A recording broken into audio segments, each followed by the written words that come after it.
It's Sunday afternoon at a major championship, and sports doesn't get any better. All the planning, the preparation, and the performance it took to get to this point, it all comes down to one final round and one dramatic conclusion. After 54 holes at gorgeous Cordoval, the U.S. Women's Open was in the hands of Lydia Ko, the brightest star in women's golf.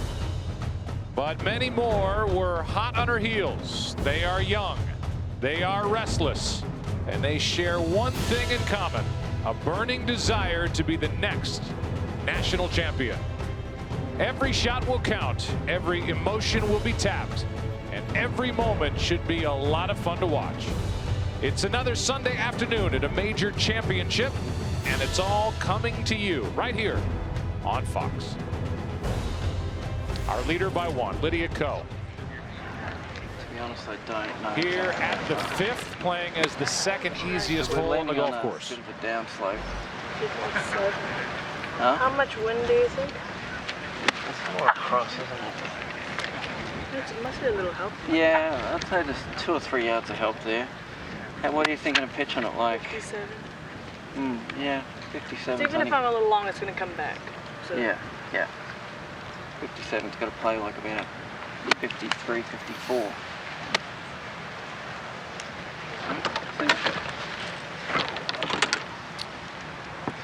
Well, she's 19. She's #1 in the world. She's won 2 major championships. Each time she's had to come from behind. So she's in a different spot now with the field chasing her.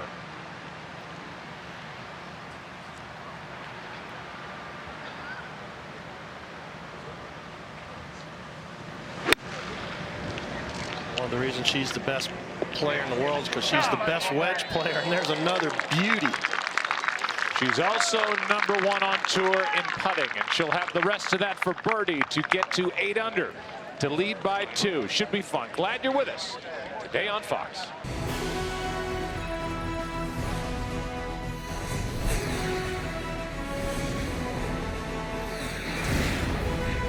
Fox and the United States Golf Association proudly present final round coverage of the 71st U.S. Women's Open Championship. And a welcome to you on this Sunday from beautiful Cordoval. Really doesn't get any prettier. We are in San Martin, California. About an hour, maybe an hour plus to the south of the great city of San Francisco, and see the kind of day we have in store for you. 70 degrees, forecast is clear. It's been a great week weather-wise. The wind 10 to 15 miles per hour. It has typically picked up in the afternoon, where this golf course gets much more difficult, and that wind has really affected the putting here this week. Take a look at the leaderboard. We know that Lydia Ko is lining up a birdie putt as we speak. There's Brittany Lang. She's made a move today. She has finished as high as a tie for second in a U.S. Women's Open Championship. Did that at the age of 19 as an amateur. She's now 30. And at this very moment, just 1 shot back. See some of the names. It is bunched up toward the top of the leaderboard. But everybody looking up at the world's #1.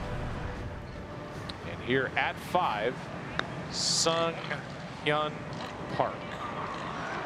That for a share of the lead, can't get it to go. She was very disappointed with her putting yesterday. If you haven't been watching during the course of the week, Park can really bomb it. Miriam Lee here at 8 for par. 3 under for her day, and she'll give 1 back at least. So an early charge from Miriam Lee, who made the headlines after the opening round with her 10 birdies. Here's Lang now for birdie, a share of the lead at 6. Can't get it to go. Good putt. She'll stay 1 back at the moment. 1 under for her round after shooting a pair of 68s with a 75 wedged in between. So we saw Lydia Ko, and one thing we've seen Lydia Ko do well, Paul and Julie, is roll it, and she will have this to open up a 2-shot lead. Yeah, this is shouldn't do too much, maybe a little bit right to left, but as Paul said in an opening, her wedge play is just spot on. and she works very hard at that. And she played really aggressive on that hole. She hit driver off the tee, give herself a short shot in here. It's kind of like beating a drum, but you know, any week on the PGA Tour, LPGA Tour, major championships like this U.S. Open here, you have to put the ball and play off the tee, but you've got to wedge it and putt it, and that's the formula for success. And Lydia does all three very, very well.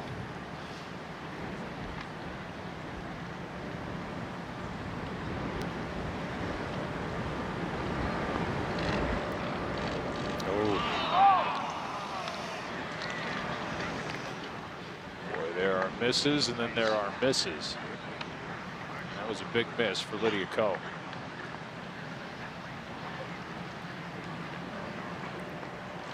Trying to become the youngest ever to win the U.S. Women's Open Championship at the age of 19. Here's another look at it. See, she's aimed right there, Julie. Just a misread, huh? Wow. Yeah, it looks like she might have just pushed it just a little bit right off the putter. Key stats this week, and right on cue. You see the driving distance. That's not Lydia Ko's strong suit. But the putts per round tied for first, and that's why she is sitting on top of the leaderboard here on this Sunday at Court of All. Uni G trying to win her second U.S. Women's Open Championship, tied for second in greens in regulation.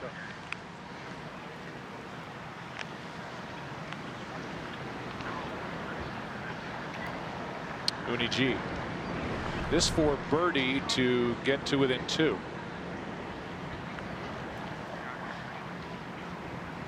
Yeah, she's kind of got off to a slow start, so this might just give her a little pep in her stroke. One of only 2 this week to have all 3 rounds under par.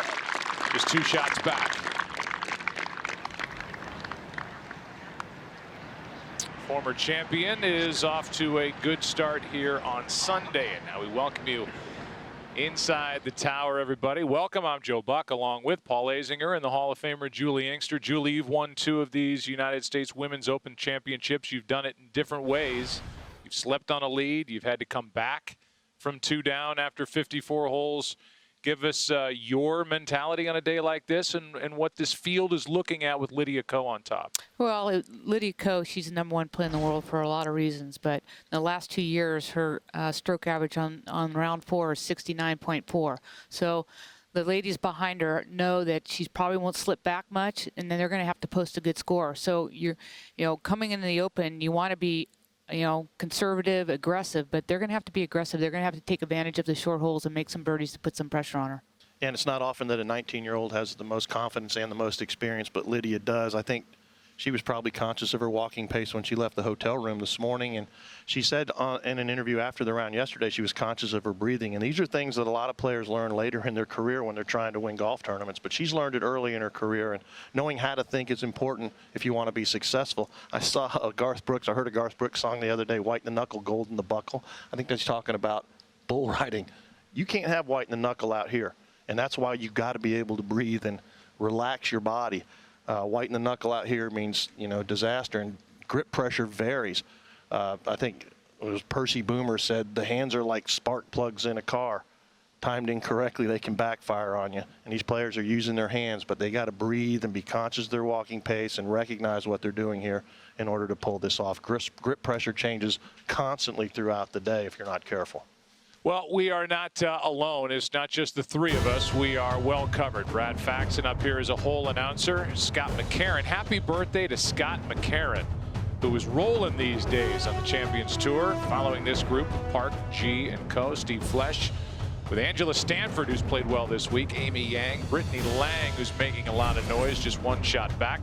Shane O'Donoghue is conducting the interviews, and at some point later today, we'll hand out a trophy. Holly Saunders, our reporter, and David Fay, as always, is with us in the booth for any issues with rulings. Here is Amy Yang at 6 for par. 2 back.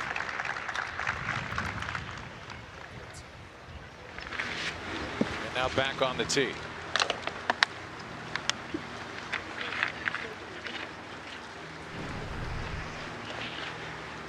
Uni G, who is 2 shots back. And Joe, this hole just playing downwind pretty good today. Just need just a little 5-wood off the tee, but this is headed well right. When I walked around this course the other day, Scott, I felt like this was the most difficult tee shot. Split fairway, hazard on the right, and Same as the other day.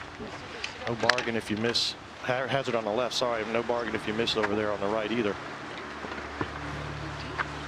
Especially, Paul, if you miss to the right, there's that big oak tree right there in the middle of the right rough that will hinder you from hitting it to the green. So you've got to hit it down the middle of the fairway here. You really do, and it's helping them that it is downwind into the wind. Having to hit driver on this hole would have been really, really tough. But they're able to take maybe a little bit easier golf club long iron for Park, possibly, as long as she hits it. No, secret flag. And it is a Target long bunker iron. center, a little bit right side. Huge language barrier between Park and her caddy. He speaks only English. She speaks only Korean. They're drawing pictures on the yardage book and they're doing the best they can.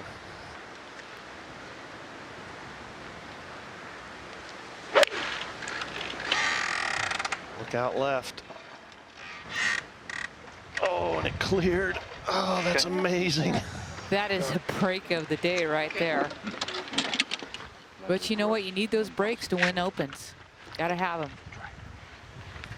That's gonna land like right edge of the track.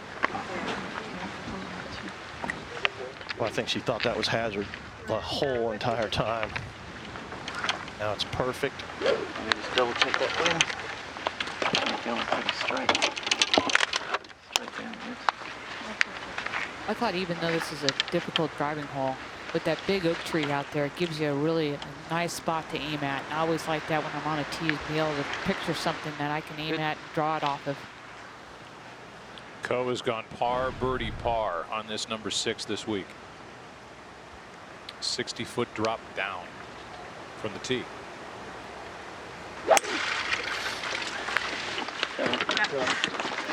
That's a no doubter right there.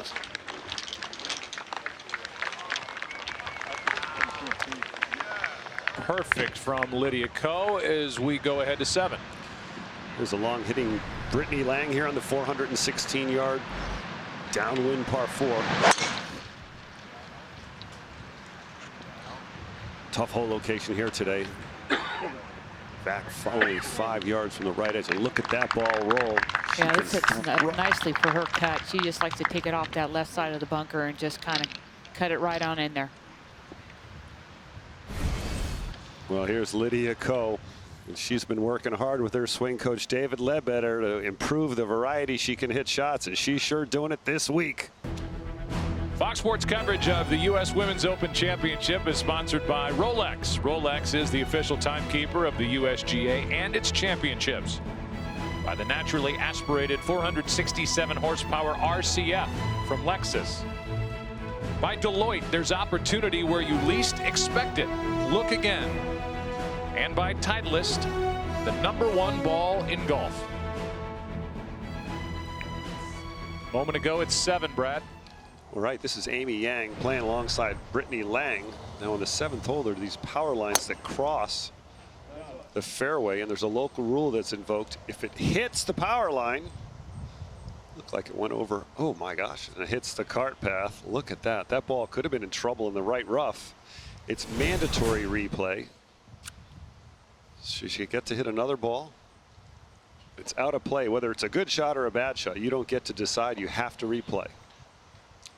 One year at La Costa, Nicklaus hit the wire crossing the, I think it's the 6th fairway. Hit 3-wood, hit the wire, teed up another 3-wood, hit the same wire again, and then switched, hit iron. Well, there's a good pretty drive. consistent. And look at these balls run, Paul. But it's important if you have wires like that, or even towers that cut across the fairway, put that local rule in, because if you don't, then it's a rub of the green and you have to accept wherever it comes to rest. Now back at 6. It's Sung Hyun Park, who is 1 shot back. From 135 yards. Again, very much downwind. Yeah, green people. Maybe green people right side. Wind Oh no, straight backwind. Green people center. Perfect. And when she says green people, they're talking about there's about 5 guys wearing green shirts just right at this hole location. It's just a gap wedge. She's going to have to land it probably about 10 paces short and have it bounce up. Greens are firming up with this wind. And it's blowing anywhere from 10 to 15 right now. Stay near. That was a big free swing. Not enough.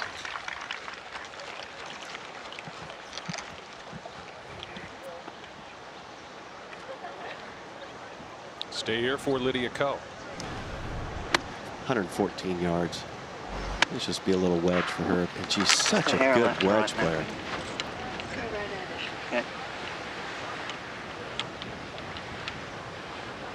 And it's just a sand wedge.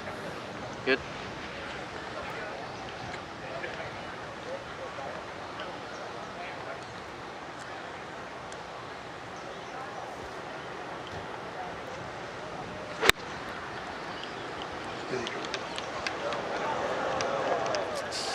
Sounded a little heavy. Not a great shot by her standards. 211. This is Jarena Pillar's birdie putt here on the 11th, the par 4. Yeah, Brad, she just bogeyed 9 and 10, so that's one way to get one back. She's got something to play for besides winning the U.S. Open, Julie. Yeah, if she finishes in the top 10 for sure, she's going to be able to represent the United States in the Olympics. So we don't talk about it. She's just going to, whatever happens, happens for her. Here at 10. Miriam Lee, and that birdie try comes up a little wide to her right. Miriam Lee is 4 under, 3 shots back. Now to 7. Brittany Lang from just in the right rough here on number 7. Brad, Brittany got off to a quick start, birdie in the first hole, but gave it right back at the second. So go ahead and hit it. Stop. Yeah, just stop. Not control, just hit it. Yeah, We did stop. it 92. Yeah.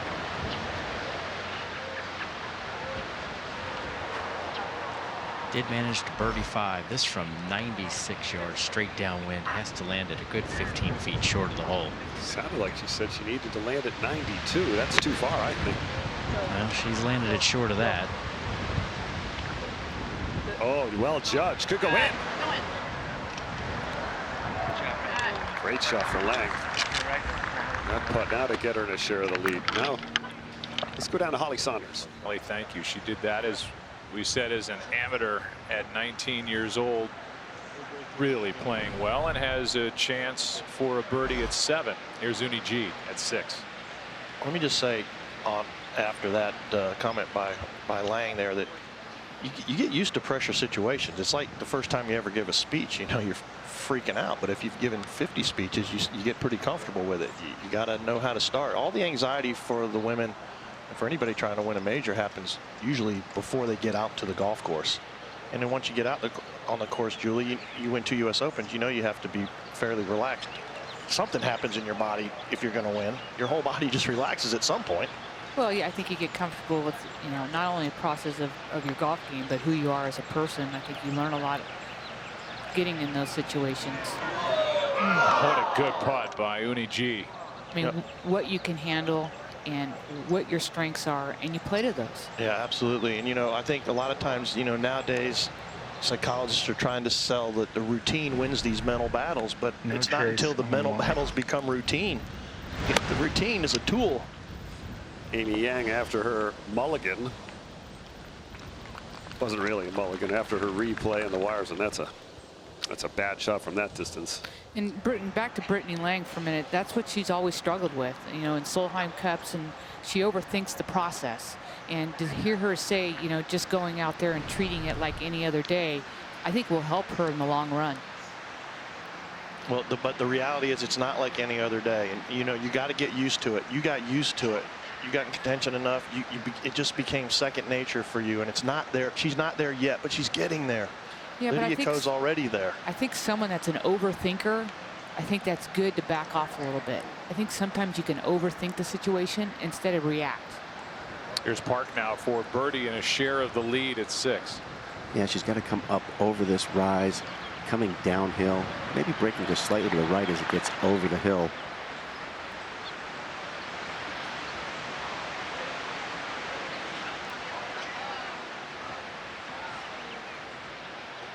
Cozies that down there. The rest of that for par to stay one back. Park with 1 bogey and 1 birdie on her card so far today. There's Lydia Ko. And you look at the youngest to win an MVP award or Player of the Year award in each sport. It's Derrick Rose with the Bulls. Vida Blue was the Cy Young Award winner and MVP in '71. Candace Parker, WNBA, at 22 years old. They're getting younger. Jim Brown with the Browns at the age of 21. And the great debut, in essence, of Tiger Woods, 21 years old. And we were just scratching the surface with Tiger Woods. Wayne Gretzky at the age of 19, the Edmonton Oilers. And then the youngest, Lydia Ko, at the age of 18 on the LPGA Tour. Well, that puts in perspective what we're getting to watch today. So of the 3 women in the last group, you would figure, Julie, she'd be the least affected by this pressure. But what about Park and Yi? Well, Uni has won a U.S. Open, but she says she doesn't look at the leaderboard. She just stays in her process, never just wants to play the game. You know, Sung Hyun, I mean, I'm sure at 22, she looks up to Lydia, who's only 19, because she's such a staple in Korea. So she might have a little more nerves than, you know, Lydia. This is like a walk in the park for her. You know, it's probably like playing with Nicklaus or Tiger or something. Look at Lydia Ko.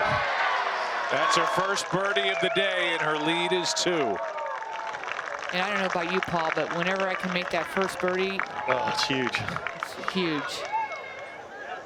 And that's a nice bounce back, because she missed the short birdie after playing 2 beautiful shots on 6. Came back with a great drive on a difficult driving hole here, or excuse me, on 5, and then on 6, this birdie is amazing. Now to 7. We saw Amy Yang tug her second shot to here. Lengthy birdie putt now.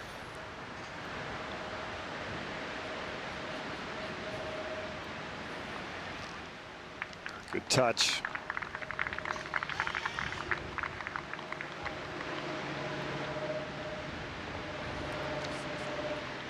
Over to 6. Uni G for par. 3 back. Yeah, unaffected by Lydia's big putt there and big birdie. To 7. Now Brittany Lang for birdie.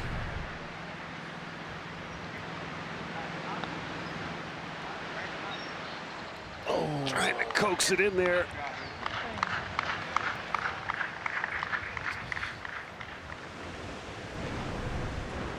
Over to 8. Arya Jutanagarn for birdie. Oh, she gave up on that. Look what I found. Well, that happens once in a while. You hit enough beautiful putts that don't go in. You deserve to have a crummy putt go in once in a while. Now 1 under for the championship. 7 back to 12. And Jarena Pillar, as we've talked about, the relationship and really the mentorship with you, Julie. She's been staying with you during the course of the week. And she says that your chicken parm is On point. She said pretty money. That's what she said. Yeah, we've kind of gotten to know each other the last couple years, and last night she goes, you know, you realize I've stayed at one of your places for a month. So I've gotten to know her very well. She's, you know, she started golf late, started golf when she was 15, played baseball. She's just kind of a jock. So she's just really learning how to play this game. You know, her first U.S. Open when she was 26 years old. So she's been at it for 5 years now. She's got a world of talent. And I keep telling her that, but she made a huge putt for the U.S. Solheim Cup team. Lives in Plano, Texas. Big off the tee, married to PGA Tour player Martin Pillar in the key with regard to the Olympics. She has a top 10 finish here. She's within the top 15 in the world, which gets her into Rio to represent the U.S. That's what she said this week. She said on her long putts, her speed has just been off. To 10, and here is Anna Nordquist for birdie.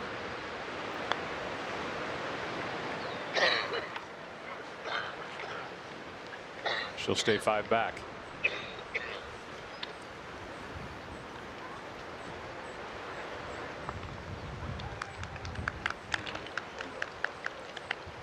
Couple of birdies on her card here on Sunday, and now here at 8, it's Brittany Lang. 8's just playing 147 yards today, but it is straight downwind with a front hole location. Really only have to hit something about 135 yards. Just difficult to get close to this hole, but I'm sure she's not very happy with that one. She's parred this hole every day during the course of the week. You can visit usga.org to follow all the championship action, including live streaming coverage, real-time scoring, and the latest news and player highlights from here at CourtOval. And now Amy Yang.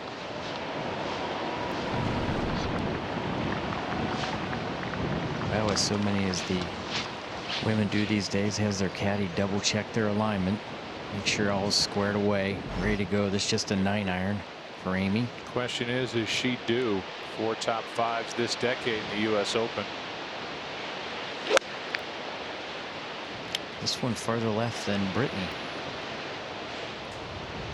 I think that was a combination of the wrong club and a pool. That's why it went so far. See that wind, it seems, Steve, has really picked up as we've gone on here.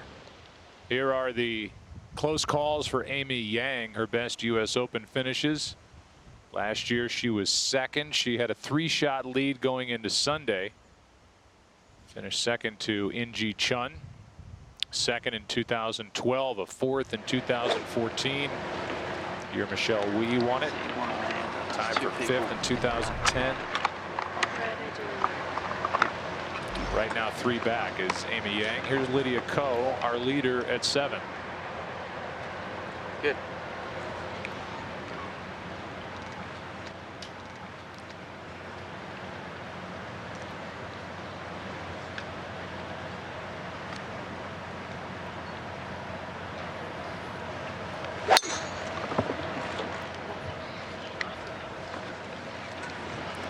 It looks like a rare hook for Lydia Ko into the left rough. With the hole location on the right, that should be okay.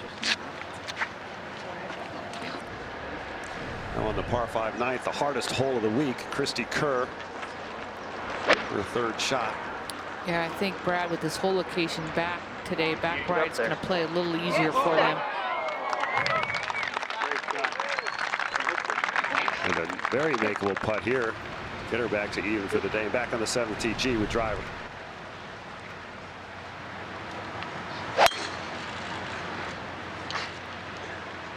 She hit it in the bunker yesterday, but she carries it today, and you can see the roller getting on this downwind hole. It's freshening as it goes on today too, this wind. Yeah, you have about 240 yards to carry that bunker, so for Uni, that's a big drive. Now Park, who yesterday's drive here, we measured it at 360 yards. And she'll have no problem carrying that bunker. She's trying to get it on the green. Well, watch this swing. This is what it's all made of right here. Little strong grip, both hands there. Good posture, erect, wide swing.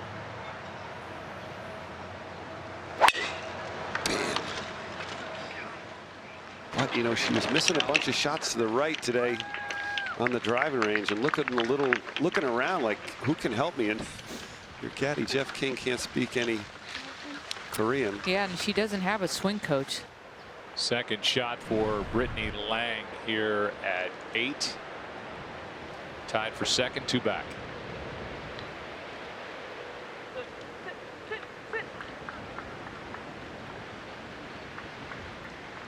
Electing to putt it short of the green, and it rolls by, leaving her a long par putt coming up to 9.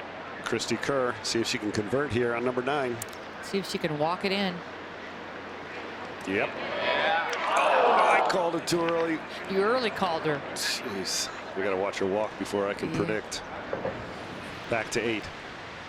Here is Yang for par. Saw her tee shot long and left. Rest of that for bogey. Back to 7. I mean, I'm thinking a full one. Yeah. I mean, it's a hair right to left right now. We're just left of the pins. Yeah. Okay. Lydia Ko from 152 yards. She's going to have to land at this front part of this green. Little flyer lie. Good. Pitching wedge. There's a little ridge right in the front of the green that will propel the balls to the right, that she's going to have to watch out for. But a lot of breeze. This is one that she's going to have to judge very, very well just to get it close.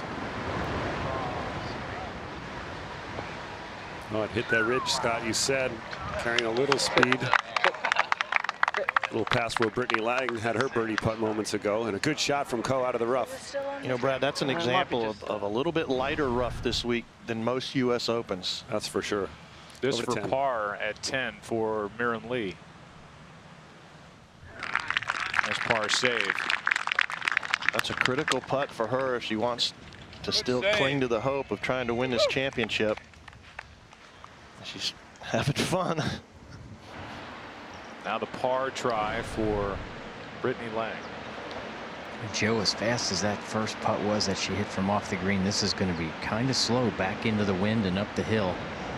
Going a little to her left.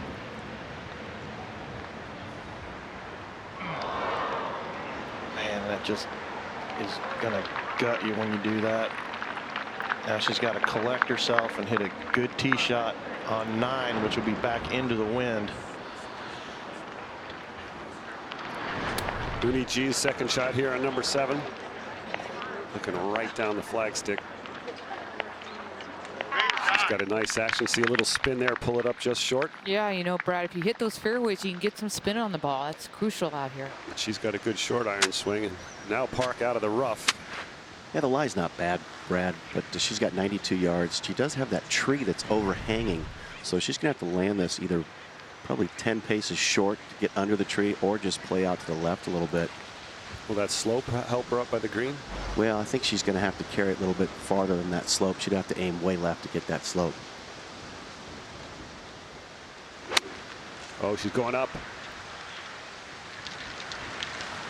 Oh, aggressive swing. A great play there. Sunghyun Park out of the right rough. Sunghyun is just 2 shots back.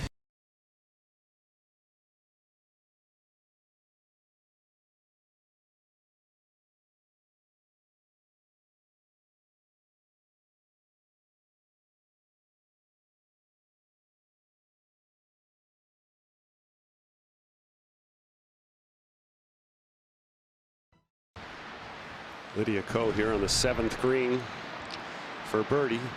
Chance to go ahead by 3 if she makes this. Oh, another good effort. You can see that ball rolling end over end. Yeah, I saw her to miss that just like Brittany Lang did. Just played a little bit too much break. But again, she keeps going right at those holes. Brad, so you know, tickets for the 2017 U.S. Open at Erin Hills in Wisconsin are on sale right now. Visit usga.org/tickets for more information.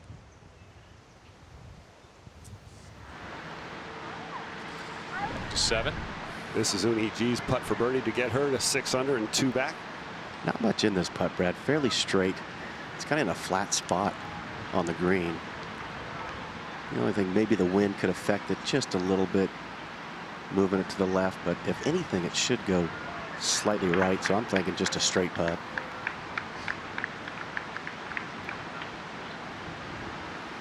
We've talked so much about how much the wind can affect the putts out here, and these greens are a combination of bent and POA. Beautiful surfaces. Oh, is that unlucky? A paint job. That's what we used to claim, huh, Brad? Well, you know what? When you were out there, there's some legitimacy to it. The hole is certainly harder when there's white paint painted around it so you can see it on TV. Now this is the tee on number 9, a 572-yard par 5 right back into the wind. This hole is set up nicely for Brittany. She loves to hit that little cut. Just aims up to the left and hits right down that left-hand side with a little butter cut. This is perfect Julie, position. maybe the most important tee shot of the day for these players. Yeah, because you're going right back into the wind. It's your first time and you're going back into the wind in 5 or 6 holes. This is on the 11th. Anna Nordqvist for birdie to get to 4 under. Every putt now is more and more important. I think it's just really hard to get the speed when you're going up the hills on these greens, because going down the hill is so tough. Now Sung Yoon Park for birdie to get to 7. And again, a very straight putt, but we did see it just moved the ball a little bit to the left in the last putt. This is such an aggressive wedge shot just under the tree.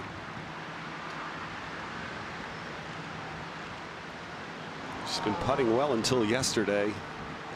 The numbers fell way off, and there's another missed opportunity for Park.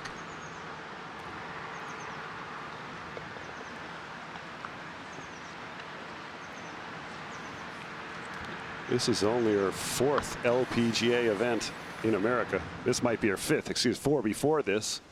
Those are her finishes, so she's acclimated just fine. T2, T4, T6, 13th at the JTBC Founders Cup. Look at those rounds under par. 14 of 16. Impressive in all facets of her game. Now Ko with her par putt.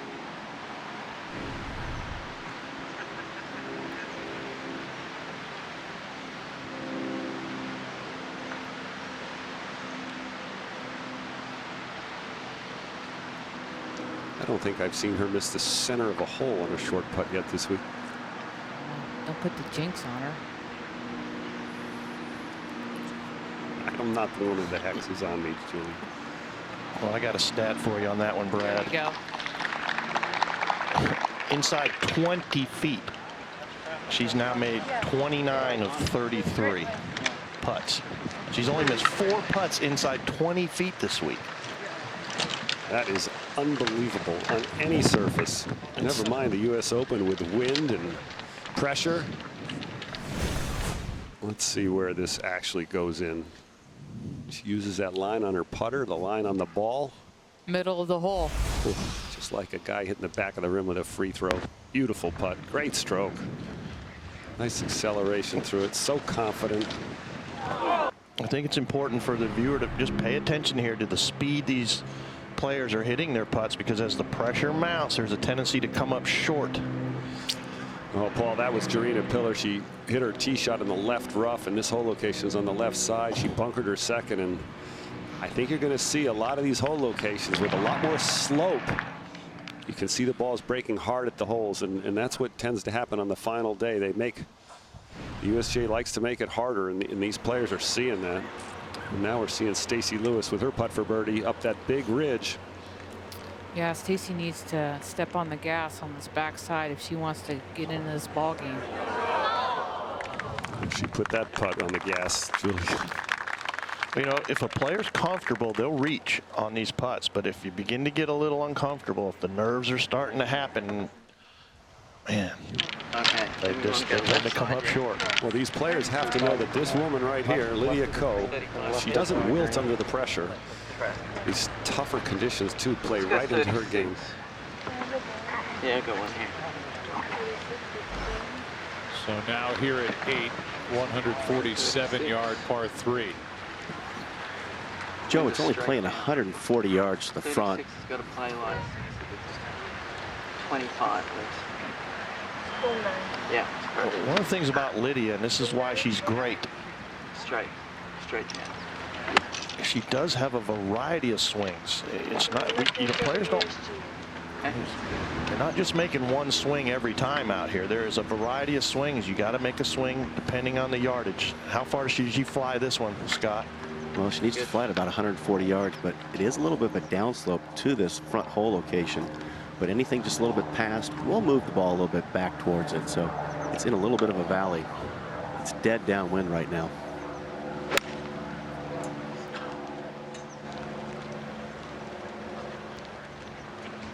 And that's right where Brittany Lang three-putted from earlier. That's going to be extremely fast.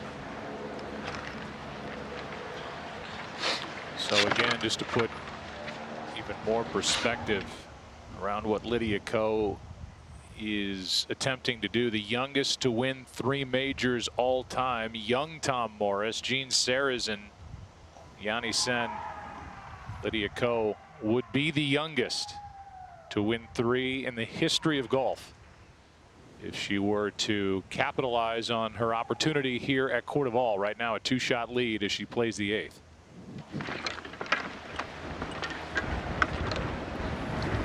Now Uni G. This is a 9-iron. Again, that's probably a good club for Uni. Just got to land it somewhere in the front. And the wind is, it's gusting. It's, 10 to 15. It'll get real strong for a while, then just kind of die down a little bit. So it just depends on hitting it at the right time. She's gone par, birdie, par on this par 3 so far during the championship.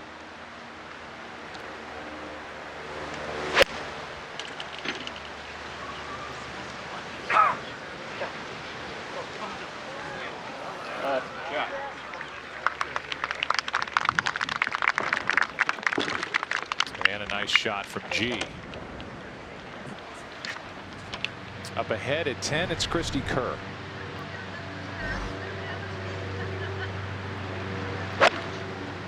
One over for her round today. She's gone 67, 75, 72.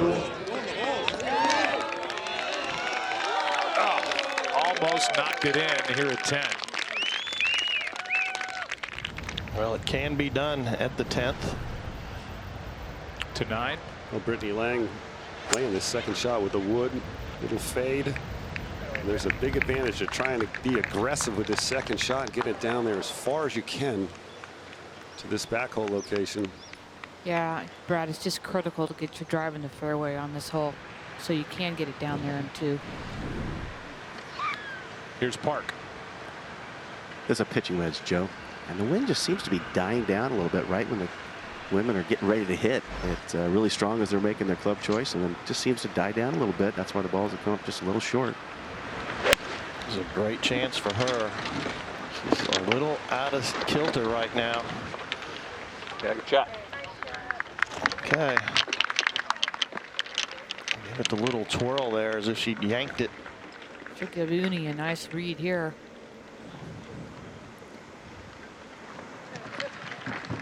Be a 2-shot swing here at the 8th if Lydia's not careful and one of them buries the longer putt.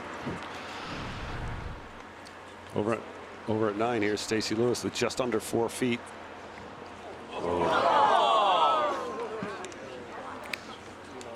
That one hurts there.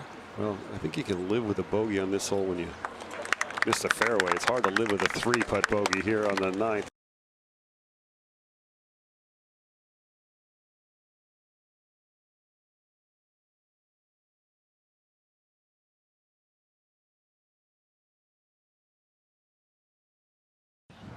Well, we'll see how Lydia Ko does short of the green here at 8. See if she chips it or tries to just clip it with some spin. 1, 2, 3 hopper, 2 hopper maybe. Look how fast that is. Same thing that happened to Brittany Lang, even though she hit the putt.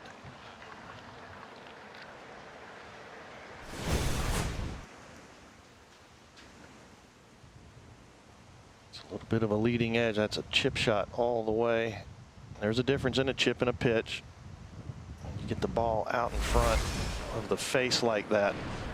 That's the chip. Back on 9, Amy Yang's 4th shot. At the spin. Won't get all the way down there, but she uses that hill well, and as that puts a salvage par.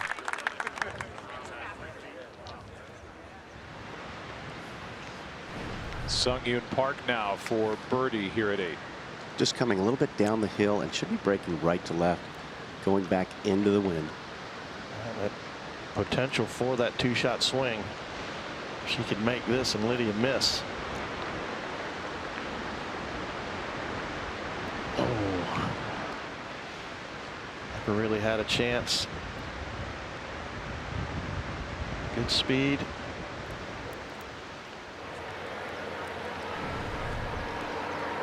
Got Brittany Lang, 100 yards.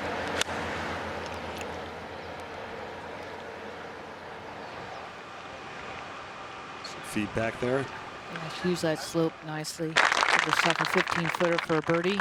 You see she tried to keep it a little bit left there, knowing of that ridge on the right where Stacy Lewis is below his no-go zone. See Miriam Lee today make some nice putts. This one for par on 11.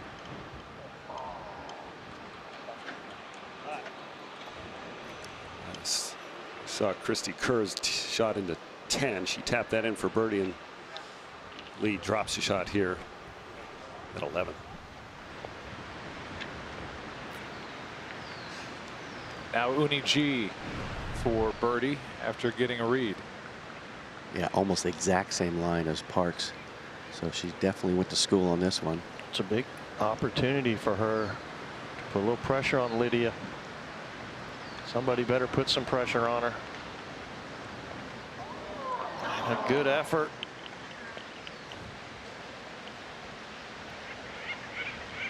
An opportunity lost there.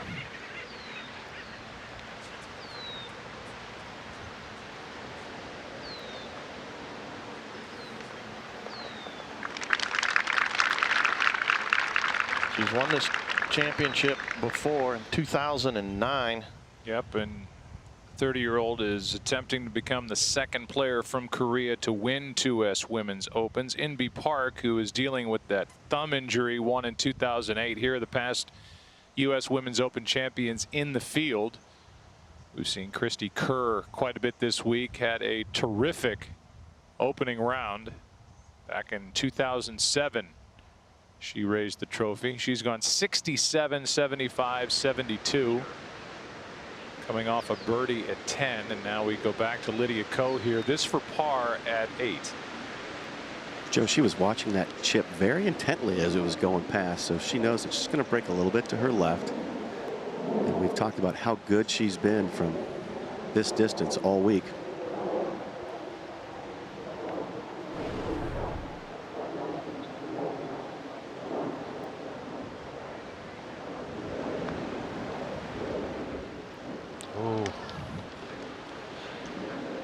Well, things have tightened just a bit now. Miscue off the tee, left herself a very delicate pitch and has paid the price with a bogey here at the short 8th hole.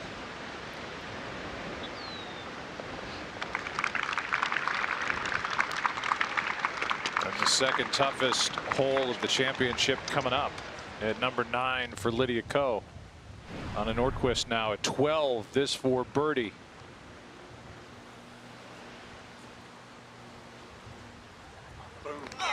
And a beautiful putt here at 12 for Anna, who is a major champion. Has never fared all that well here at a U.S. Women's Open Championship, but there she is on that first.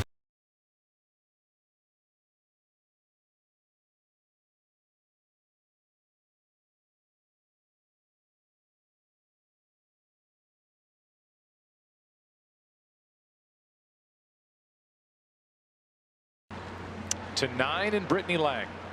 And Lang's putt for birdie now to get within 1. Brad, this downhill going to go a little to her right, about 6 inches. Going to be kind of quick.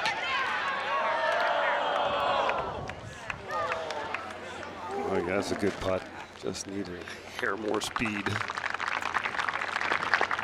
5's not a bad score here. We've said how difficult this hole is played all week, and she attacked that hole, Brad, going after that tee shot, second shot.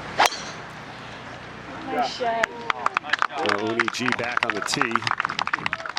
You know, Paul, you mentioned to it, you know, how you like to have the driving range in the first tee shot you play all week be the same direction, and it's downwind on that driving range, and now They're back into the wind. Well, they haven't hit an into the wind shot since really the second hole. So they've gone an hour and a half at least without hitting into the wind. That's what makes 9 so difficult. Well, it's a par 5. It's playing the second or third most difficult hole on the course so far this week. Second most difficult hole. So, yeah, this is Yang's putt for par. Did she get into trouble off the tee? You know, Brad, she just missed the fairway to the left and really a tangly lie and had to lay up short of the crossing hazard. Then laid up again, but hit a great 4-shot in here. A gorgeous stroke there for Amy Yang. That was a big putt, and, you know, kept her only 3 back for her to go into the backside. Now back on the tee. Park with the driver yesterday. 3 wood in the right hazard. Good shot.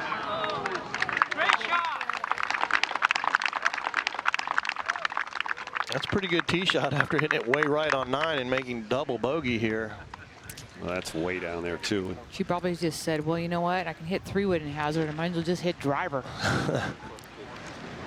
Now Ko after her bogey on the last. Go just right of those, between the spectators. Yep. This is a huge tee shot for Lydia. It's difficult to follow up a bogey with a good tee shot, especially on a Sunday. A 1-shot lead in a major championship. Drove it in the left rough yesterday, so let's see if she can rebound here. Oh, she's so steady.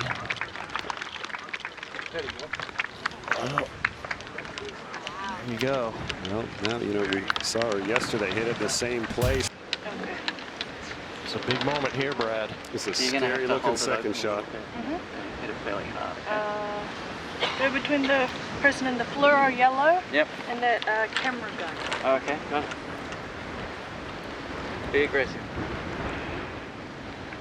Good.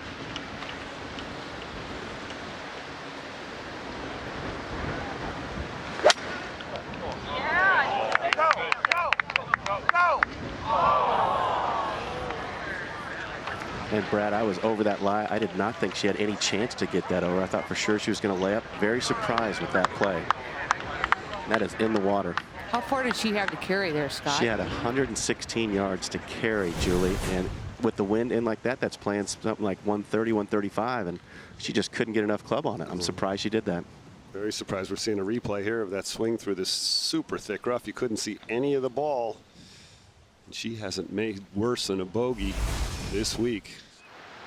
Now G's second shot. Piercing, penetrating draw there. I don't know what's harder here, the first shot or the second shot.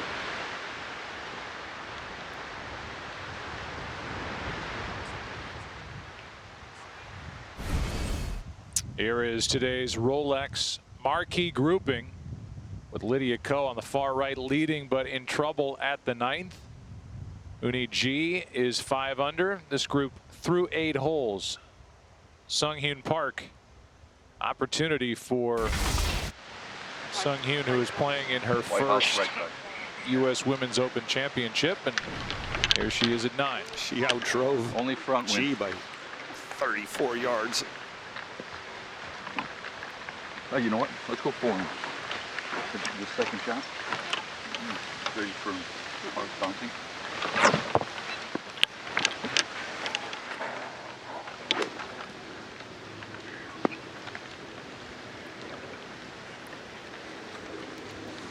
You can kind of see those 2 buildings on the right and one on the left. She wants to hit that right between those 2 right there.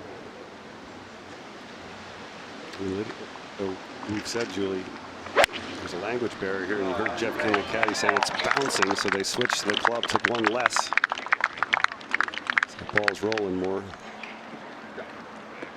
And a good play for Park. Those are 2 really good shots, knowing that Lydia's in the water and possibly going to make double bogey here. All of a sudden, you're hitting a shot thinking that you might be tied or in the lead.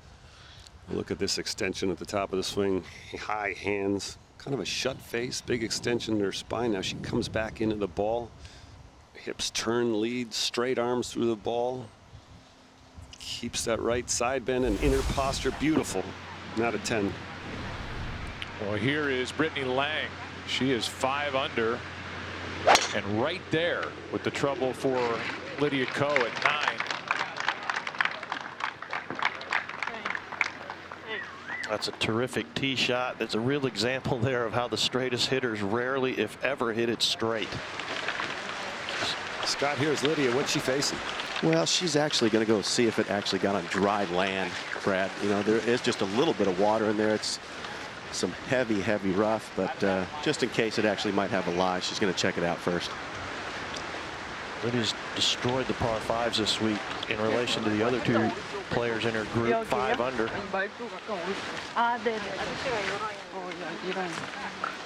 Major miscue here going into this hazard. Well, Paul, you said all week that speed is spin, and you know the speed comes from strength, like Park has, and hoist that ball up like she did on 7. I don't think Lydia has near the strength some of her playing competitors this week. I think that's it. I don't think so. I can't see any markings. No? She's got see any markings, Lee? No, that's not mine. Okay, thank you. She's got 5 full minutes, and I'd put every second into trying to find this ball. Scott, do you have any idea if it even came close? Well, it definitely got over the water part of it, but it's just so deep rough right over here. I don't think it got that high up on the bank. It's more towards the bottom.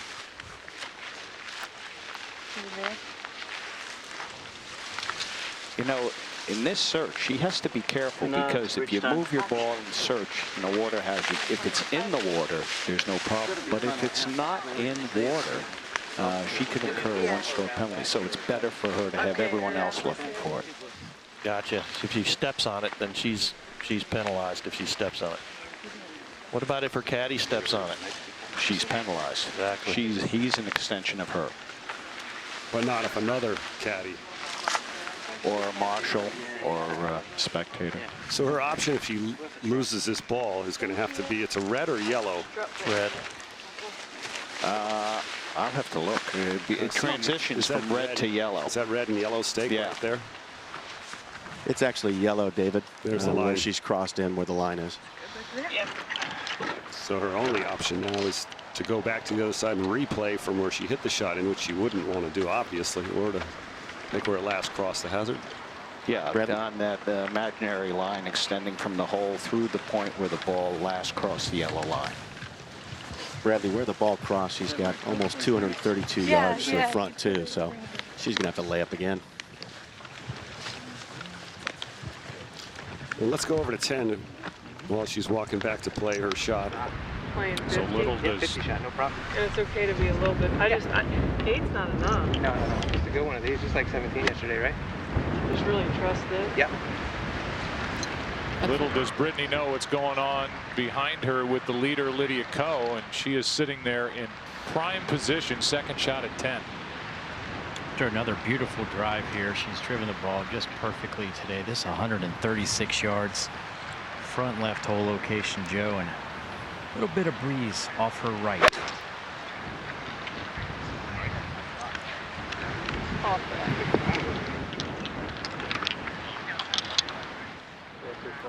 Sit. And that will sit. She's got her brother Luke on the bag with her this week. Here is Nordquist at 13. Second shot on this 384-yard par 4. Yeah, she just got back from a wedding in Sweden and took 8 days off and didn't touch a club. She said she came back refreshed and ready to go. Tied for 13th last week. Julie, you ever been to a wedding in Sweden? My sister-in-law is Swedish. If she didn't touch a club, she had a lot of fun. That's what Anna does. She likes to have some fun. Visit USGA.org to follow all the championship action, including live streaming coverage, real-time scoring, and the latest news and player highlights from here at CourtOfAll.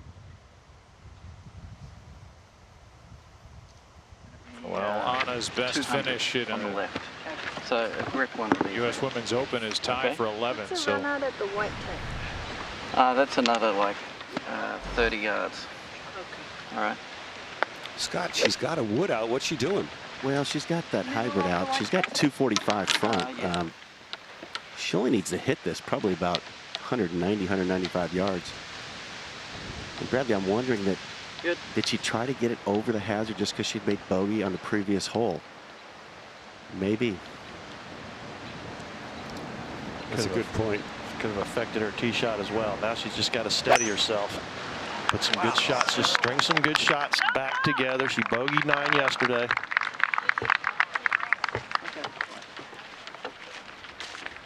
That's have to get that up and down now for bogey. And little does the rest of the field know what's happening behind them. And Cristie Kerr's putt for birdie here up the hill.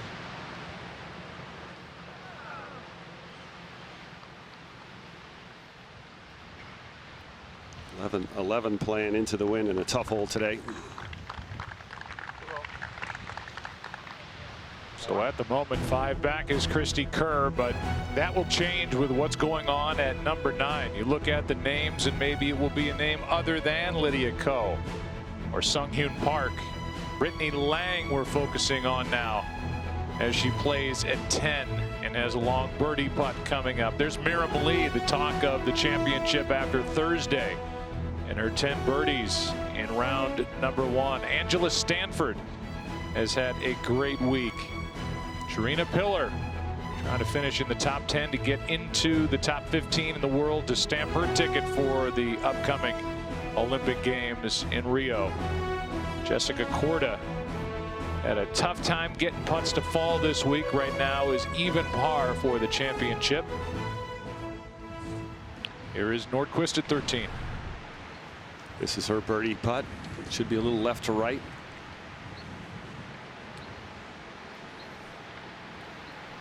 She is a green hitting machine. She's hit 18 out of 18 in the first day, and she's got 11 out of 12 today. You know, a shocking stat is that that's never been done before in a women's U.S. Open. A player's hit every green in regulation. It's not easy. No, it's never easy to do that. But I'm surprised nobody's ever done it.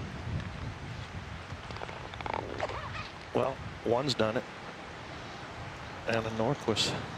3 birdies, no bogeys, and now back on the 9th with Chi's 3rd shot. From 119 yards, this is a 9-iron back into the breeze. Difficult hole location back on that shelf. We can use the slope back there, and she's hit a good shot.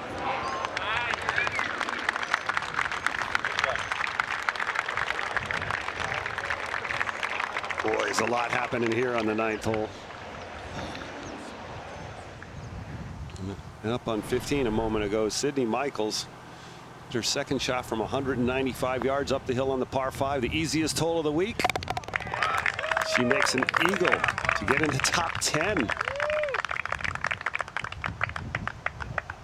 And in red figures. Now back on 9. Park. 103 yards, Brad, again back into the breeze. Anything coming up just probably 4 paces short will spin all the way back down off that hill to the front of the green.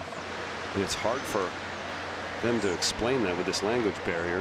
Got to be showing her the diagram, doesn't he, Jeff King? Well, he has to. What does he do? Does he draw wind and strength? I don't know how he does it. And she hasn't made a par on this hole yet. She's made 1 birdie, a bogey, and yesterday's double. Staring right at it now. This is a real opportunity here for her to jump into the lead. This is a gap wedge from 103. Let's see the flags above the green here coming right at her off the right, just a hair. She went up with it. That's her 4th wedge shot in a row, and none of them have been any good at all. And that's a half buried lie. Luckily she's on an upslope there. Shouldn't be too hard a shot, but a big miscue for Park on number 9. Let's go up to 10. Yeah, that 9th hole has been the pivotal hole of this championship so far, with Park doubling it yesterday. What will it be for Ko today? And now up 1 to number 10, Brittany Lang for birdie. This is all about the speed here. Okay. Pretty good. Nice steady par at the difficult 10th. Back to 9. playing like Johnny. Right? You're right at it. Okay. The game's best wedge player with an opportunity here to get up and down for bogey. And this is a huge up and down, Paul. 96 yards. This is a pitching wedge. She's going to try to flight it down just a little bit, Julie. Maybe use that backstop behind this hole location.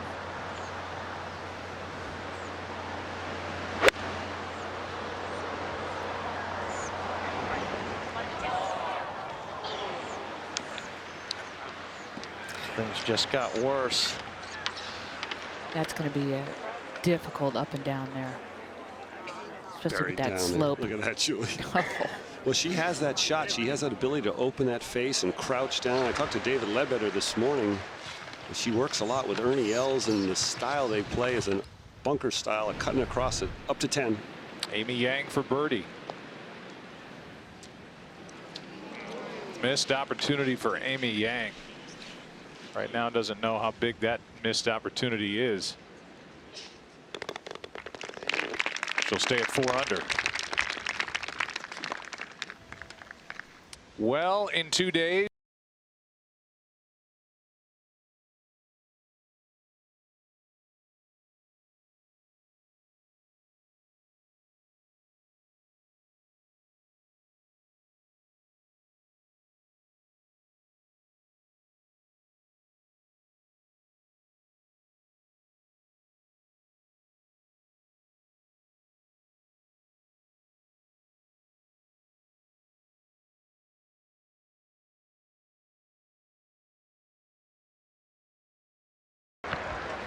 Here's Park in that back bunker here at 9. Well, Joe, you know, you think about these players, the best in the world, missing the green with wedge. A lot of it has to do with the wind and trying to calculate how up or down you hit your shot. And now Park with Scott, it looks like a little buried lie. Yeah, it just hopped right in the bunker here and just buried just a little bit, but it is on a pretty good upslope. She just got to loft it out of here on the green, just let it roll back down. But anytime a ball is buried like that, just difficult to control. We saw her yesterday in the par 3 16th out of the bunker lead. Hit it fat on an upslope. See if she can compensate here. You go back to age here as well. At only 22 years of age, you know how many times she had this particular lie. You can rest assured she's never had this big a situation. Just flop it up there, get it to land on the green somewhere with a little height on it. Paul, she's only 2 out of 5 out of bunkers this week. It's an indication really how hard the sand is to judge. Awkward stance. Way down on the grip here. Don't need a big swing here. Maybe you do. Wow, she swung it that hard. Not for her par to pick up at least a shot. Wow, that was impressive. Yeah, look how up the slope is here, Paul. What'd you try to do? I just went for the no follow through. She got way behind that. I don't think she meant to hit quite that far behind it, but she got away with it. That club head just stuck right there. Yeah, it's really anytime you get a fried egg, it's usually a big backswing and no follow through. Try to leave the club in the sand, screw the face open down there at impact if you can. This is a critical shot for Lydia now. Her 6th here at the par 5 ninth.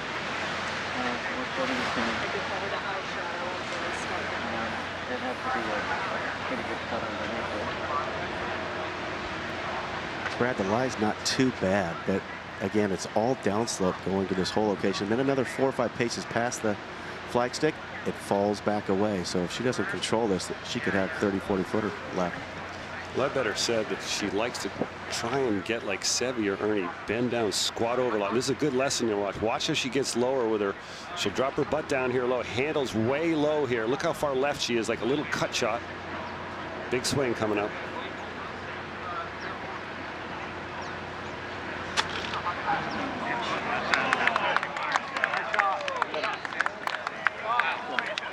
Like Paul Azinger said yesterday, almost trying to hit a whiff, get right under it. You have to evaluate those lies. Is like, can I whiff this? And if you cannot, if you don't feel like you can completely whiff it, then you should try, because then you'll never leave it there. If you know you can't whiff it, the ball will move forward. Not so sure she wanted to land it in the rough there. She got the help of the slope. I always thought if I can't whiff it, why would I ever send it? So, you know, that was my philosophy. And, you know, you want to eliminate one or the other. There's a real example. That club just chases right past the ball. The club face stays open through the hit. You put a glass of water on that club face right there. Never spill a drop. And you can see the little spot where she hit it on the club face. A little on the toe, a little high on the face. Now Brittany Lang with her tee shot here on 11. Back into the wind. She likes this cut shot. She was hitting some beautiful drives on the driving range this morning. And she's had no problem carrying those bunkers in the fairway, too. But it is a problem for some of the players, Julie, isn't it? Yeah, oh, yeah, but she's long enough with that cut shot. It's no problem. She's driving the ball beautiful today. She's starting to look a little like Dustin Johnson. Now back over to 9G. This putt should break just a little bit to her right and then straighten out the last 4 or 5 feet. Very makeable birdie putt, though. This potentially could put her in a tie for the lead. Good run. Those are the ones I've never seen her miss. She's usually just spot on with those 12-footers. But we are on the Sunday of the U.S. Open. She's got this back nine in the palm of her hand so far this week. She's 5 under par on the back nine. So watch out for her. Serena Pillar, 50-footer for eagle on the par 5. Yeah, you think with her strength, she would that was a lucky break. Yeah, dominated this hole, but that's going to be her first birdie on this hole all week. 2 under on the day, 2 under for the championship.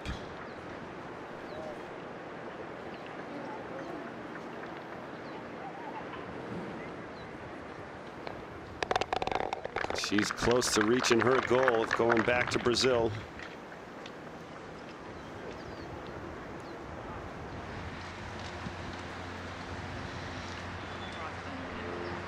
Now back on the green at number 9, Ko's putt for her bogey. Double bogey. Double bogey. Not much in this putt, Brad. Just kind of straight. If anything, it could break just slightly to the left. I think it's an inside right putt. She's got to compose herself. Stay in the present, the process. We talk about that all the time. What does that mean?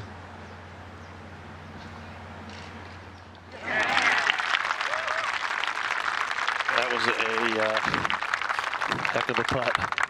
It's amazing how that double brings so many people back into this championship right now. Now in 15, playing alongside Pillar, Jody Ewart-Shadoff, the Englishwoman, with her birdie to get to 2 under, and only 4 back. Now on 13, Miriam Lee for par. Tough hole location.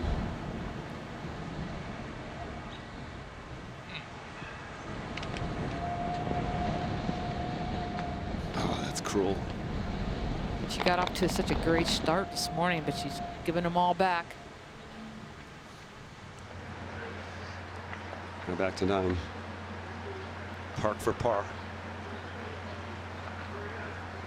To stay in the lead. Well, she's got 9 holes left.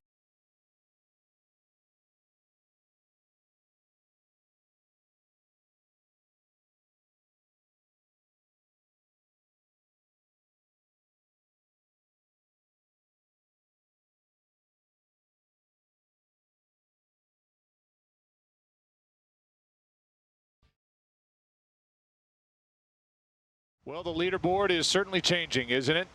With Park now leading by 1, Lydia Ko is trailing by 1, and in a tie with Brittany Lang and Uni G.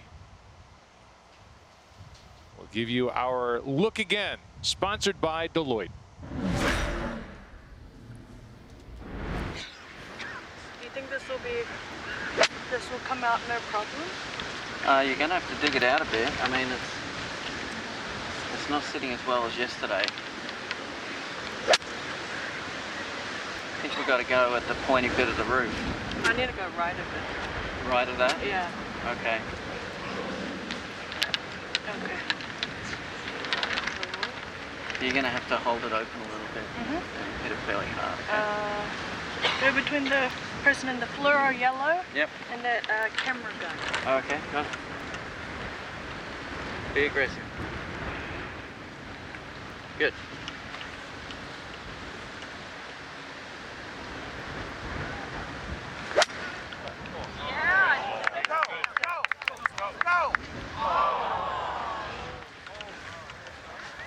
That led to a double bogey 7 at the 5th. The past 15 years, only Na Young Choi has made a double or higher on a par 5 at the U.S. Women's Open and gone on to win. Park doubled it yesterday. Lydia Ko doubling it today. It has cost her lead at the moment. Here is our leader, Sung Hyun Park, at 10. Well, now it becomes who's ready, because I think a lot of the players figured when Lydia got out to 8 and a couple shots clear that this was it, and they've all been playing fairly relaxed golf. You can tell, but the pressure's just amped up. Lydia stumbled a bit. Park now with the lead. How will the players react?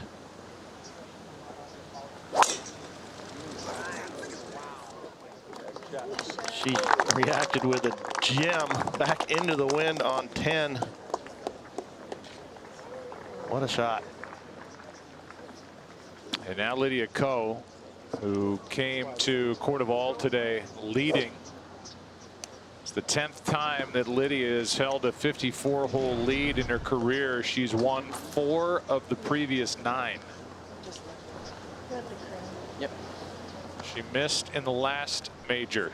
She was caught by Brooke Henderson and lost in a playoff, and now she's been caught here after a double at 9, teeing off at 10. She made kind of a silly bogey on 8, hit a poor tee shot on 9, and it cost her. And there's another hook. All of a sudden, Lydia Ko has come a little bit unglued. It's really kind of reminiscent of last year when we were in Lancaster. Everybody knew the name Amy Yang. She's come so close in majors, never gotten to the top. Stacey Lewis, but it was In-Ji Chun who came from back of the pack to win at Lancaster, and now Amy Yang here at 11. We'll watch for the speed of the putts, because as the pressure amps up, I think it's more and more difficult. If you're feeling the pressure, the first indication of that is speed on the green starts to go bad. Well, Paul, here's Brittany Lang with a birdie putt to get in a share of the lead. Like you said, I'm not so sure she was thinking this was going to happen at this part of the round with Lydia Ko at 8 under just a few holes ago. Brad, I can tell you she has no idea what's happened at 9. There's very few leaderboards out here thus far on the back 9, but she's got 16 feet here, and the issue is the wind. We're kind of on top of a knoll, and it is really blowing hard into her and off the left. This is going to really swing to the right. Does she have the speed?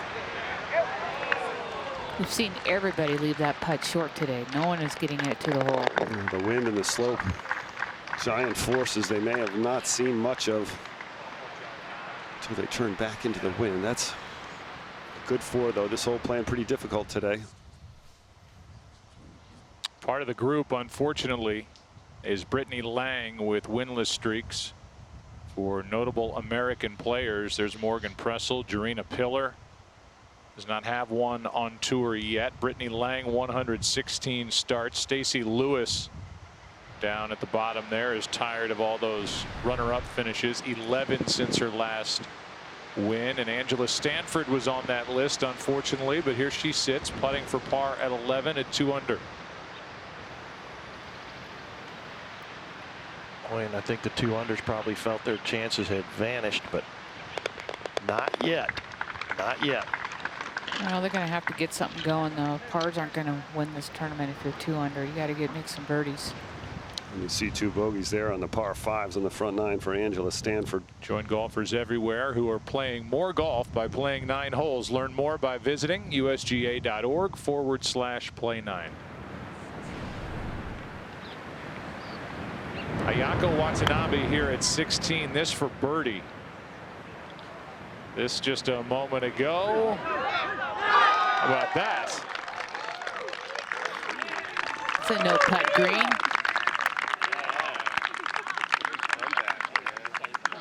The 22-year-old knocks it in from off the green, and we go back to 10.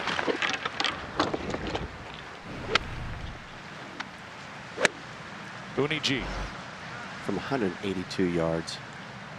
Again, the breeze is pretty good back into the player's face, just out of the right and in.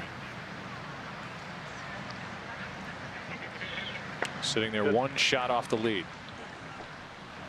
And Joe, difficult hole location around that front left. You have to bounce it in with this hybrid.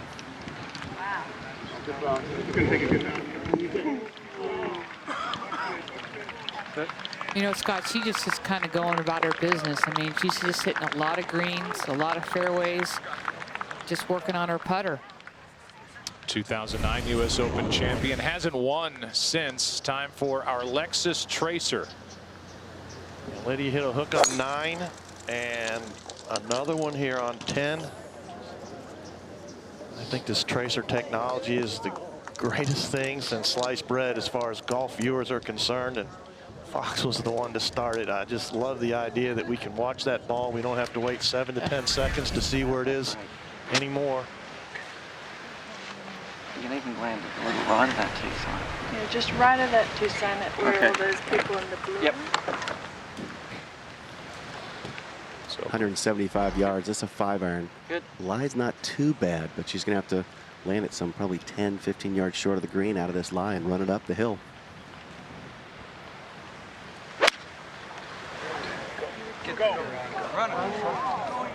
Started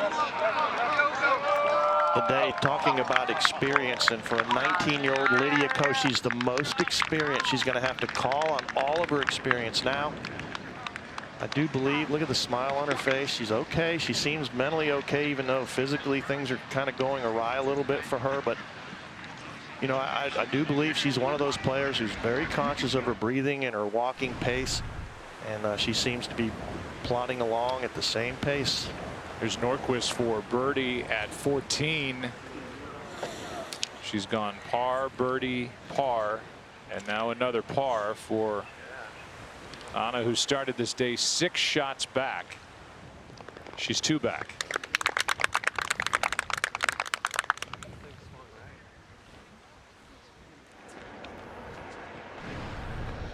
To 9. This is the amateur Hei Jin Choi, her last hole, the championship. Finishes her at +4, and look at those scores. She'll be the low amateur this week. Proud honor. How many plays in the U.S. Women's Open? Just 16 years old. It's got to be a great experience for her, be able to stand there during the ceremonies. You know, it's just a heck of an achievement to get in the golf tournament. And then to come out there low am, that's really a remarkable feat, and generally a sign of things to come. At 16, yes.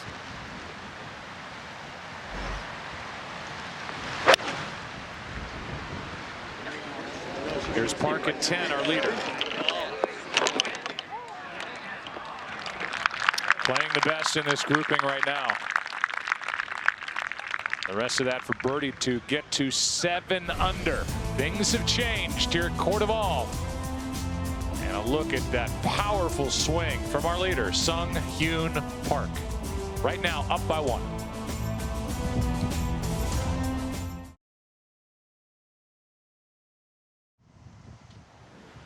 We saw Lydia Ko drive it into the rough as she hooked her shot down the left side.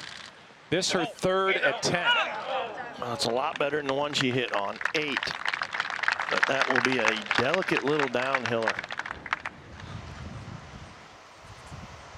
To 15.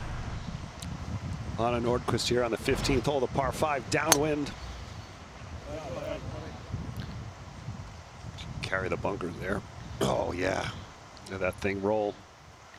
You know, she's playing extremely good golf, and I would have to say she's probably one to look at coming down the home stretch. She used to be in contention. She loves it. She's, you know, she likes the fire in her belly.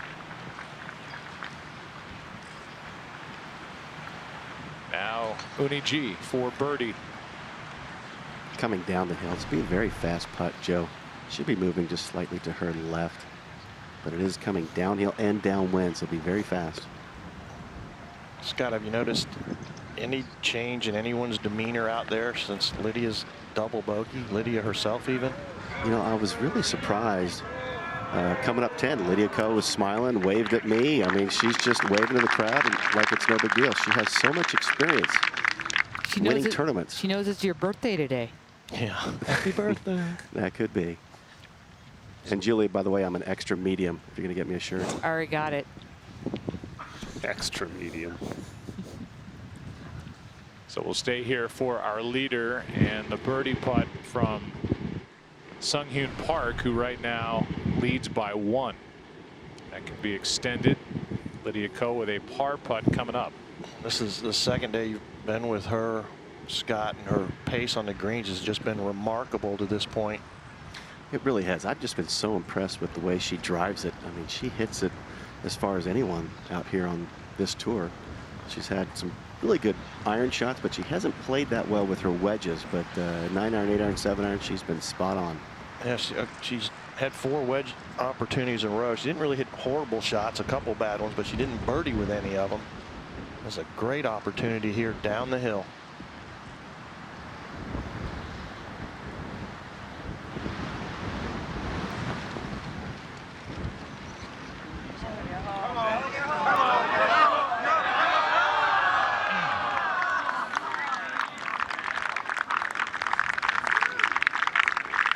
We talked about the similarities to last year with how this championship is unfolding, and it's Sung Hyun Park in her first attempt in a U.S. Women's Open Championship, as it was a year ago for In-Ji Chun when we all gathered in Lancaster, Pennsylvania. You see the Korean LPGA wins 7 apiece, and the Rolex ranking right there. So maybe in a strange way, history repeating itself as the U.S. Women's Open is being held for the 3rd time now in the state of California on this golf course designed by Robert Trent Jones Jr.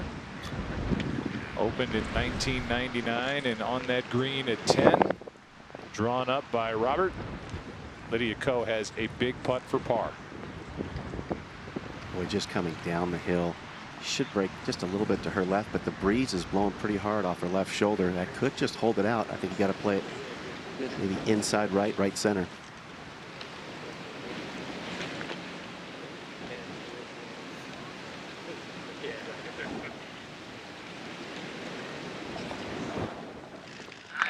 Boy, that's big.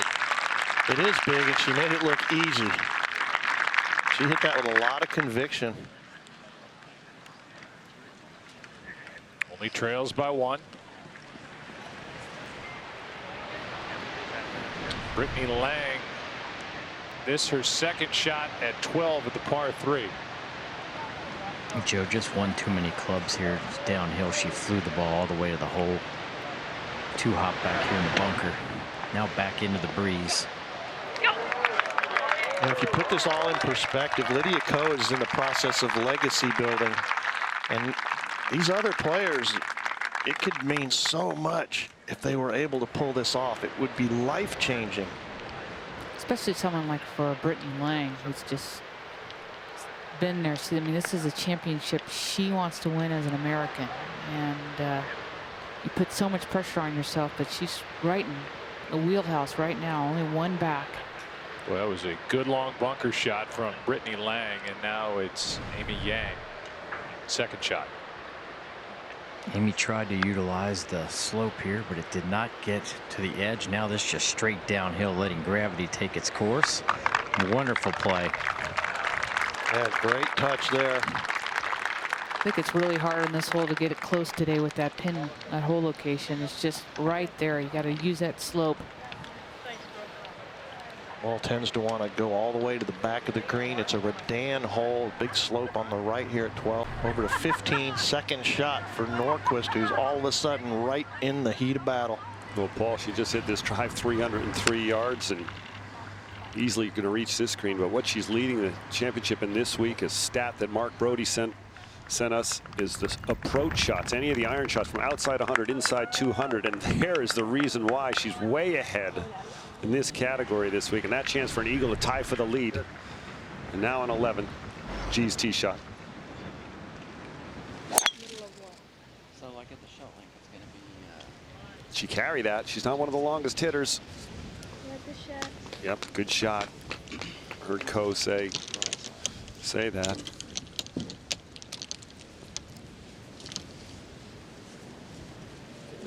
And now our leader. Target finish, left edge. Park's tee shot. Guarantee you she doesn't see those bunkers, does she? No, she doesn't. With a good drive, Brad, she'll have another wedge shot in, so see if she can get a little better with her wedges. These are the holes that you have to take advantage of, and you're really running out of holes. You got 8 holes left. Just a couple short holes. And this is one of them, and you just have to take advantage of it. Good drive, good second shot. Yep, 2 reachable par 5s. If that carries, that is massive. Oh my goodness. What bunker? Got to be, That'll be a flip shot. no more right than the shot length. Probably just left with the shot length. Yeah. Yeah? Okay.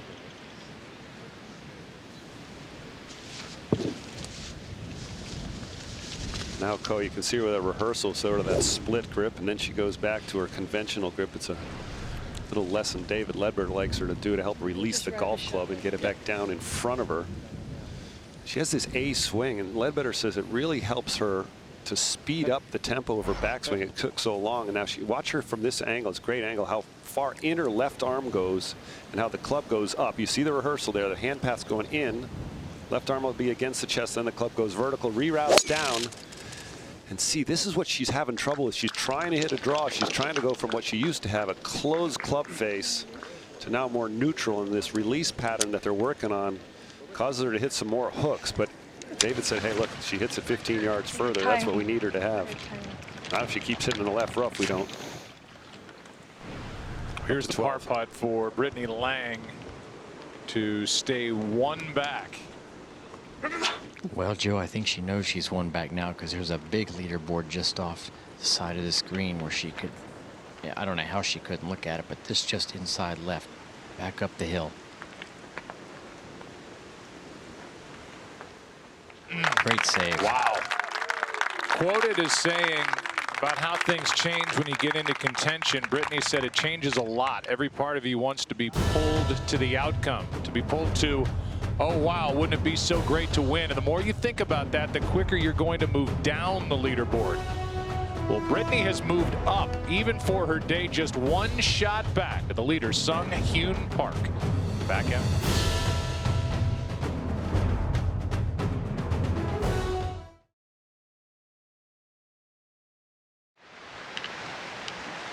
Lydia Ko from the left fairway bunker here on the 11th.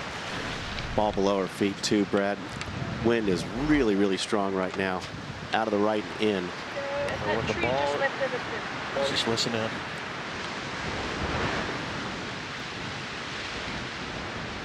The heel digs and the toe cuts, and when the ball's below your feet in the bunker, it's really hard not to hit it fat. 113 yards. Sounded good. Get down. Yes. Oh.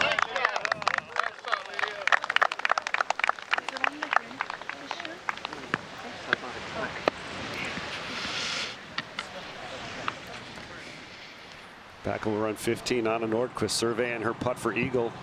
So Brad, you know, she makes this putt. She gets to 6 under with 3 holes left. If you post 6 under, 7 under, you got to feel good. There's no pressure in trying to post too, so. But I think she knows where she stands at this point. Oh yeah.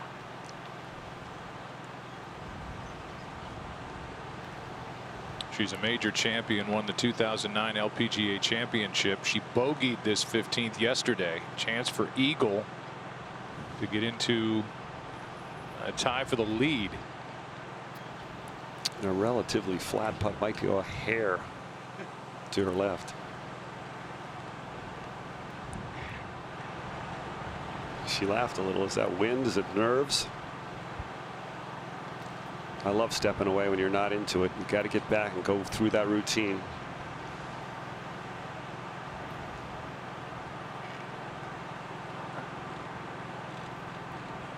And she's made it. Anna Nordqvist. Eagle at 15. Co-leader. The lowest round on the course. And she's such a good ball striker. You know, she's got the par 3 coming up. A tough 17. And a moment ago, back on the 11th. G's second shot.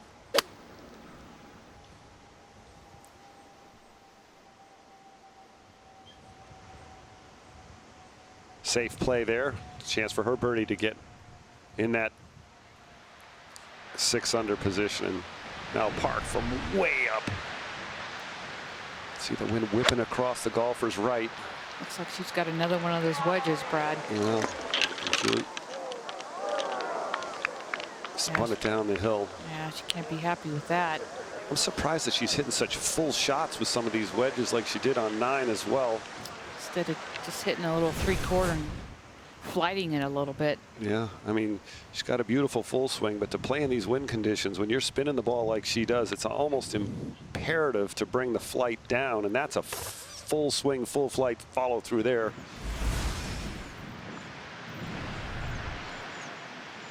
Now Brittany Lang on the 13th hole. New tee location for the golfers today. Got to keep it out of the left rough today.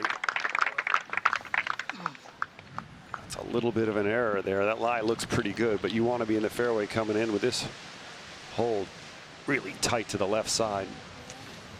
Good shot. She might be able to use that bank and kind of bank it in from there.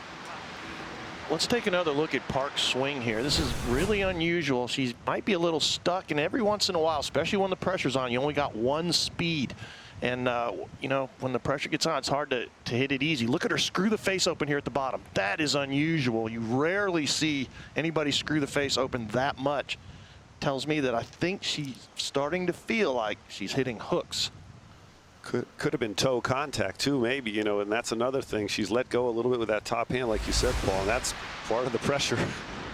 Well, I've been trapped many, many times when all I had was full, and when you're playing great, you've got a variety of speeds you can hit shots. Now Park's birdie putt. It's be coming back up the hill, just off this little precipice here, moving it pretty far to the left. Got to hit it hard. Look at that follow through with a putter, almost bell tie. It was bell tie. Good control, good touch. It's a lost opportunity, even though the 11th is difficult. Tough hole location to get close, but that's at least 5 wedges in a row that she's failed to make a birdie. And she's still leading the golf tournament, the championship, I should say. And Paul, they are actually have been warned. They are now on the clock as they came off the 11th tee. So they got to be thinking about pace of play now. That's tough. The group in front of him is already on 13 fairway. Well, you've seen them run off. They ran off the 7th tee. They ran off the 8th tee, so they know they've been behind a while.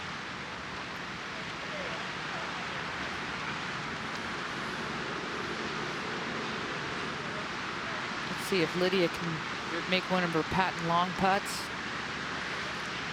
Got to be breaking pretty hard once it comes over this ridge.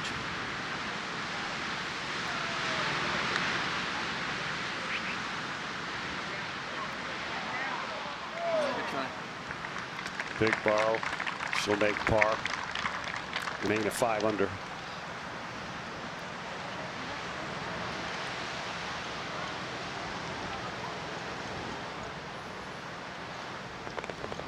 Sometimes it's a pressure that makes groups play slow. Sometimes it's the conditions. Well, I think they got a little bit behind on Lydia on well, number 9 for sure, no doubt about it.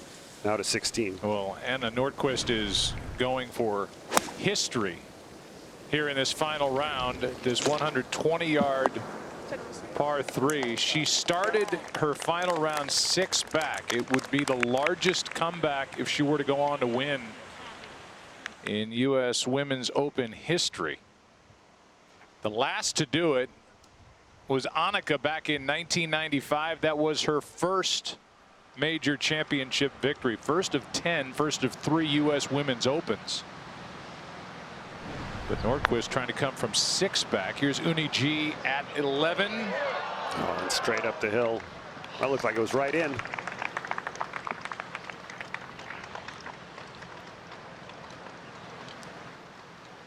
Three pars for the final grouping here at 11.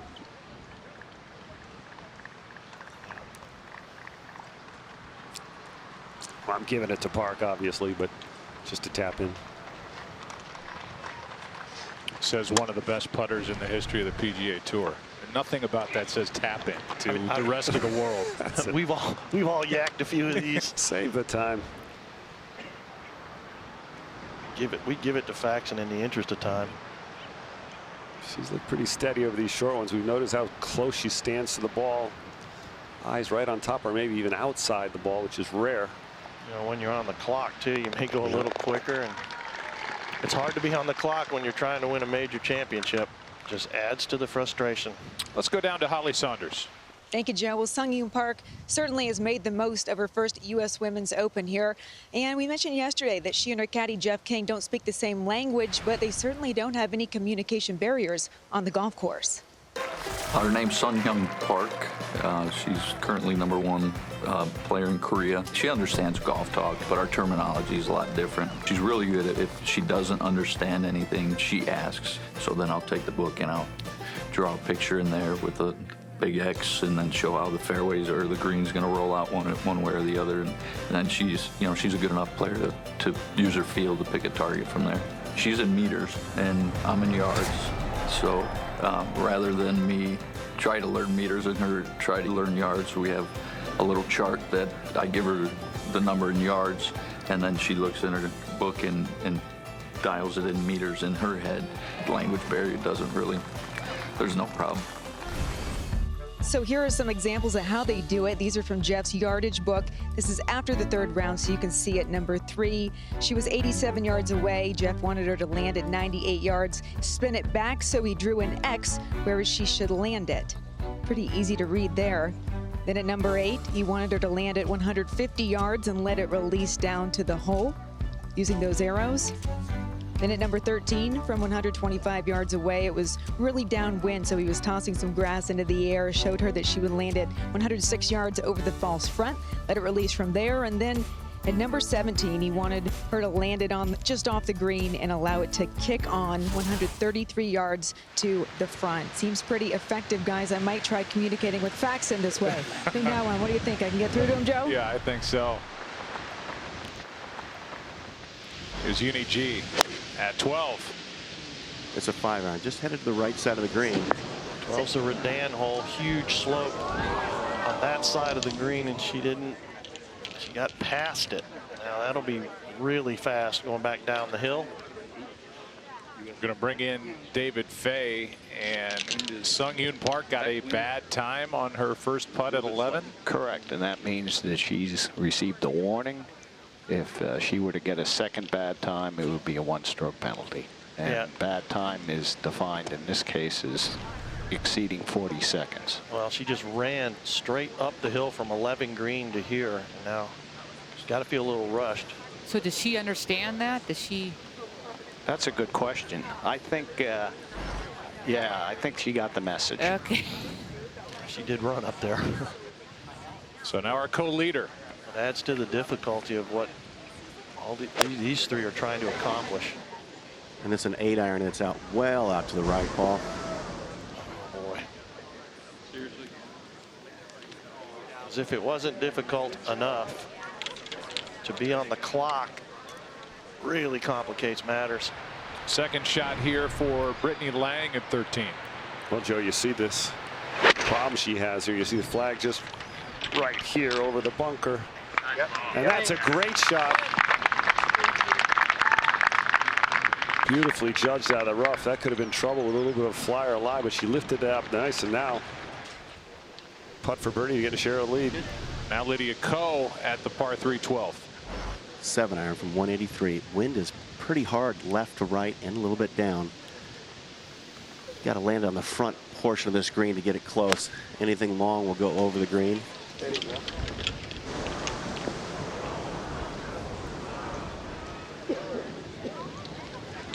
comes up short. I think all three of these players have been affected by being on the clock. Well, they will move it on up to the green here at 12. Two-way tie at the top. Nordquist and Park at the U.S. Women's Open. They should just cut all three.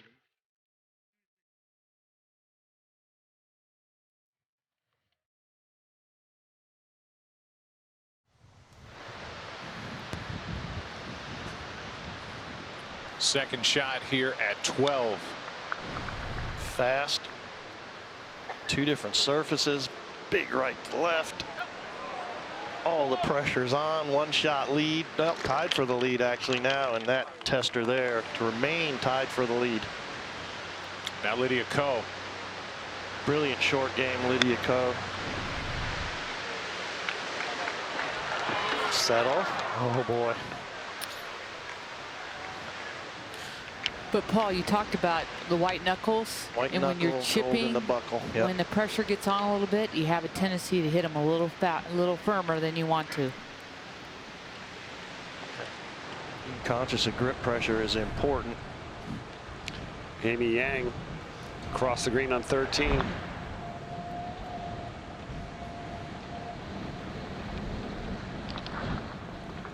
For her birdie, she'll have a little tester there to stay at 4 under and 2 back.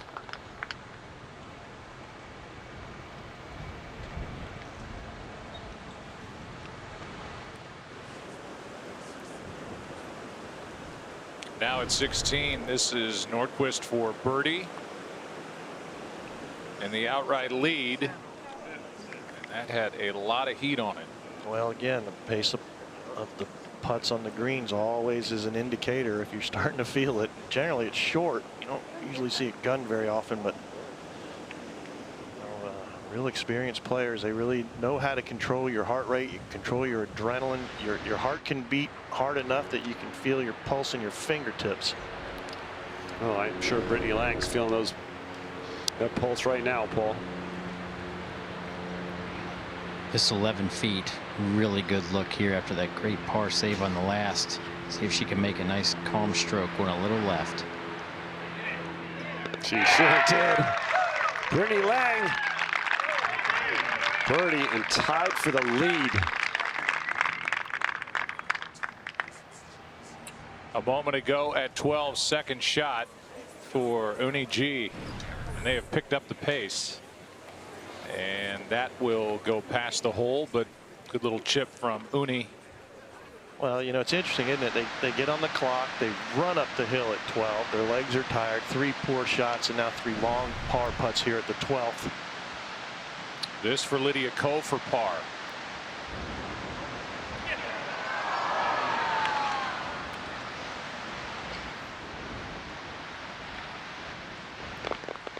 So a bogey here at 12 now, 2 back.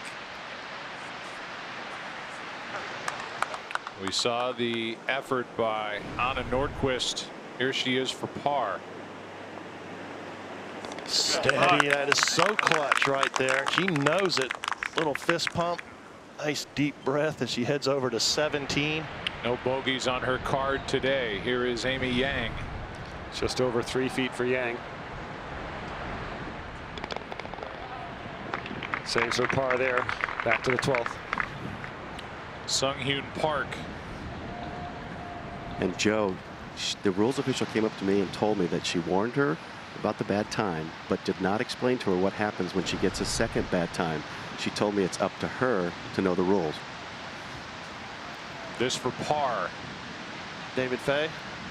I spoke with the observer in that group and asked her the same question, and she indicated that the caddy had been informed, but I told her to make sure that the caddy's informed, because when you have a language barrier, you have to make it clear. Usually when you go in and warn a group that you're about to be timed, you quickly try to lay out the penalty situation. Yes, it's in the notice to players, and they get the information, but let's face it, they don't read it.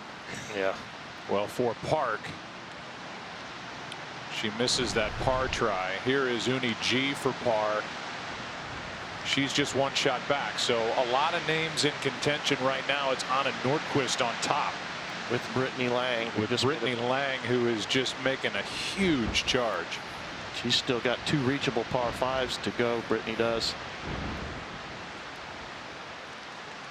7 feet should be breaking just a little bit to her right.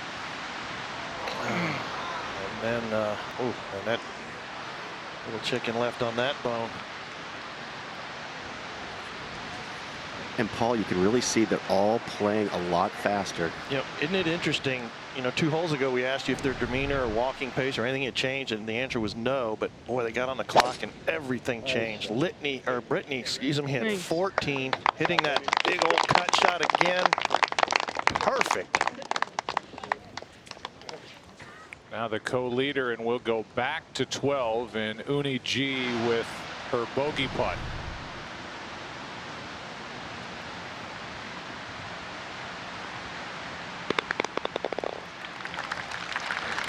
Now 2 back. Up ahead to 17. On the tee, Anna Nordqvist with driver. Par 4 into the wind, down the hill. Picks up her tee in a heartbeat, didn't she? Laced it down the middle. Oh, and I think that's an important shot there to get this aggressive shot down the fairway. A lot of the players have laid well back of that bunker. Back to 12. And this, our co-leader for bogey. And Sung Hyun Park now a shot behind Nordqvist and Lang.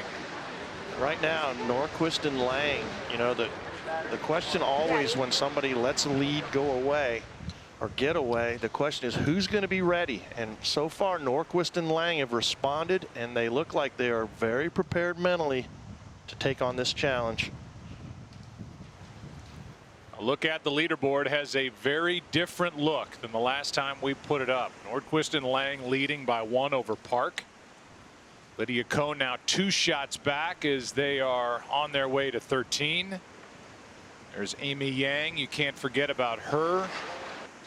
A young lady who has come so close, not just in U.S. Opens past, but major championships past. You can see still a little jog to the step of this grouping as they head to 13. And so we'll welcome you inside the tower here at CourD'Ivoire. I'm Joe Buck along with Paul Azinger and the Hall of Famer Julie Inkster. Julie, I'll start with you. Paul just said it. You know, who's going to be ready to step up when the opportunity is there?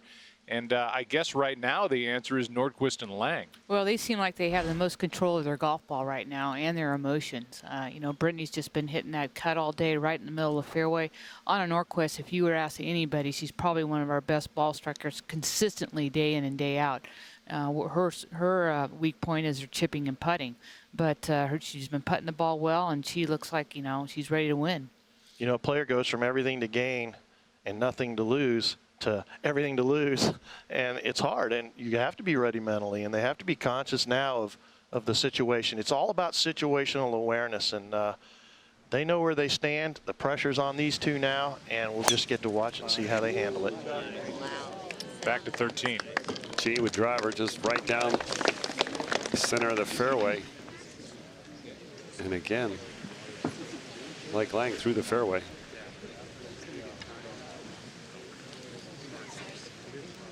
No problem. We want right rough edge. Finish. Backwind foot. Now Park with 3 wood. This may be too much club. Brad, I think it's definitely too much club. She got 3 wood. She hits it so far, it'll definitely go through if she catches it solid. You know what, Scott? I talked to her caddy yesterday, and they hit 3 wood through the fairway on this hole yesterday, and they were going to go with the 3 hybrid today. This definitely doesn't look like a hybrid. They go on the green. I think it's hit so hard. Got to sit down.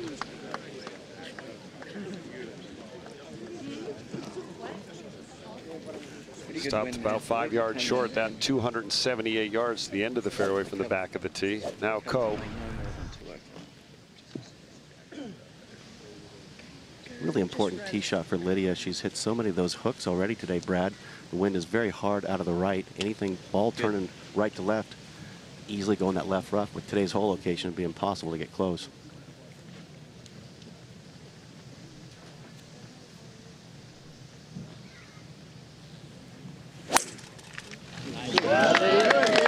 Low draw. Stay out of that left rough and she'll be fine.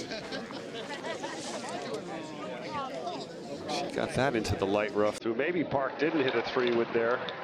Got the final group here under a little extra pressure to catch up too. Anna Nordqvist, Brittany Lang atop the 71st U.S. Women's Open.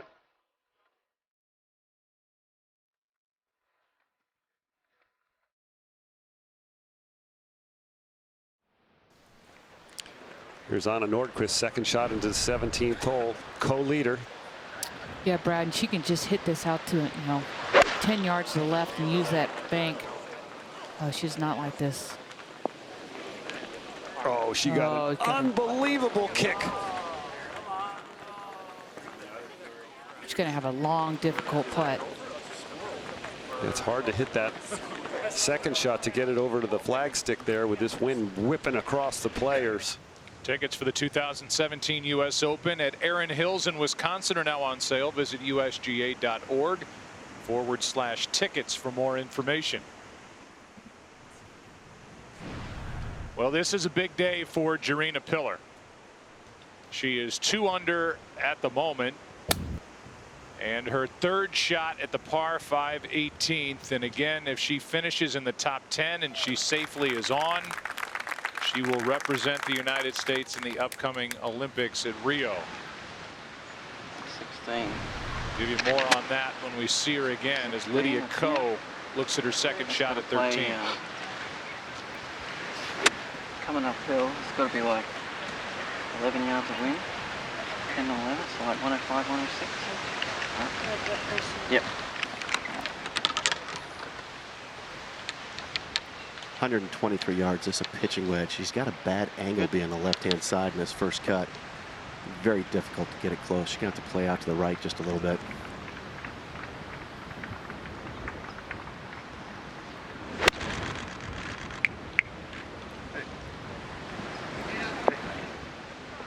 It's the smart play and a good spot to come in from. Brittany Lang was in a similar spot a little while ago and had an 11-footer. She's using the slope here, and that's in about the same spot. Give her a chance to get to 5 under. Over to 14. Second shot for Brittany Lang, our co-leader. Oh, and suddenly this has become the most difficult hole in the championship. Nordqvist has already gone past this hole. Lang getting a great bounce there. Okay. Brittany's got a reachable par 5 in the 15th. And a reachable 18th hole if she chooses to hit driver off the tee. No Park second shot. See if she can get one of these wedges close. Looks like she likes it. Good reason. It's hard to believe she can spin that back downwind. Now G's second. 106 yards. Just a sand wedge. But again, she's in the rough, but a pretty good lie. But it'll be a lot more difficult to control the spin, Brad. She's aiming out to the right a little, Scott. Probably trying to use that slope just like Lydia did.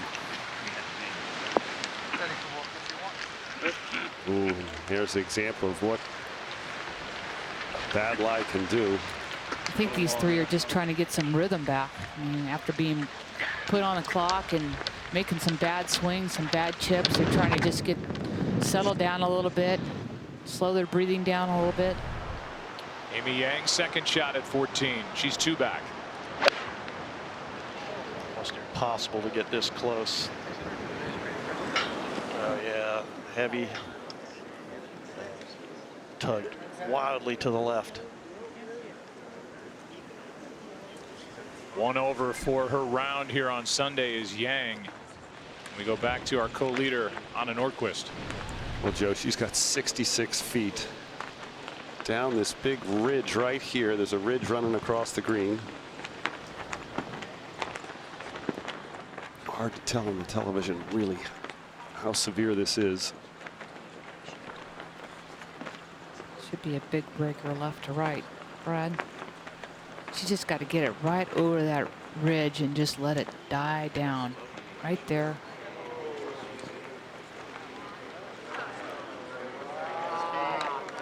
Yeah, wonderful touch.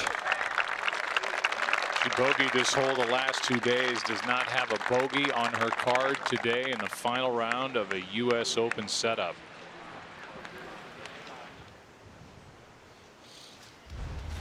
So with that, we remind you about Soccer Sunday. Tonight, Audi presents it, and it's Red Hot New York City FC putting their 4-game winning streak on the line against Sporting KC at 8 Eastern on FS1, or watch it all live on Fox Sports Go. Right now tied for 7th. A huge accomplishment to become a representative for the United States in the upcoming Olympic Games. She had to finish inside the top 10 to guarantee that she would be top 15 in the world. And when she was asked about it, she said, "I've played there once in the Brazil Cup. I already have a Brazil stamp in my passport. I would love to add another one." And as she makes her par here at 18, she said, "Nothing gives me more honor than to put on the stars and stripes." And she has maybe not won a U.S. Women's Open Championship today here, Julie Inkster, but really made herself and her family awfully proud. Exactly. I mean, anytime you can put on the red, white, and blue, and she's a huge American, and she believes in the red, white, and blue, and I think it's a great honor. It's a tough week for her, and she really played well. If she'd have putted exceptionally well this week, she might be hoisting that trophy. To 13. Now G's lengthy birdie putt. From 40 feet, breaking to the right, Brad, and going back into the breeze.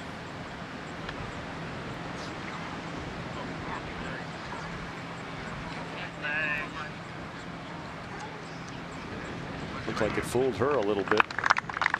Fell to the left, and she'll have a 3-footer now for a par. Over to 14.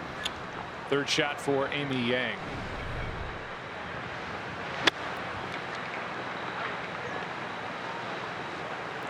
From the bunker to the heavy rough to this shot to give her a short par saving putt as she sits 2 back. Here is Jody Ewart Shadoff, who, as Brad mentioned earlier, is from England. This for birdie, can't get it to go, but the 28-year-old who turned pro in 2010 certainly made her husband Adam Shadoff proud. Adam is a sports anchor in Sarasota, Florida. Can't get the birdie to go at 18, but played well here this week. Here's Lydia Ko now, Brad at 13.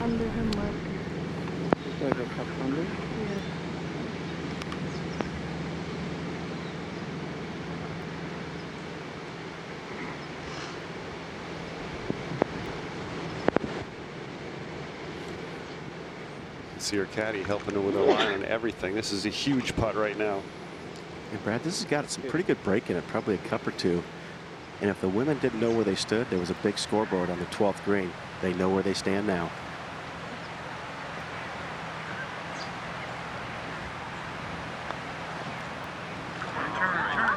It's good enough.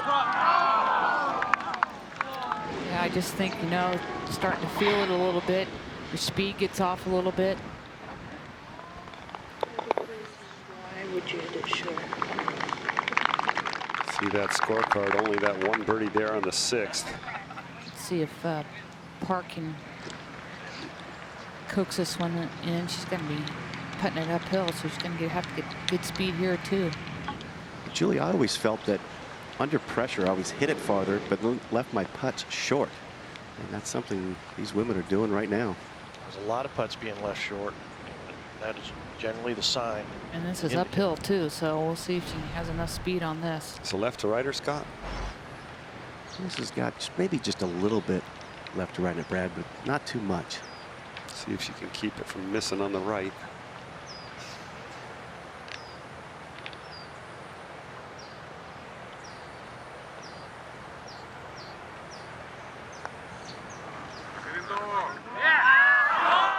Good call, Julie Inkster. I'd really like to see her just stand a little further from the ball. Her hands look so close to her body. It looks like she can't get any movement.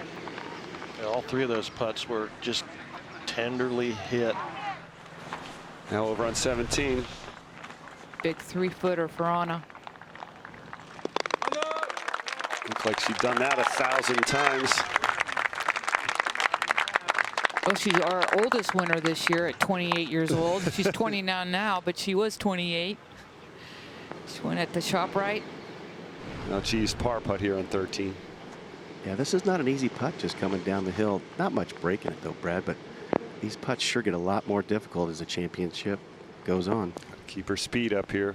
Keep it from missing to the left. Yep, nice stroke there by G. They now go to 14, the hardest hole on the golf course today. Here is Brittany Lang with a long birdie try. Oh yeah, beautifully judged.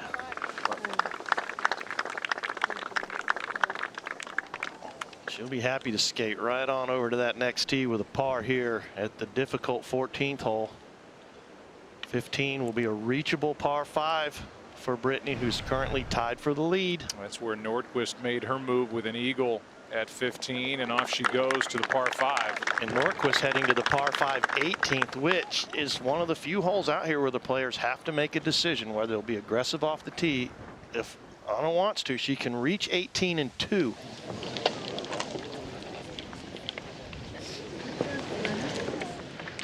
Lydia Ko now waiting at 14. Here is Lydia Ko, 13 yesterday. Just able to get it to go. What a difference a day makes now today at 13. Did not get that last turn. And so close to getting to within 1.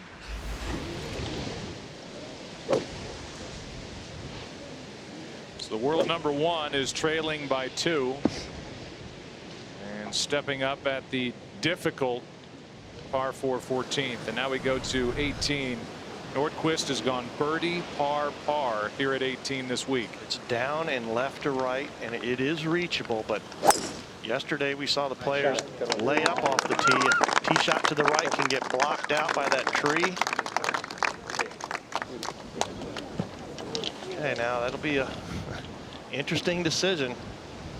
The hole is cut just over the water, only on 10, and it will be downwind if they decide to lay up and hit wedge there at 18. Big par putt here for Yang. Okay. What a good save from the bunker to the rough, and a good up and down. So on she goes to the par 5. Here's Park. And Park with driver here. She's going to have to start this almost at that tree that's left of the fairway and let the wind just bring it back. Yeah, that left to right wind is kind of the nemesis for a right-hander. She's got to go left of that bunker. This club reaches that bunker, and that bunker is no good.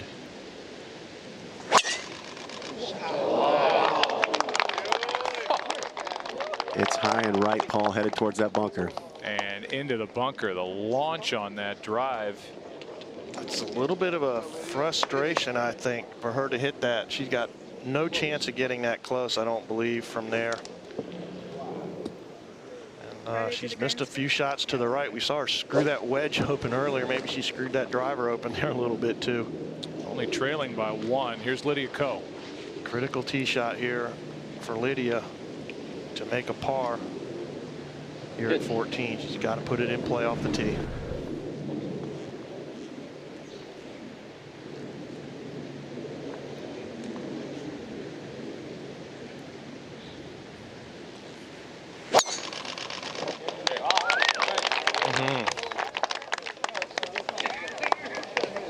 She challenged that left side, Joe, and hit a gem. So a good, safe drive for Lydia Ko here at 14, and now up 1 to 15. Brittany Lang, tee shot here on the par 5 up the hill. And that hard fade, the whole back 9 and a carry. Oh, that's a big mistake. Yeah, she's just going to have to wedge out of there and make it a 3-shot lead, 3-shot hole. Well, what will it be on the par 5 15th for the co-leader? She has found the fairway bunker. Take a break in the final round.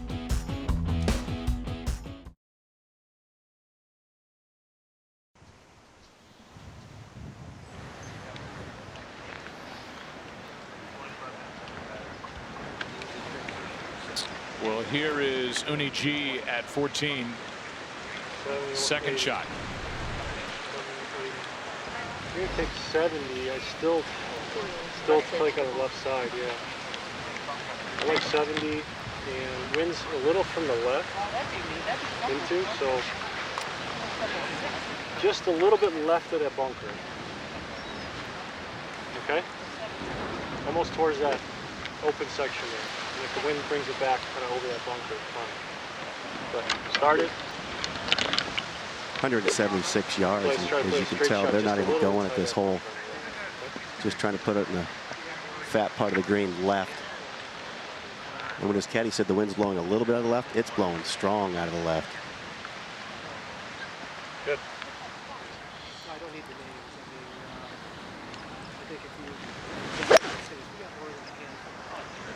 4 hybrid high in the air and cutting.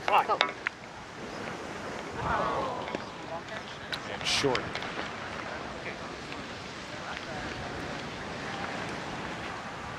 Well, the big second shot here for Anna Nordqvist.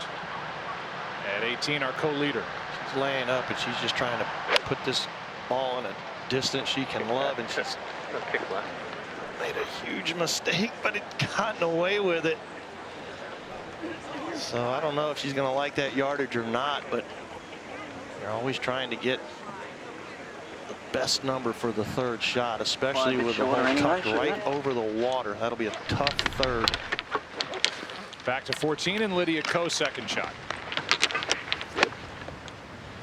157 yards. Again, the wind is very, very strong. Out of the left and in. This might not be the place for Lydia to take a chance. She's got 2 par 5s left.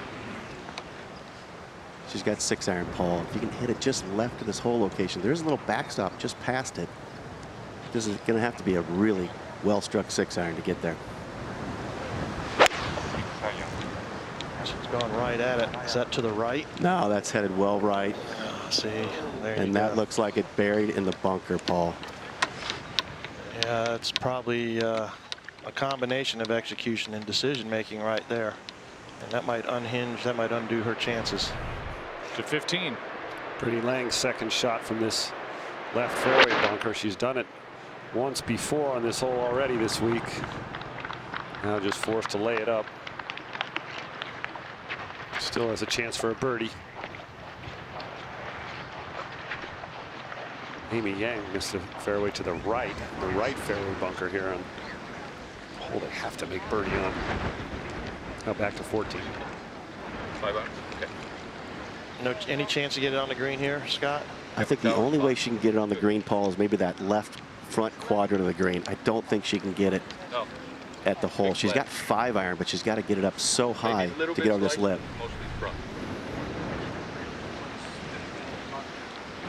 You just have to get it over the lip at all costs. You cannot afford to go into the screen from the rough. If you can't get there, you know, lay up. So she must feel like she can do it. She's going to have to get this up real quick with the 5-iron. That is high, but that's not going to get there. It might get in the bunker and bury, and it just came out of its pitch mark, so she'll have a bunker shot. Not a bad lie, though. All 3 players in the bunker here at the difficult 14.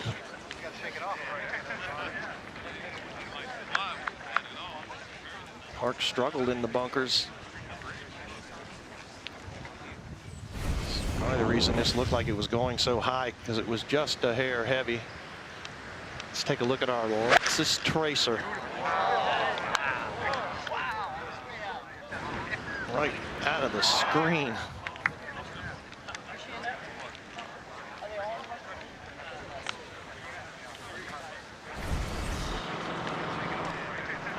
Amy Yang's second shot from that right fairway bunker I just mentioned to you a moment ago, 188 yards back up the hill. If she can sneak it around the corner of that bunker, she can get it there. But not a bad spot to be. Yeah, Brad, I think the only place you don't want to be there is long. I think that's going to be a fairly easy bunker shot for her.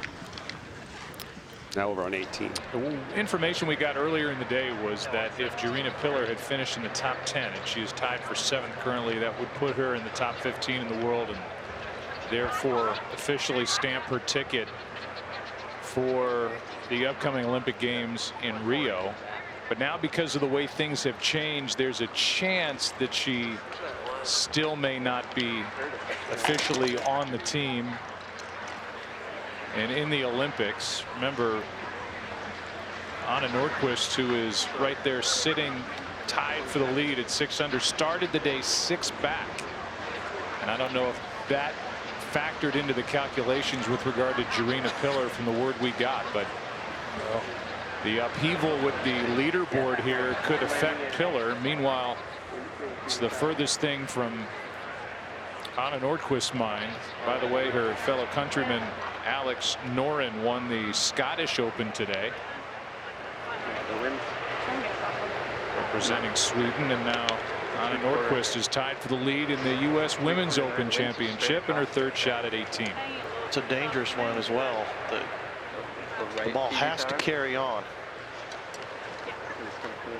Trying to put together a bogey-free final round. Last to do it by a winner was Meg Mallon in 04. The grade of that slope short of the hole, the ball will roll all the way back into the water. She doesn't carry this on the green. It's only 124 yards, but it's straight downwind, tied for the lead.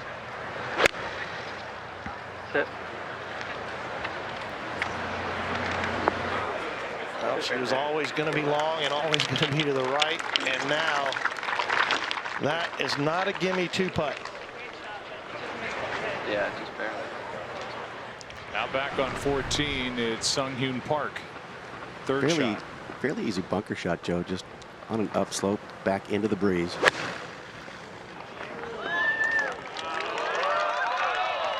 What a fantastic shot.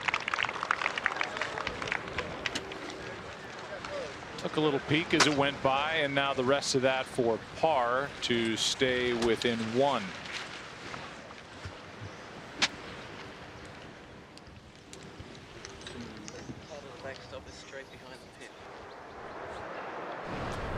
Now 15. Yeah, Brittany Lang now. About 150 yards. Asking it to sit. Look at that hard first bounce. Just creeps into the rough there to decide how to play that next shot. Her 4th shot. Now back here on 14. Well, this is really tough now. You got to dig this out of there somehow. Screw that face open. Almost no chance. And over the back of the green.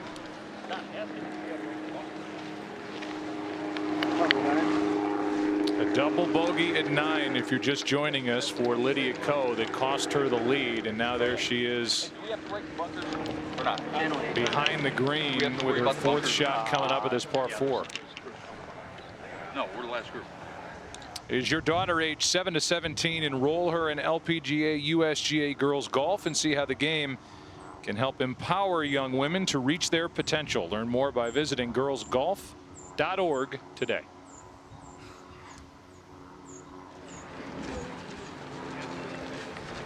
You know, we came on the air, guys, talking about how you just, if you were looking up at Lydia Ko on the leaderboard, you had to go get her. You didn't expect her to make mistakes, but she's made some mistakes both mentally and physically, and it's cost her as she is in trouble here at 14. Part of it was because she was so confident coming in here, and she won 2 majors. She's done really well the last 4 majors, but she has had 10 third-round leads even at the age of 19, but she's let 5 of those get away.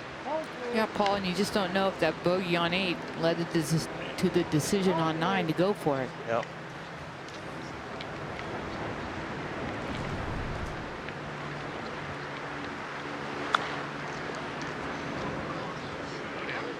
How about this shot?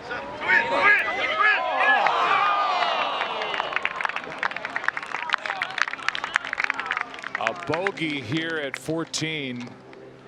What a tremendous effort there by Lydia Ko. She'll forego the putter for the rest of that. I think she thought she had this one. Not to be.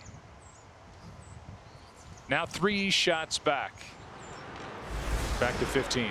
Amy Yang's third shot from the green side bunker. She had a great fairway bunker shot to get it to this point, Brad. This just about 40 feet, and she's looking right at it. She's been 4 for 4 out of bunker so far this week. Great technique. It is a beautiful technique. She's only made 1 birdie today at the first. This to get her within a shot of the lead. Beautiful action there, Singh. Held that face open, got it up in the air, landed it soft. Let's go back to 14. Uni G with her par putt. And Joe, she really didn't hit a very good bunker shot. It was fairly easy, just came out with no spin. And this putt be coming down the hill, then the last maybe 1.5 feet will go back uphill, moving to her left.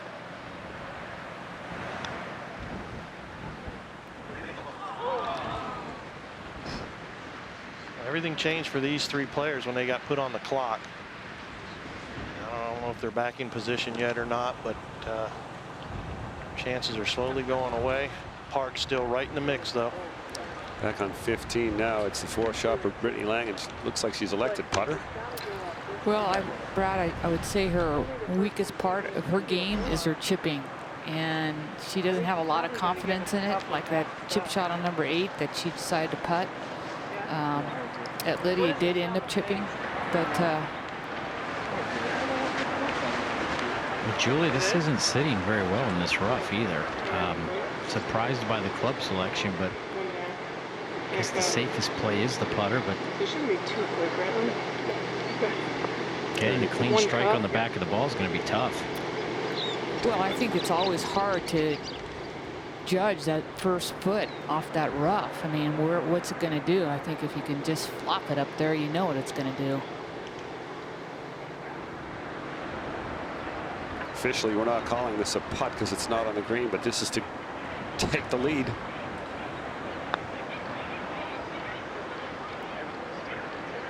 Kind of as expected. Just such a defensive play. You're only as good as you feel. She didn't feel very good about that as far as chipping. Here is Park. That was for par. Found 2 bunkers here at 14 and can't get that up and down. So now 4 under, 2 back.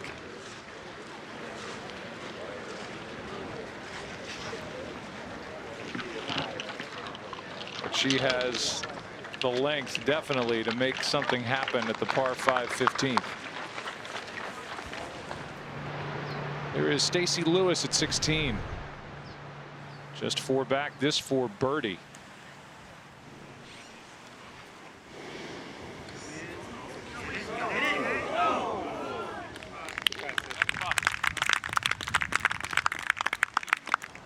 So she will stay 4 back, and now to 15. Angela Stanford for her birdie to get her to 2 under. Brad, this just with a little wiggle to her left, but straight down the hill. Just hung out there to the right. You can see on the greens here, there's a little poana. You see those seed heads. So some of the players are commenting later in the day, it gets a little bumpy. It wouldn't look like it went 2 different ways. Over to 18.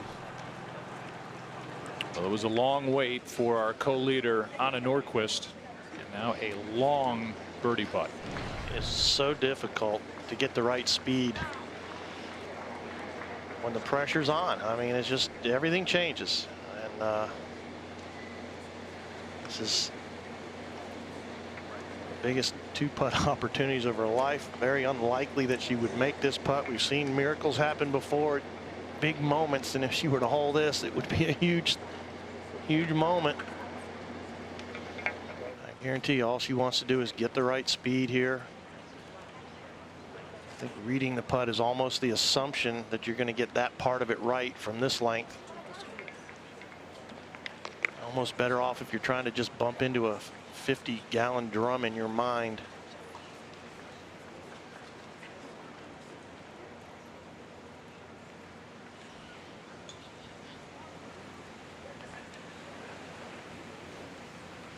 Seen her back off a putt a moment ago at 15. She's made some beautiful putts the last few holes.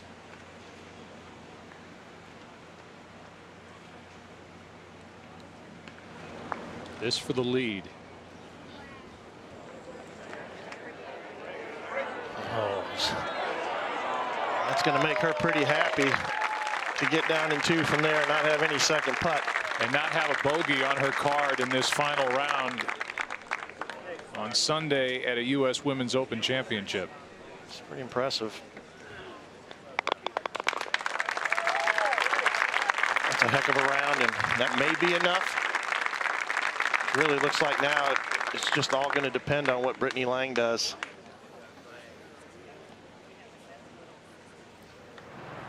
Well, it might depend on what Amy Yang does, Paul.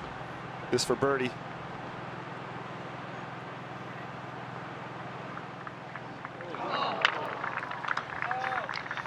We saw her miss so many little putts yesterday, just by a little on that left edge.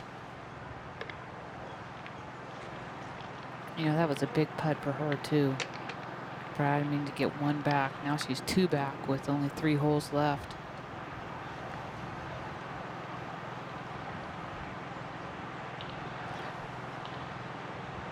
Not a lot of birdies in those last 3 holes.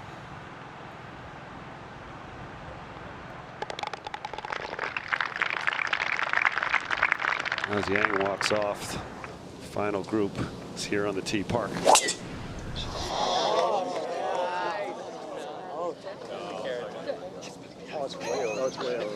that's way over the bunker that we saw Brittany Lang hit into. Lang hit into that bunker 3 times. Only birdied the hole once, and that's going to cost her today, maybe dearly, with her par there. A look at our leaderboard as we are winding down in this final round at Cordoval. 71st U.S. Women's Open Championship, a tie at the top. Anna Nordqvist and Brittany Lang. Nordqvist is in with a 67 and has posted 6 under for the championship. Brittany Lang is right there. Lydia Ko, who came in with the 54-hole lead, is now 3 shots back. Let's go back to 15 and Lydia Ko. Her driver here now on 15. That is headed left, Brad, into that bunker. How many of those shots have we seen on this hole? And really, since number 8, she hooked her little iron shot short and left there, and it's been a series of hooks since. Now up to 16. 22. Probably got about 15 over it. 116. You're gonna 4 gap with the white chair? I did, yeah. Should be plenty, right? You said 6, you said 22. And so the carryover, like, at the chair is probably 14? Yep. That's enough, right? Yeah, no problem.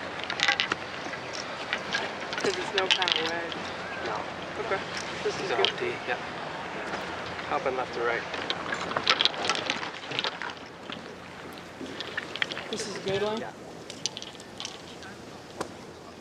Well, you heard the number. She's just carrying it 114 over that front bunker. Whole location is just 5 steps from a big drop off to the left, which the women need to be careful of with this straight downwind, just a sand wedge.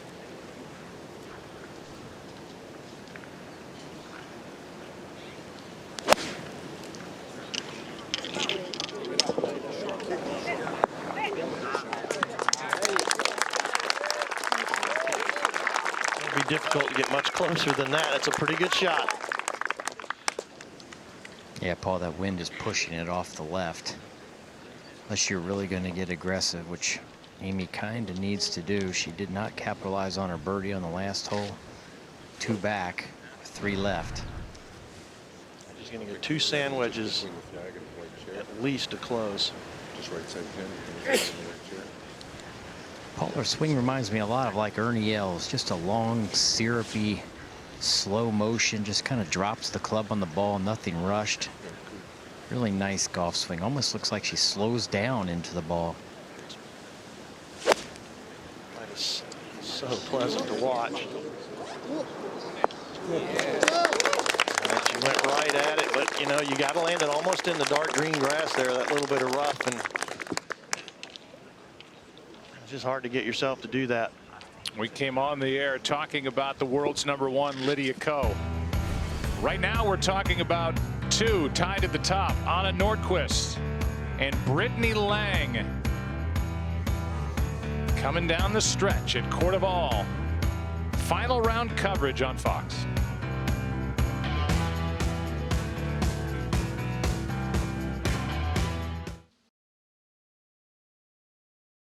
We're back at Cordoval here in the final round. U.S. Women's Open Championship. Anna Nordqvist, 67 to start the championship, or finish the championship today. 6 under par, tied with Brittany Lang. And here, second shot on the 15th hole for Park after a massive drive. Either that or 8 control.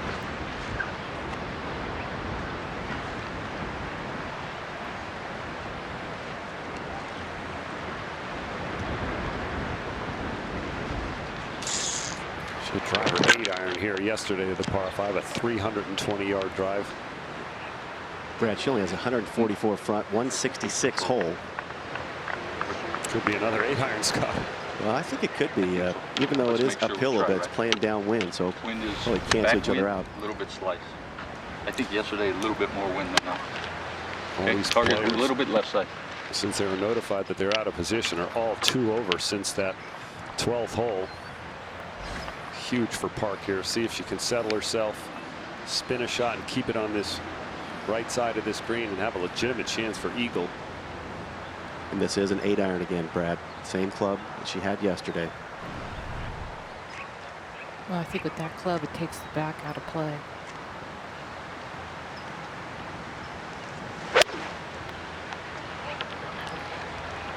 Softly, soft.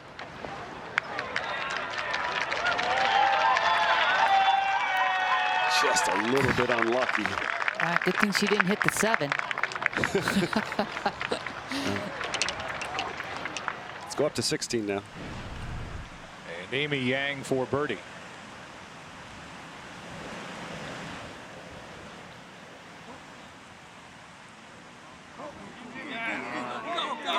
Boy, she's come so close on the greens, Amy Yang, and she's come so close in the U.S. Women's Open Championship. She's finished 2nd in 2012, 4th in 14, 2nd last year to In-Ji Chun.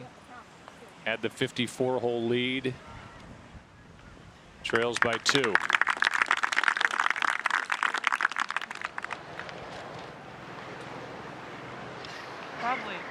Probably not quite a 1 down, right? Yeah, got a little bit of wind in here too. That's good. 1 down, left edge. Brittany's putt is downhill 24 feet. Just ever so slightly going to go to the right in the last 2 feet of the putt. Very quick. Oh, yes!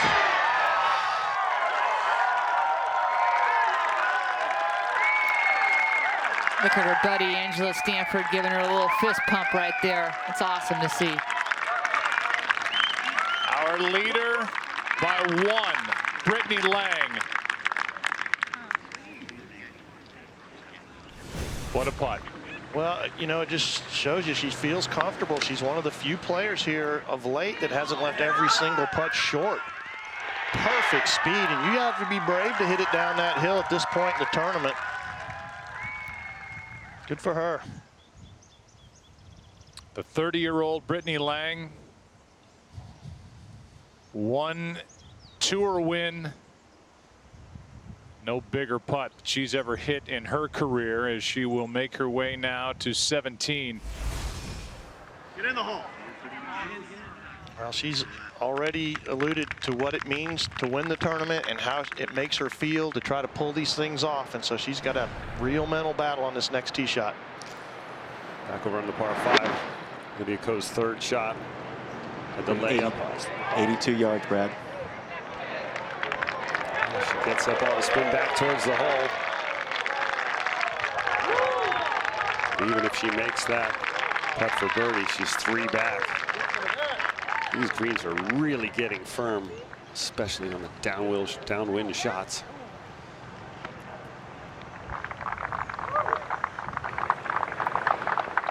Now G.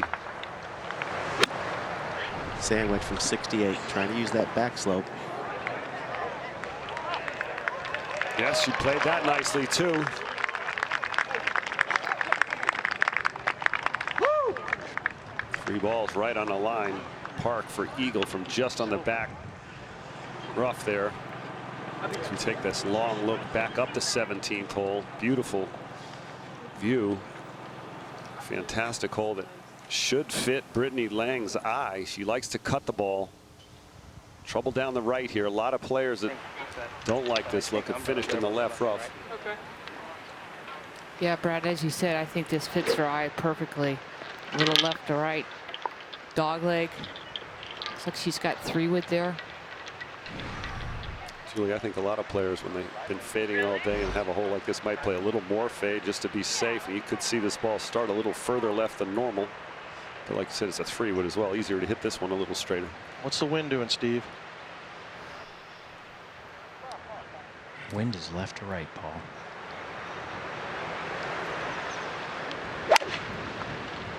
And it did. It started at the left edge of that bunker. Wow. Penetrating ball flight. Perfect. And it's going to be a great hole location for her second shot too, with that little fade. Well, other than the tee shot on 15, she's driven it amazingly well today. Yeah, it's funny, Paul. 15, that you have to hit a draw there, and that doesn't set up well for her eye.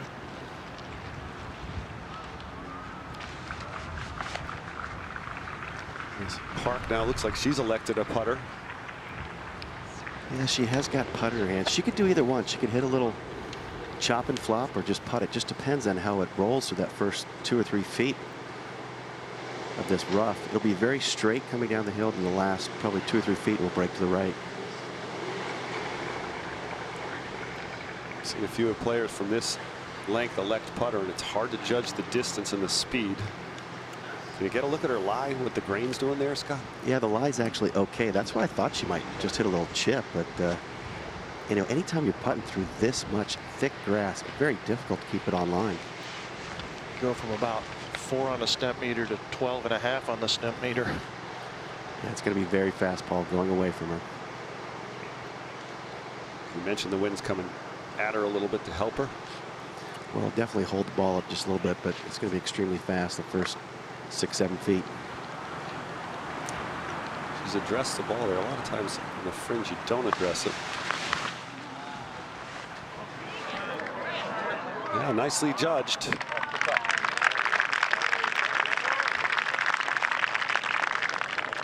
Birdie for Park. 2 back now, 3 to go.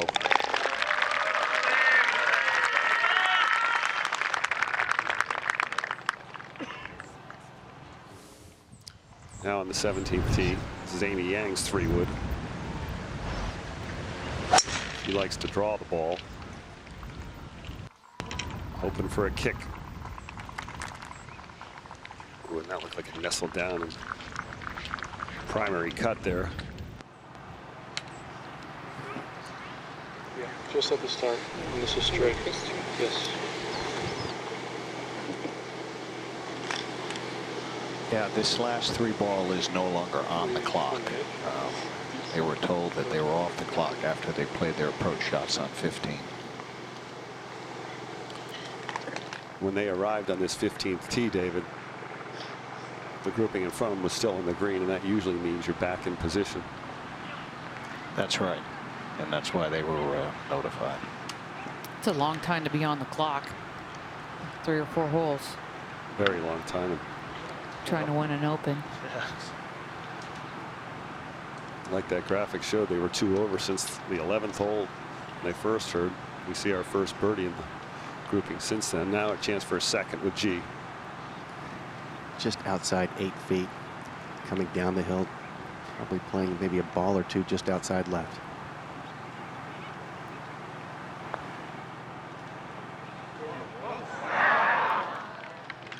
Looks like she started that pretty straight, Scott. Yeah, it definitely is going to break right all the way, so that was a misread.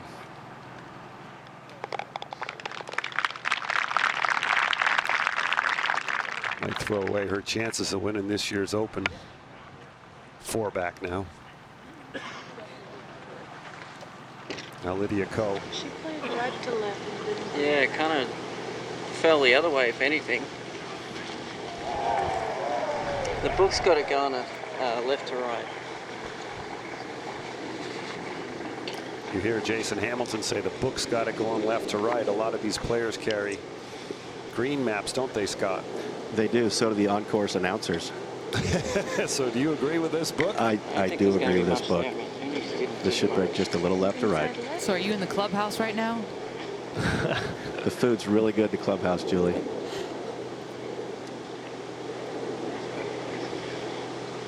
I really think with pace, this ball can be played inside the hole.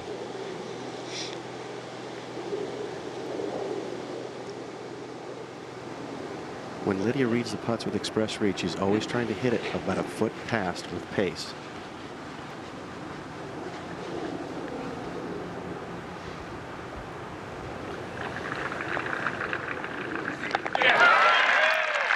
Lydia Ko birdies the 15th hole. We'll have to do the best Lydia Ko impersonation these last 3 holes. Now on 17, this is Stacey Lewis's birdie putt. She just has not been able to get anything going this week. It's a rare birdie here. Get hers to 3 under, and She's just going to come up a little bit short. tied for 6th. She had that tough afternoon tee time on Friday. Now back up in the fairway, or in the left rough, actually. Amy Yang second. 203 yards, Brad. Actually, the best angle for the whole location. Lie's not too bad. She's going to have to chase this on the front. Hope it feeds to the right.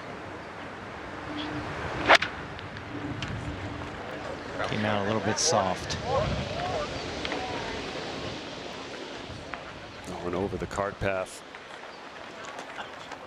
So many players have bailed left on both their tee shots and second shots here on this difficult par 4, with the wind helping it to go further left. Difficult Just third left it, now. it's all right. Should run down there a little bit. The tree? Yeah. You like this? I think it's plenty. I think it's good. Okay, let's do it. Do you agree? I agree. Let's do it. So right in that tree, just left of that. Just commit to that Yeah. line. It's in hook. In hook.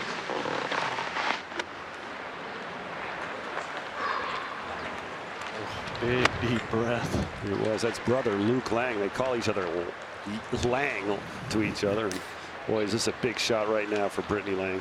And as far as Brittany's just great. As far as one-liners, there's no one better. She's got a great personality. She's got a great opportunity here to get her first major championship. 180 yards.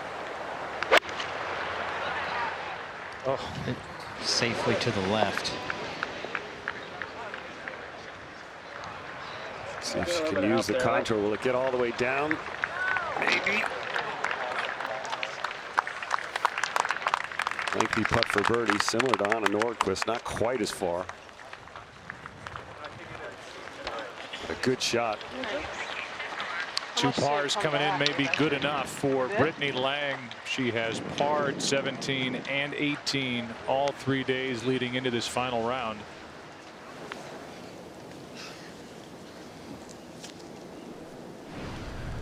Back at 16, here is. No, hold on. Let's turn around. This is a must. We'd think a must birdie here for Park. 2 shots back. Only a sand wedge, 120 yards straight downwind.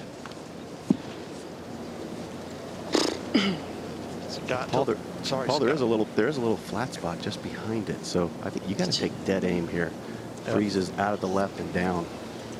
Well, what we've seen so far is that the ball has to land just on the green or in the dark green grass there, and it's really only about a 2-yard area. So she's got to hit it absolutely perfect to get it close.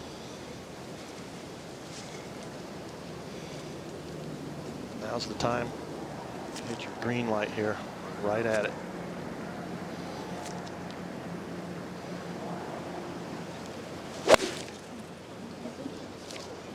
It is a hole. Oh, no, it doesn't come out. Missed by literally a foot, maybe inches there.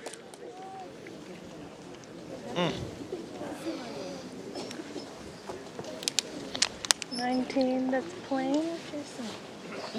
It's actually a makeable little chip or pitch shot right there. Should be quite a bit across. And Paul, she can't see where that is right now. She's not sure if it's on the green or not. She can't see. There's a bit of help there, like 12, 13. Full pitching. Yeah, full one's good. You know, Lydia's always I like landing it. I like landing it just left of the guy sitting down. Because somebody who just plays the game, and now she seems more, Brad, like she tries to work the game. Gotta go between them. Okay. She's making some swing changes. Perfect. Maybe winning in spite of it. Like Tiger Woods did after he won the Masters in '97, wasn't afraid to go try and get better.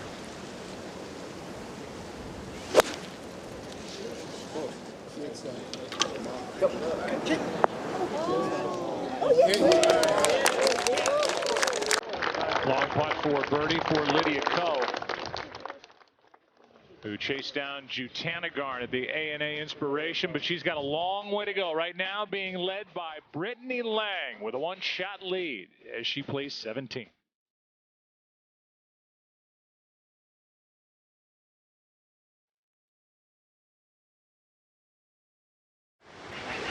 Our leader, Brittany Lang, surveying this lengthy putt across the green here on 17.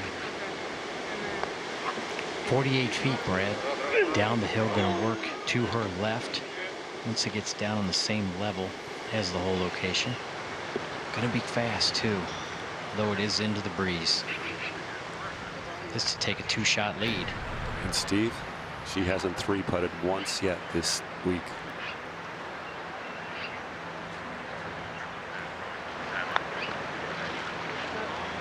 Sit, baby, sit.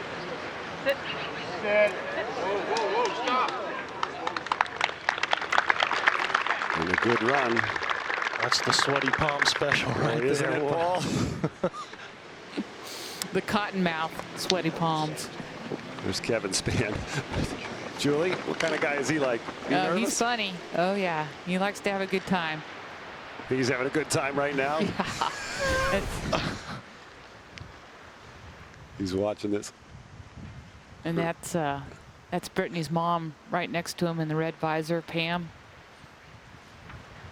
Awesome. Awesome. Back to 16 now. Second shot for Sung Hyun Park.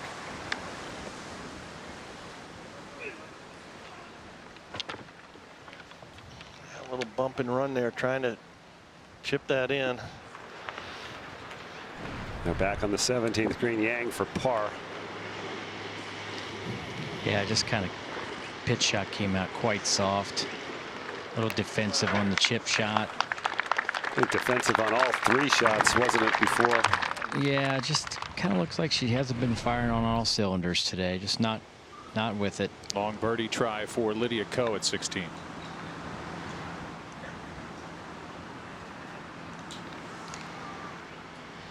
Well, right now, Brittany Lang's the only one that can reach on any of these putts. Remember the bogey at 8, double on 9 for Lydia Ko. That's where her round came undone. Here is Christy Kerr, past champion of the United States Women's Open, for birdie at 18. She likes that early fist pump, doesn't she, Julie? Oh, yeah. I love watching it, too. Unless I'm playing against her. Even par today at 72. 2 under for the championship.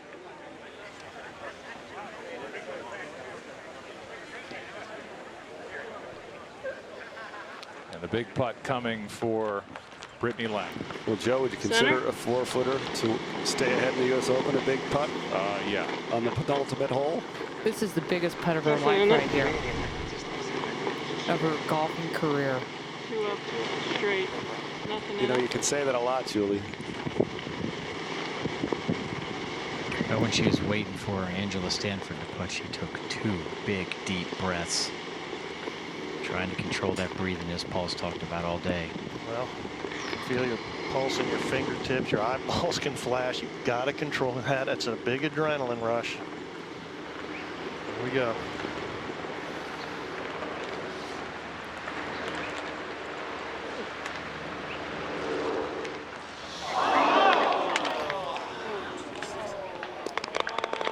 Don't look at me, Julie. I didn't try to hex her.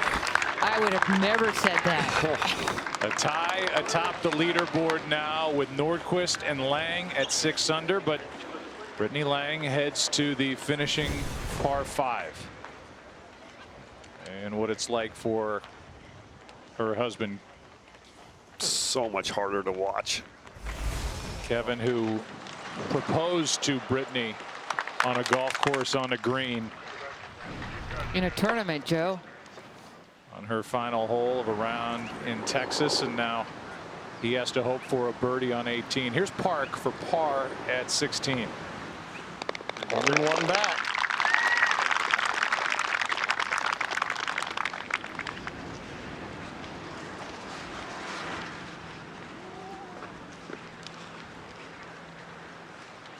So Sung Hyun Park is hanging in there with 2 holes to go, 1 shot back.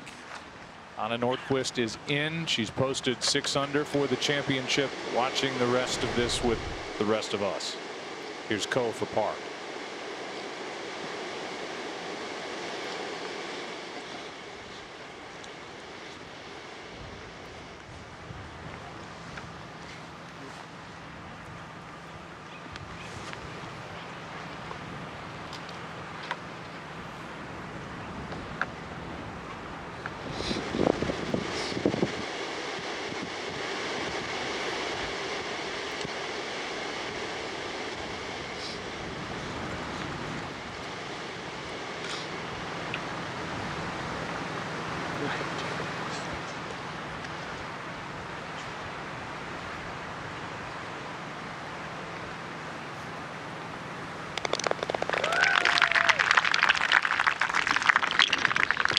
She's only 2 back. Third shot for Stacy Lewis, who came into this championship trying to finish in the top 3 for the 3rd consecutive year. She's 3 back. Here's a look at what we're about to see Brittany Lang face. 18 is reachable. It's down and left to right. Lang has the length to reach it, but it's a risky shot to go for 18 and 2. G for par now here at 16. Cleans that up. 3 back. I think her chances have vanished.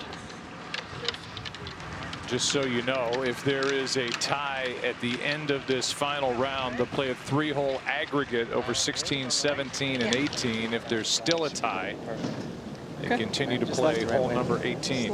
Yep. Brittany here with no intention of going for this green in 2. It's going to all kind of hinder on her wedge shot. She's got to hit a good tee shot, get it in play. And Paul, we've seen how difficult that hole location is on 18. No one seemed to be able to get it close. You know, we've been watching all day. Hardly anybody got it within 10 feet there at 18. So, but a good tee shot to start this hole is critical. Hazard up the entire left side. Right rough's not bad.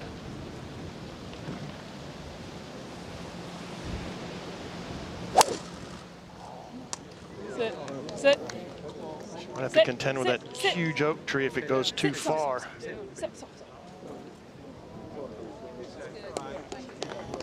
The idea now from there is to just hit it to a distance. She might have that tree in her way. She might have to go over. Gotta hit it to a distance that you love. She should be able to wedge it over that tree. But Or maybe under. have to leave herself further back. Now back on the 17th tee. Park, who struggled on this hole, bogeyed the first 2 days.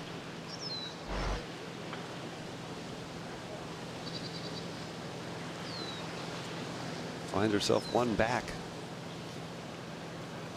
Brad, the wind is dying down just a little bit. It still is in out of the right, but not quite as strong as it was maybe an hour ago.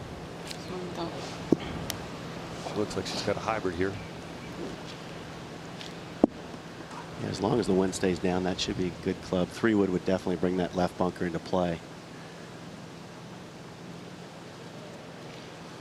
She's a little unsettled, backed away on 16 as well.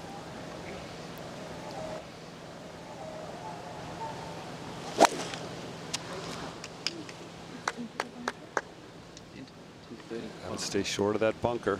I can't reach. Yep, not bad. No, we haven't got anywhere near it yet. Long shot in. A good angle.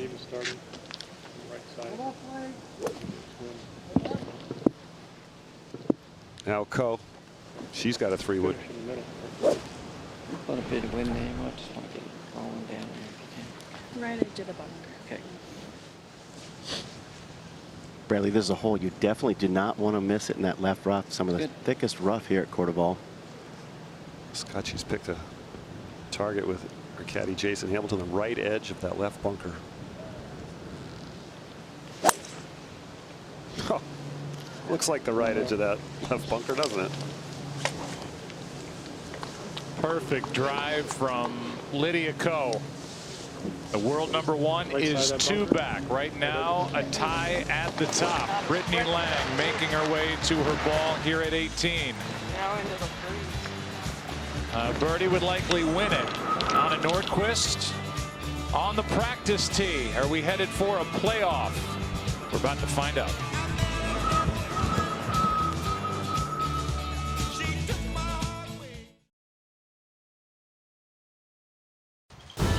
The wind is up at Cordoval, and you can join golfers everywhere who are playing more golf by playing 9 holes. Learn more by visiting usga.org/play9. Brittany Lang now at 18. I feel like this is an awesome line. Yeah. You want to hit 8? You should be Yeah. And you can't hit that over the tree. No. So you'd be hitting what, 9 and then a wedge? Yeah. It'll be alright that way. Might get a little run on that anyway. 9? Yeah. Make sure. 9? Yeah. Make sure we get it up, right? I know out of the rough it's not far, but this is a great line. Well, priority 1 is just get it over the tree. You're looking at that right USGA? Yeah, perfect. Yeah, the tree really isn't that in her way, Paul, especially with her left to right ball flight and the wind's helping off the left. Really just get it over. It's really just all it is, and she's done that easily. Yeah, if it's not in the fairway, she's got virtually no chance of getting it close, so that's priority 2, and that's going to be almost impossible to get close. It even looked like it settled down, so her next shot likely to be a little right and long, similar to where Nordquist hit it, I'm guessing, but depends. She may be willing to take a chance, but it's a dangerous shot if you try to hit it close there at 18 from where Brittany Lang has just put it. Nordquist is staying loose. She parred 18. A birdie for Brittany Lang would likely win this championship and would make Lang the first player 30 or older to win the U.S. Women's Open since Annika Sorenstam in 2006. Lewis now for birdie, can't get it to go. Another good tournament for Stacy Lewis, but it's not quite enough. Hold up, please. Hold up. Sung Hyun Park here, second shot to 17. Yes. If we need to go 5-iron, we need 175 shot.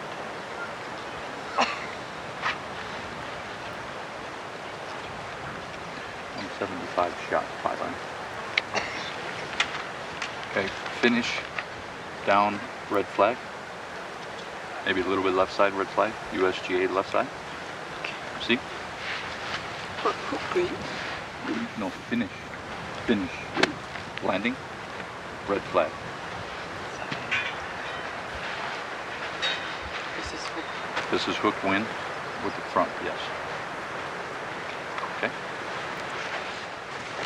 183-yard 5-iron. Brad, she's actually looking out to the left a little bit. You can't really go at this right hole location because there's downslope all to this flagstick in that front of the green. So just hit it just slightly out to the left a little bit. She hits it high enough, though, that with this wind, she could stop it fairly quickly.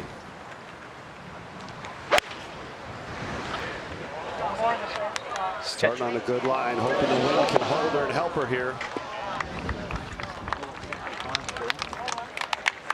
Stays up on the top level.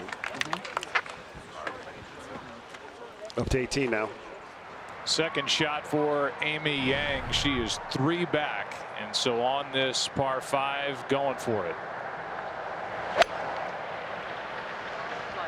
Get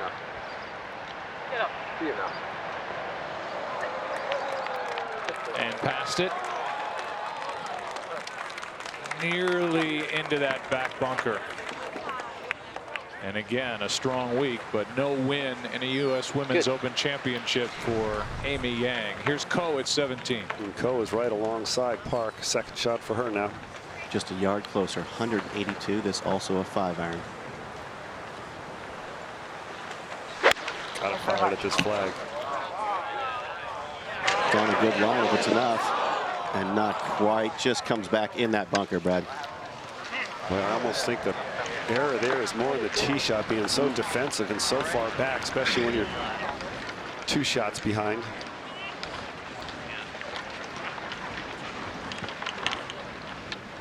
She's got to make 2 birdies there to tie. Lydia Ko does. All the talk 18 now. Sorry, Joe. About teen dominance in this sport on the women's side.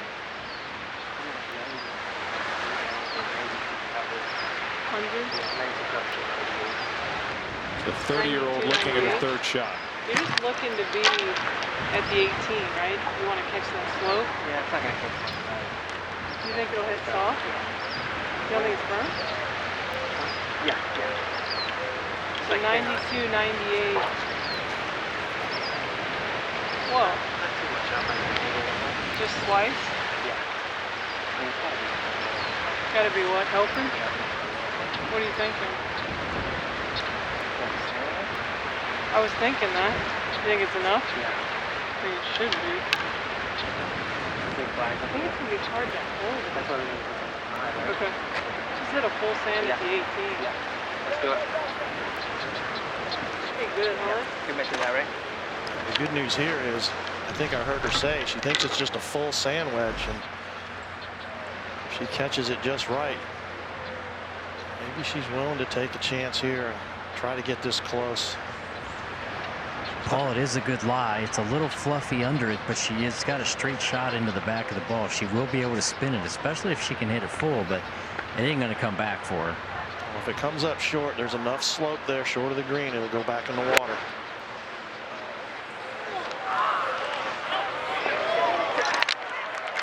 That's pretty good. It's about all you can expect.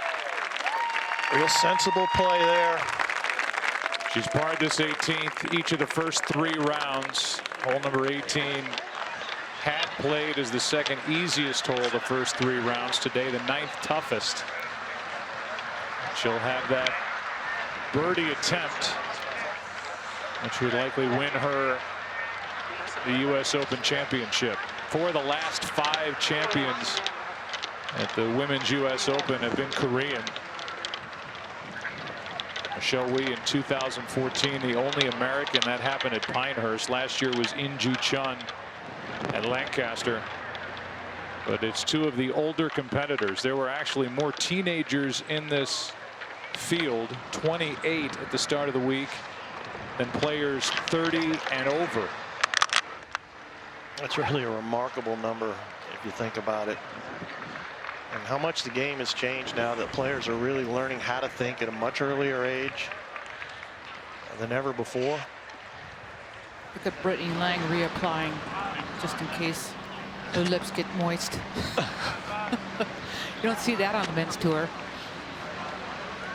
There's the ball of Lydia Ko, while we will obviously head back as soon as we can to Brittany Lang, the 30-year-old, looking at a birdie putt, and we'll watch the world #1 go at it here on 17.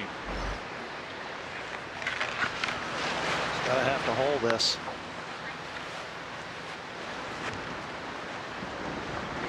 And Paul, a very difficult bunker shot, some 40 yards. Got to carry it at least probably 32 yards to get over that slope, and it's all downhill to the hole. Scott, she's 0 for 5 out of the bunkers this week.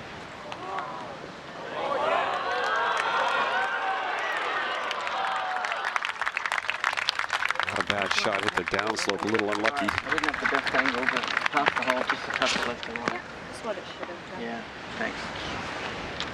Where did it? Third shot here for Amy Yang.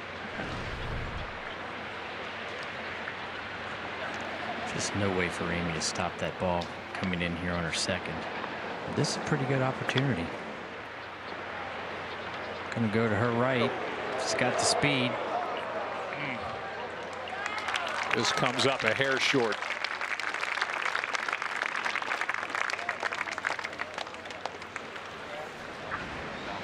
Well, it's a long putt, Brad, but opportunity here for Sung Hyun Park. Well, with a big slope down the hill and against the wind, Scotty. Yeah, she's 56 feet 5 inches. It's going to break quite a bit in the middle of the putt, and then just keep going downhill and moving to the right, but it is all back into the wind. Again, I think the mistake was laying up so far back that she had hit 5-iron. She can drive it well down there and probably get 8-iron back into this hole location and put some spin on it. You can't go at this hole with a 5-iron. Well, she's got to remember, too, if par's okay here, she can easily reach the par 5 18th and 2. Don't want to get crazy thinking you have to make this putt.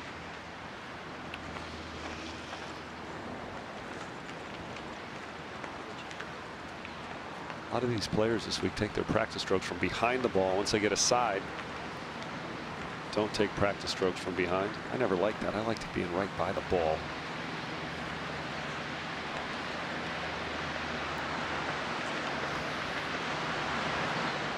Her longest putt made on the back nine is 3.5 feet today.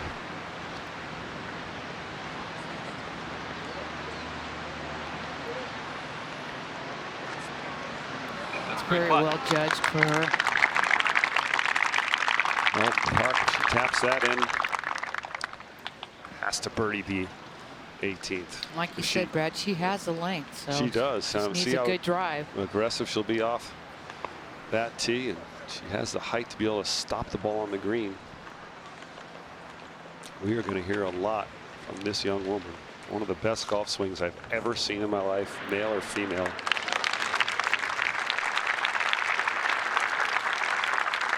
That's a par for Angela Stanford. So she finishes her final round at 3 over, 1 under for the championship. And now all eyes on Brittany Lang, who is tied at the top, putting for birdie.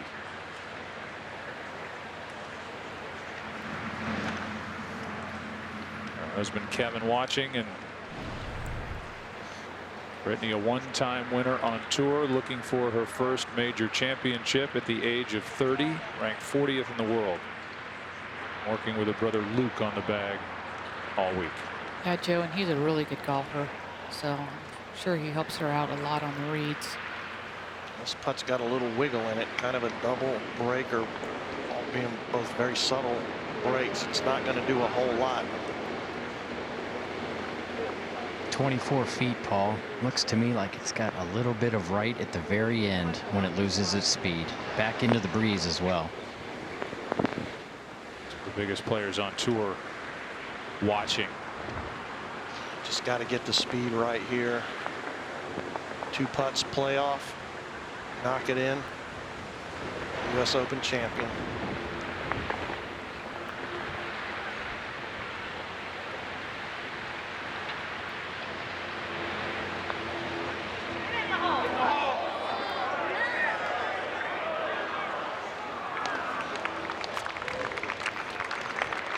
Well, what that does is point this toward a playoff. It also leaves the door open for Sung Hyun Park, who needs just a birdie at the last to get into a 3-way tie at the top.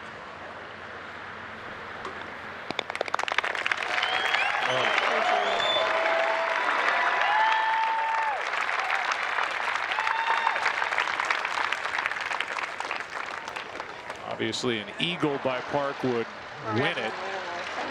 There haven't been any at 18 yet. A moment ago at 17, this is Lydia Ko for par.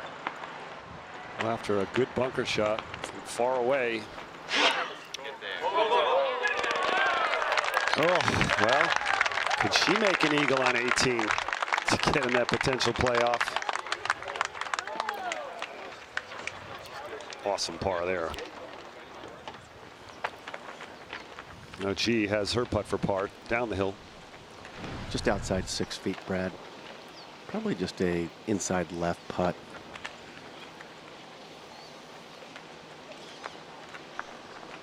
It's been a disappointing day for G. She just came out very steady, and then once they got put on the clock, she just made some quick bogeys. Good stroke, good par.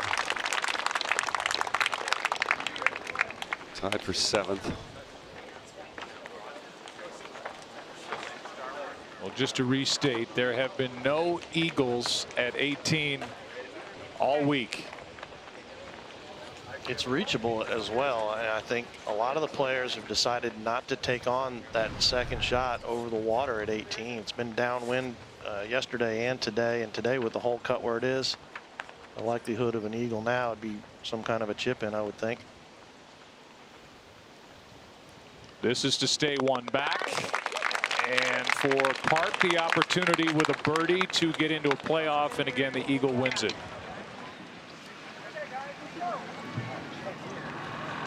We have marveled at her abilities off the tee with her length.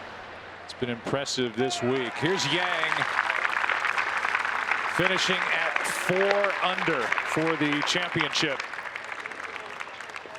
There's our co-leader, Brittany Lang, with a hug for Amy Yang. So here's the leaderboard. 2 tied at the moment. Will there be a third? Opportunity for Park as she makes her way to the tee at 18. Lydia Ko, the world #1, is 2 back. Saw Amy Yang finish at 2 back. Stacey Lewis, another strong week in a U.S. Women's Open Championship. There's Jarena Pillar, who is still within that top 10. And she aims for Rio, representing the United States in the upcoming Olympics. The leaders tied at 6 under, passing each other. Anna Nordqvist has been working on the practice tee, and Brittany Lang goes in to sign her scorecard. Really? And a hug Good plan, Anna. from Kevin Spann, Thank you. Kyle. the husband of Brittany Lang.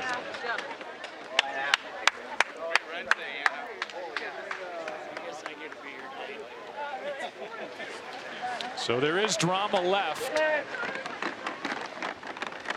And it all revolves around Sung Hyun Park. Likely doesn't need driver. The fairway does come to an end. Down and left to right.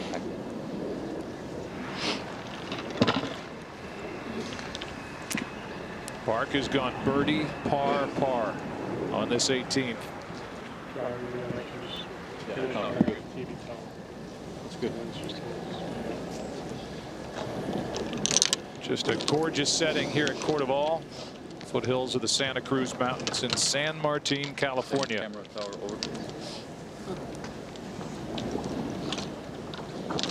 It's been a terrific host to this 71st United States Women's Open Championship.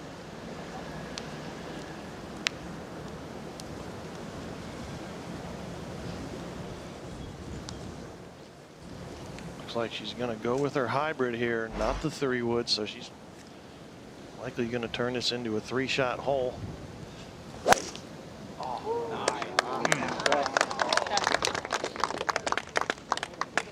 Let's see how far that goes. Oh, that's rolling pretty far. She might still have a crack at this green.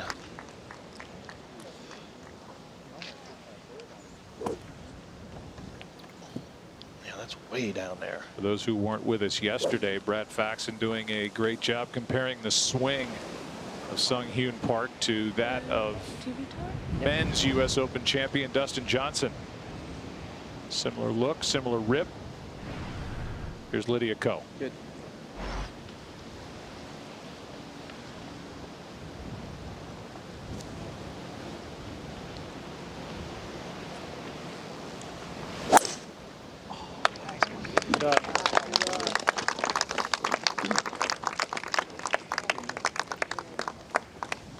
Lydia Ko, it fell apart at 8 and 9. A bogey at 8, a double at 9, and here she is at 18, trailing by 2.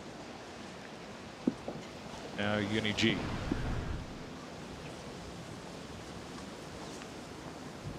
I think Lydia's going to look back at her decision there on 9, trying to dig the ball out of the rough in her layup and not clearing. She didn't clear the hazard and end up making double bogey.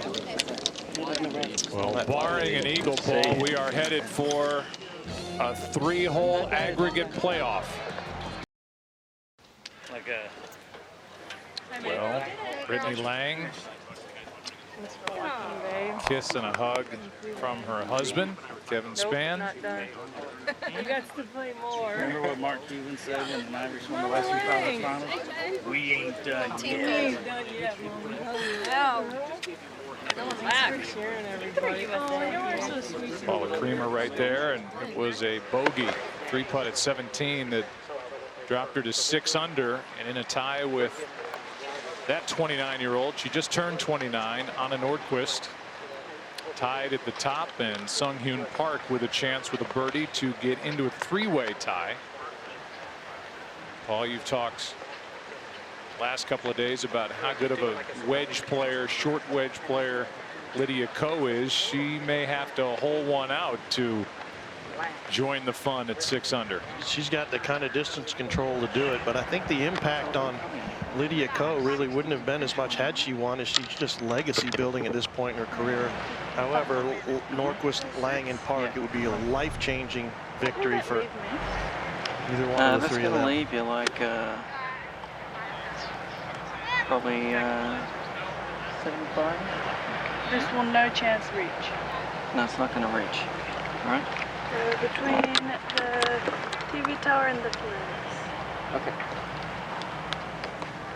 Layup here for Lydia at 18.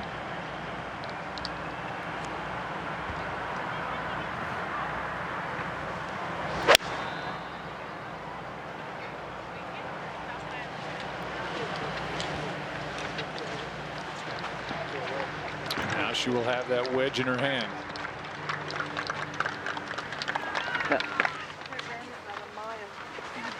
She'll have to make something magical happen here on her 3rd shot at 18. Uni G is 3 back. She sits in the fairway here for her 2nd shot. I'd rather do that.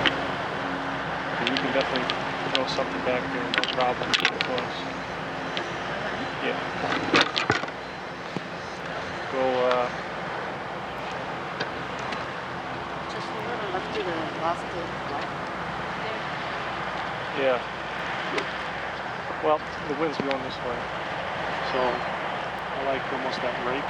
See it sitting right at the back. She won this championship in 2009. That's her last win on this tour. Good. Just laying up here. She had to hold that shot right there to tie.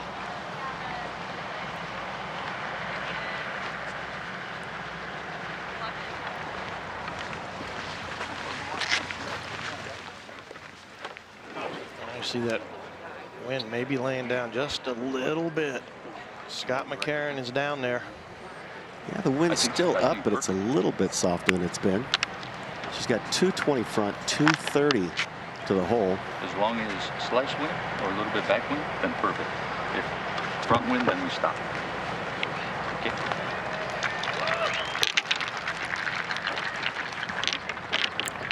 Well, she's definitely going for it, Paul. Well, I think the only way to get it close would be to hit it just into the bank over the hazard and jump it up. Anything that lands on the green is going to run all the way to the back, possibly over. she just needs a birdie to tie. The hole's cut. It's a really hard birdie with a wedge, so I think this is the right decision for her, but she's got to execute now. Yeah, Amy Yang had the similar shot. You know, she was long, but it was an easy chip right back down the hill. So I think it's an easier chip being long than laying up.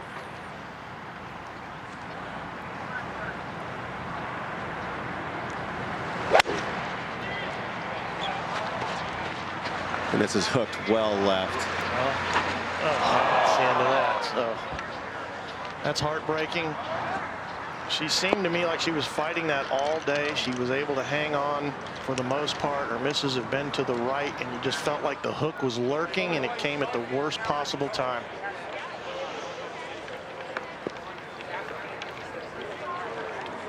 You know, Paul, you work so hard to get in that position to be able to hit a shot like that and then not to be able to pull it off. She'll learn from this. I mean, she's 22, she's young, and she's got the game. If she can play, she could hole out her next shot, get into a tie, but for all intents and purposes, her chances of getting to 6 under and into what would be a 3-way tie ended with that swing. I don't think you could ever question her decision to go for it. You just have to pull it off. I mean, you can't lay up and expect to get that wedge up and down where the hole's cut. You know, players, if they think they can get the wedge close, they'll take a chance. But here, I don't think the players think they can get it close, and they're not willing to take a chance, Joe, and they're hitting it 10, 20 feet past the hole.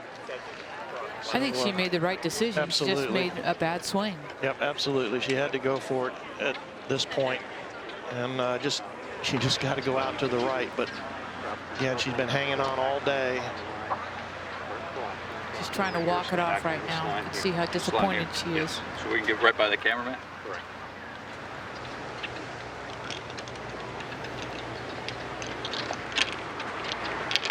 This will be her 4th shot. Would have to go in to get to 6 under. And then the only drama left with regard to 18 at the moment will be Lydia Ko. If she could hold her wedge from the fairway here at 18. You know, really, if the hole was on about 3 or 4 more yards, you'd probably see more balls go in the water, because I think the players would be trying to land between that slope just over the water and the flagstick. But because of the holes in there so tight, I just think the players realize and resign themselves to a 20-footer.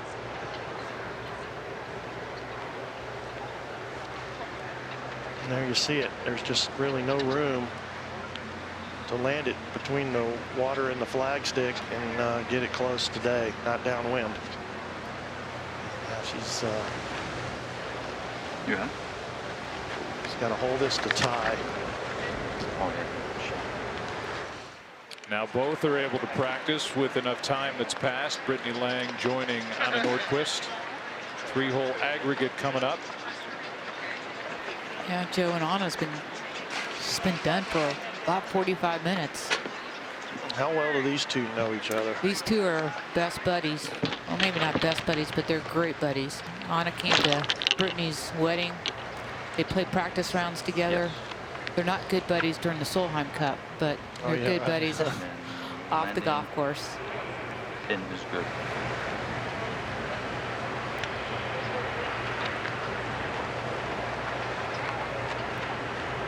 Certainly not rushing into the 41 shot. is on the green. Front backwind, a little bit slice. Let's go. No problem. Yeah, I think maybe a little bit red man left side. A little bit slice wind. Well, first start in a United States Open Full shot. Championship. She's been terrific. She has 142 front, 152 to the hole, and the wind is freshening up a little bit. Again, she likes to hit those full shots.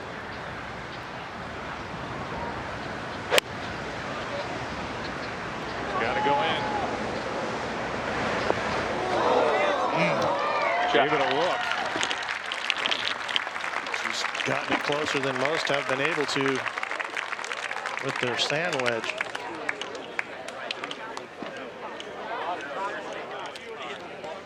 Lydia Ko will be next, I believe. No, it's going to be G. Uni G, third shot.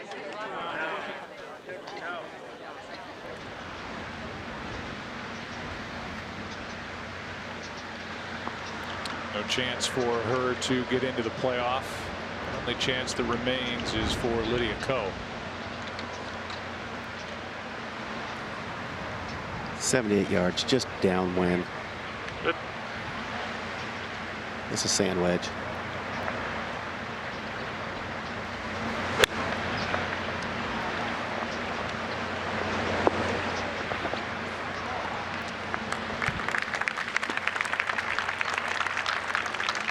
All right, the best wedge player in the women's game.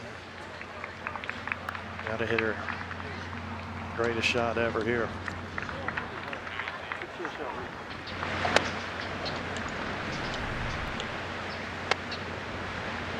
Scott.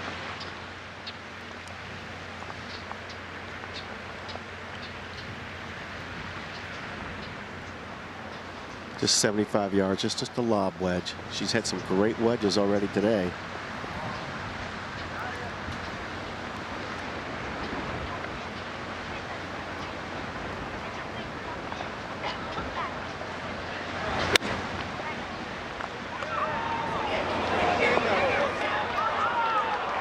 Great shot. The closest one we've seen in the last 2 hours.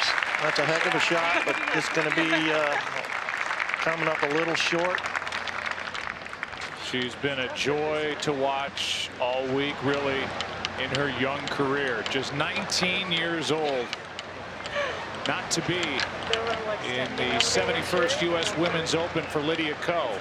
It'll be Nordquist or Lang. To a playoff we go.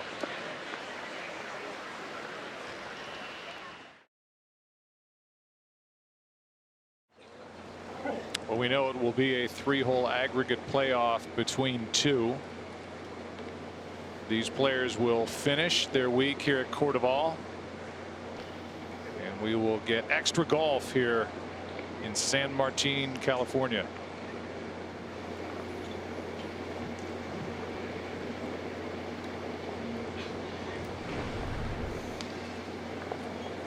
This a birdie putt for Uni G to get to 4 under. Which is where Lydia Ko sits right now, and Amy Yang.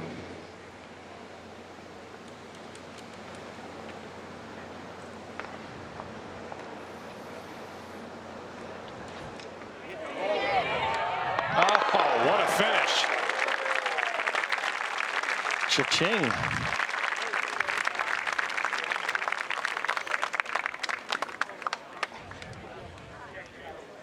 That's a nice way to end a week at Cordoval. Former U.S. Women's Open champion That's one.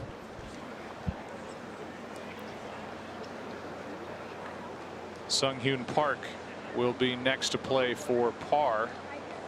If she makes it, she stays at 5 under.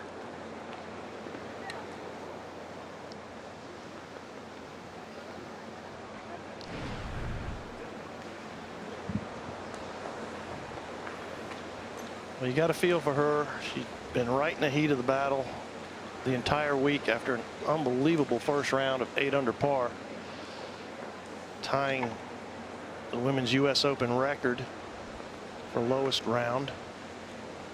And it all just slipped away with one swing of the bat here on 18. Yeah, it just seemed like Paul, she just didn't make any putts on the weekend. You know, she'd still hit the ball pretty good, but had trouble with the flat stick. Well, at least a bogey here at 18. Lydia Ko has a birdie putt that she's looking at to get to 5 under and would be the only one at 5 under in 3rd place all alone. And Lydia just could not get it going today. She was really steady to start. Made a birdie before she made a bogey. She made birdie on 6, and then the bogey on 8 I think affected her on 9, Julie. And they played several holes in a row downwind and then turned around into the wind, and Lydia hit a hook off the tee there and then made a bad decision, a decision she'll second guess, I'm sure. Yeah, it just seems like from 8 to 14 she was just a little disheveled and just couldn't get any rhythm, and that was probably because they were behind. She was rushing, but she settled down coming into 15. Has played some great golf coming on in. It's hard to play on the clock too, and the USGA, they're scary when those USGA officials come up on you and say you're on the clock. Well, you never want to get behind and then try to rush during the opens. Just adds to it. All 3 players in this group, the 4 holes they were on the clock. They bogeyed, excuse me, 2 of the first 3 holes they were on the clock. So it definitely affected all 3 of them.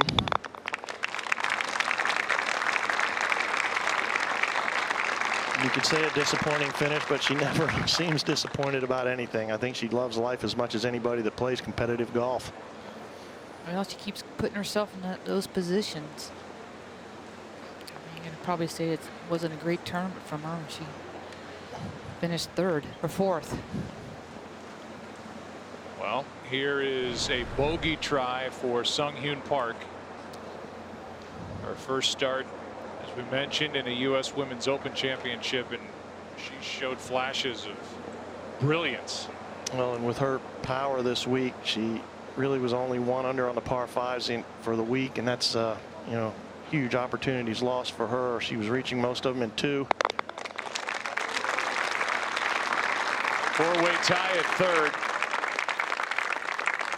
Lydia Ko, Amy Yang, Sung-Hyun Park, and Uni G with her birdie at 18 joins that group. Then Stacy Lewis, the only one at 3 under for this championship. Yep. And how bright is the future for the 19-year-old New Zealander Lydia Ko. Off they go to 16. Par 3, par 4, par 5. And we will stay right here. Again, it's a 3-hole aggregate. If they're tied after that, they will go back to 18. Anna Nordqvist and Brittany Lang are tied at the top. Then it's the tie for 3rd with Lydia Ko, Amy Yang, Sung-Hyun Park, Uni G, Stacy Lewis, Christy Kerr. Really showed well for the 38-year-old. Played well. She started her week with a 67 on Thursday. Jarena Pillar still inside that top 10. So Yeon Yu, Sydney Michaels. As Jessica Korda could not get much to fall this week. Hit the ball really well. 1 over today. Even for the championship. And before the playoff, we remind you, Fox Sports coverage of the U.S. Women's Open Championship is brought to you by American Express, proud partner of the USGA. By Rolex. Rolex is the official timekeeper of the USGA and its championships. And and by Deloitte. There's opportunity where you least expect it. Look again. Also by Buick.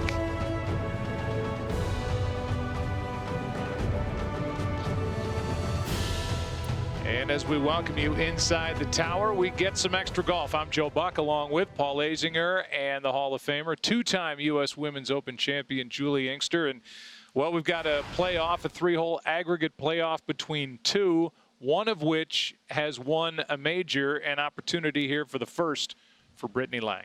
Yeah, none of them really have experience in playoffs. Brittany Lang's been in one and actually won the tournament. Anna hasn't been in any.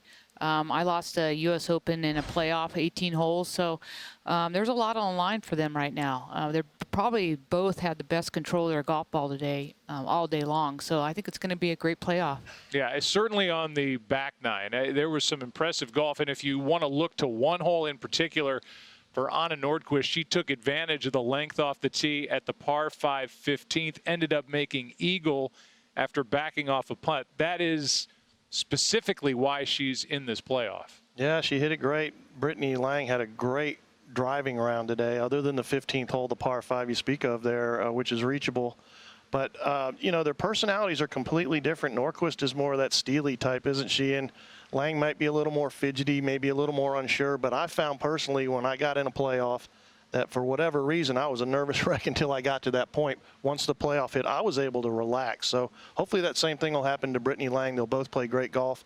3-hole aggregate, I think, is great. I like that better than the 18-hole playoff, I can tell you. I agree on that. 3 holes, get it done tonight.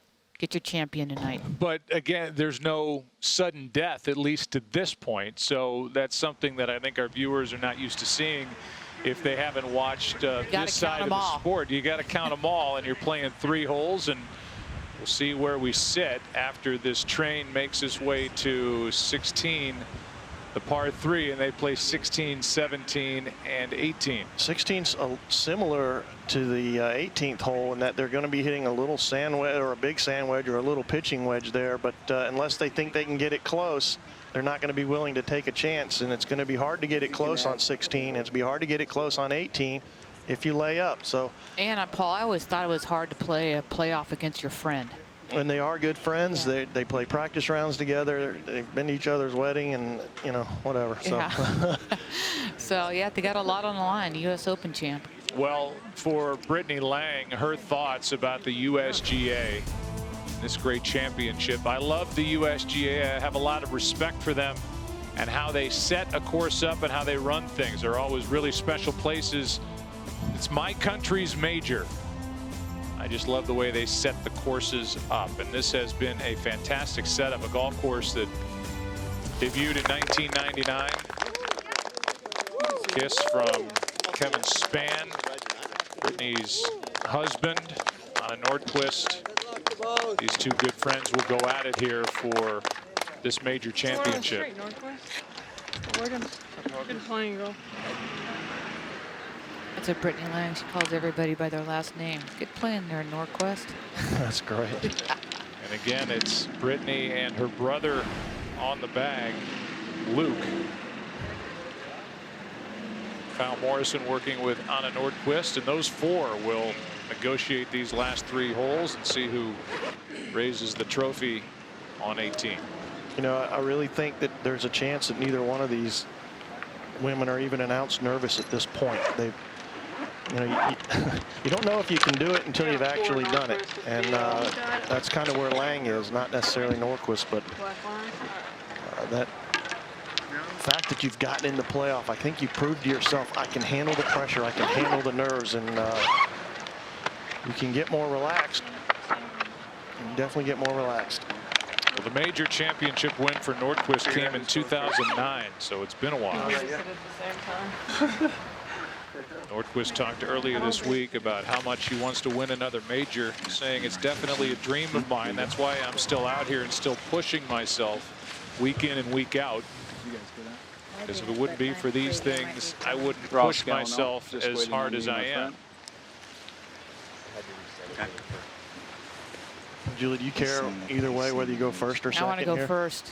Always? Always. I did too. Ben Kimball, Diana Murphy out there.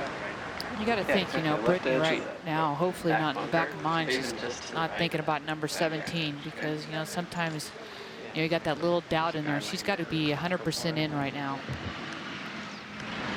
So don't worry about the carry, just a nice pure gap.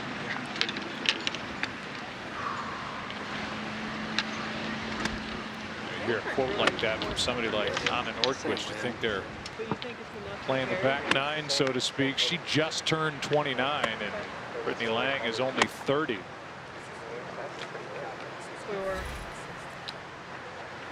Here was the birdie putt for Brittany Lang at 16, so good memories. About an hour ago, able to roll that in for a one-shot lead, but on 17 could not make par, and the 3-putt cost her. Go back to 6 under for the championship, and in this tie with Anna Nordquist. Actually, they were both very good on the greens today, especially the back nine. Nordquist made some beautiful putts coming in, and other than that little miscue there for Brittany Lang on 17, she hasn't had a 3-putt the entire championship. Okay, ladies. Congratulations on making it to this point. Thank you. Thanks. Just a reminder, this is a 3-hole aggregate playoff. We'll be playing holes 16, 17, and 18. Still tied after those 3 holes. We'll play 18 repeated. Okay. We're going to select the draw using the coins in this bag. There's a 1 and a 2 numbered coin in this bag. You can keep these coins as commemorative of this situation that you're in right now. Miss Nordquist, you were the first one in. Okay. So you'll get the draw first. Okay. Thank you very much. Yep. Good luck. I never got a coin.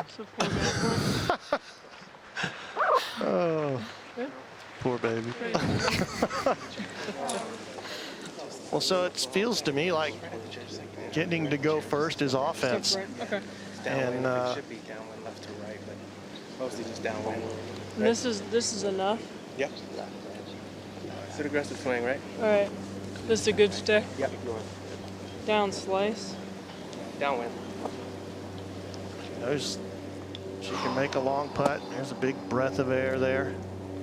I think to go first, you're on offense, and that's your mindset, Julie, and to go second, depending on what the opponent does, you can play offense or defense. So you do have more options to go second, but Yeah, I think going offense, you know, you gotta pull off the shot. You want to be the one that makes the shot. This is a gap wedge, Julie, just from 120 yards. She's got to carry it about 115 to get it over that bunker. Go. Hey, Brett. Okay. So that one win on tour for Brittany Lang came in a playoff. Stakes were not as high, certainly, as they are here in a major championship. Now Anna Nordquist. This also just a gap wedge. Again, with so much breeze here, so difficult to stop it near this hole. Greens are really firm now.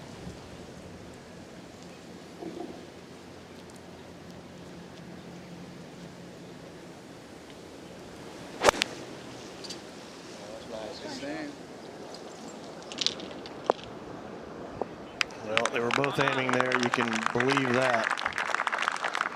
Brittany Lang will be first to putt. The world's #1 is hanging out with Shane O'Donoghue. Thank you very much, Joe. A closing 75 for the world's #1, Lydia Ko. Initial thoughts as you've just come off the course now, Lydia? Yeah, you know, I played pretty solid for the first 7 holes. You know, made my first bogey of the day on 8, and then I found some trouble on 9. And you know, when you're doubling a par 5, it doesn't help the scorecard out. You know, you most of the time try and come off with a birdie or a par at worst. But you know, I still try to enjoy it out there. You know, our group didn't have the bestest day, but you know, I felt very fortunate to be in the last group. You know, in the final round at the US Open. You know, you don't get many opportunities to do that, but hopefully, you know, I do have more opportunities to be in the final round. And you know, this has been a lot of fun. You know, a lot of great memories. You know, with the USGA being a past U.S. Women's Amateur Champion, and I loved it here. You know, the fans are great. You know, majority of the holes, the fans are cheering me on, and you know, I enjoyed it. You know, this was a great experience, and this is something I'm going to learn from. Now, the group was put on the clock. Did that affect the rhythm? Did it affect, you know, how you were playing and approaching things in the back nine? Oh, you know, we fell behind, you know, during the middle of our front nine, but, you know, with me finding trouble on nine, and, you know, trying to look for the ball, you know, taking the drop, finding numbers, it was tough, you know, to even get back into that position. So I kind of feel bad, because I feel like it was a little bit my fault that, you know, we ended up being that far behind. And you know, when it is windy and, you know, when every shot really counts, to kind of feel a little rushed is tough. But, you know, we fell out of position, and, you know, that's all we can do. There are lots more US Opens in your future, and indeed a lot of majors coming up, so the best of luck with that, and thanks for being such a part of the story here this week. Thank you. Back to you, Joe. Well done, Shane. Thank you. And Lydia is just so impressive, the 19-year-old. This will be her best finish at a U.S. Women's Open Championship, coming in tied for 12th last year, had been her best. And I love the way she says, you know, she'll learn from this. You know, and we forget she is only 19 years old. Well, great players learn from their experiences, and some players never recover from them, but I don't think she falls into that category. She reminds me a little bit of Jordan Spieth. You know, it just feels like everything that happens with Jordan is a learning experience, and he's I don't know, just very analytical in his approach, much like Lydia. So you don't think it'll really last in the straight? I was thinking it would go left and then a little bit right. You want to go up right? And then what do you think on the speed? Just an air down with terrain, and the one down.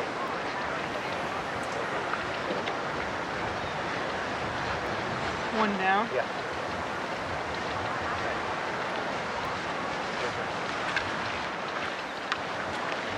Well, she's done a good job of reading this putt. It should break just a little bit left off her feet, first few feet, and then straighten out towards the hole.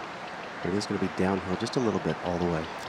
Scott, is Anna on her line? Can she get a read from Brittany? She's just about 2 feet short of her line, but she will get a read at least the last half part of this putt.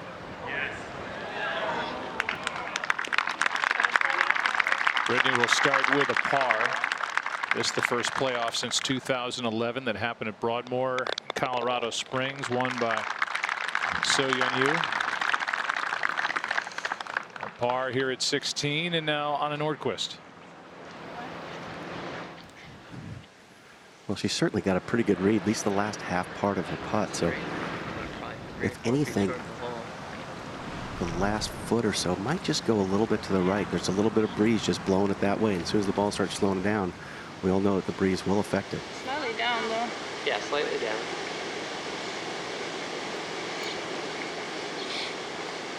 You know, Scott, golf's a great game of power and finesse, and when you get to the finesse part, which is on and around the greens, that's when the pressure really shows. It's hard to get the speed right when you're nervous, and the finesse aspect of the game is where you make your money and hoist your trophies. Anna's played the 16th at 1 over for the week, made a par today in this final round.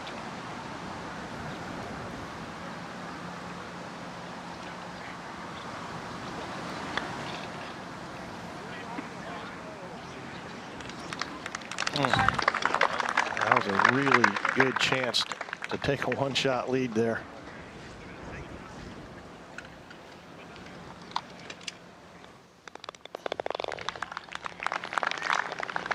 On to the par 4 17th they go.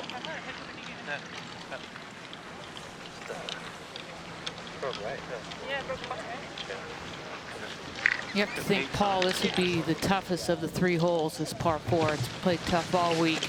No doubt about it.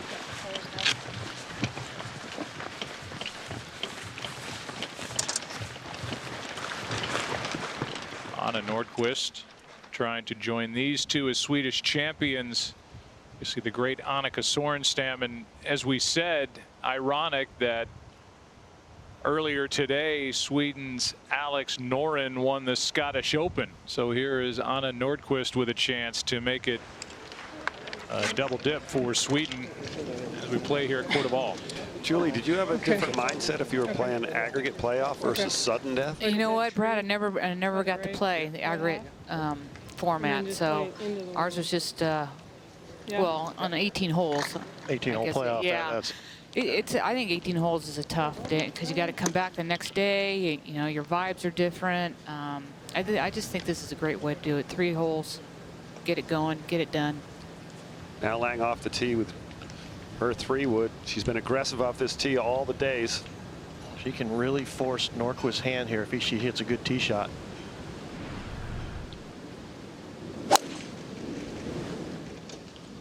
Almost identical looking shot to what she hit just about a half an hour ago. We're committing to the right edge of the bunker. Now Nordqvist. You like that? Same line here. Yeah. Okay.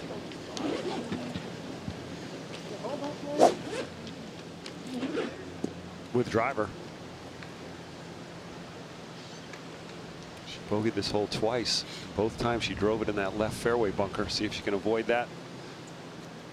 Now.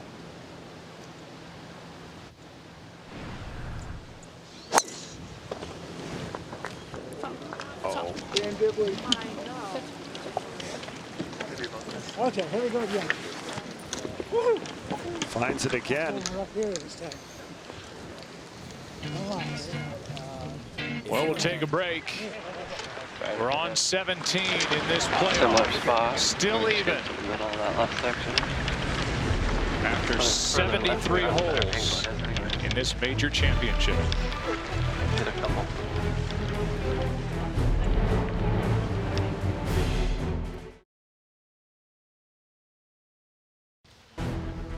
Well, is your daughter aged 7 to 17? Enroll her in LPGA USGA Girls Golf and see how the game can help empower young women to reach their potential. Learn more by visiting girlsgolf.org today. Well,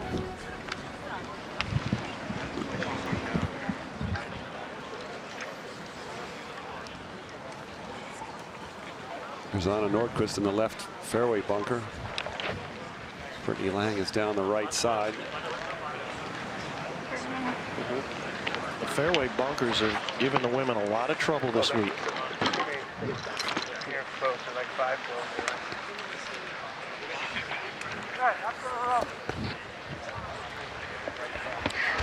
Well, it doesn't bode well for Anna Nordqvist in that fairway bunker. Both times before she made 5 in this whole location, well to the right. I did look at her lie, Brad. I did look at her lie, and her lie is very clean, just a little bit on the downslope, but a very, very clean lie. It's almost sitting up just a little bit. It's got this wind is really hurting the player's chances to get it close to this whole location. Well, it really is. Plus, the green just slopes away from just over that bunker, so it's so hard to get it close, even with the breeze coming back into the player's face. Most everyone's just playing out to the left. Camera guy? Yeah. And you don't think this is too much fluff? We hit it because we hit it up the left yesterday and it came here. You know? Because we like used that slope. Yeah. So like you want to hit 7 over there? What's the pin? 73? Yeah. Anything that's like 60 is not good. But don't you remember we used more of that slope, so that killed it more? That probably would have maybe, you think it maybe would have gone over had it not hit that slope? No, green's gonna go that way. Okay. Do you want me to hit this? Yeah. You do? You do? I mean, you got to 7, you can, but you got to play a little bit. What do you think? A little bit of a down slope? I think it's gonna come up a little hot there. Should. Not a whole lot of breeze. Do you think it's just a 7 up the left? Just put that down there, I do. Are you good? Yeah. Okay, let's commit to this. I like it. Just gonna finish on that tree this time, right? Okay. Aggressive swing. Like it, Lang? I do. I think she asked him 15 times if she likes Well, this I think one. she's a little bit undecisive, but you know, from this angle, she's just got to hit it to that fat part of the green and let the slope take it. She has no chance of taking that flagstick on. This is a 7-iron coming in very low and left. Not a good shot. Unbelievable. There had to be some indecision, and just like her caddy said, a little lack of commitment there. Well, there's a ridge that runs through the middle of the green. Anything at the middle of the green will feed down towards the flag. Big miss hit there. And a quick swing there. Now Norquist out of the bunker. 169 yards, playing downhill for this a 5-iron.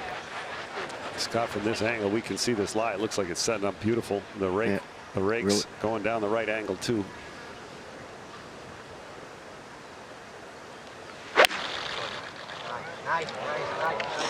That was good, solid contact just in the middle part of the green. Just a little bit unlucky there. It didn't catch the slope and go down, and she'll have a tricky little pitch. If you're just joining us, the conversation coming in was about Lydia Ko, the world's #1, and here's where it started to unravel for her. At the 8th, this for par, can't get it to go. The bogey drops her to 7 under, but the problems compounded at 9 after driving it in the left rough, trying to get over the hazard. Can't accomplish that.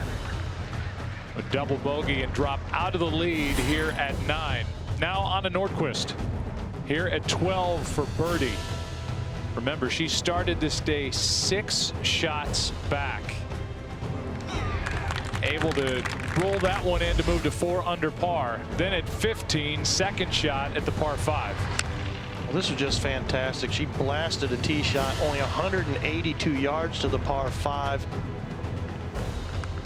And at this point, she was 2 back, and that putt was to tie the lead. And here it is. That gets her to 6 under and a share of the lead. Now Brittany Lang at 13 for birdie. Yeah, Brittany Lang had a taste of the lead. She was really close to the lead most of the day, so she was dealing with the pressure and feeling it. Here's Nordqvist at 18. This for birdie. A great run at it and just misses the birdie. The pressure more snuck up on Nordqvist today after the eagle, where Lang actually was just feeling it. She did really well under the circumstances. This putt here on 16 was magnificent.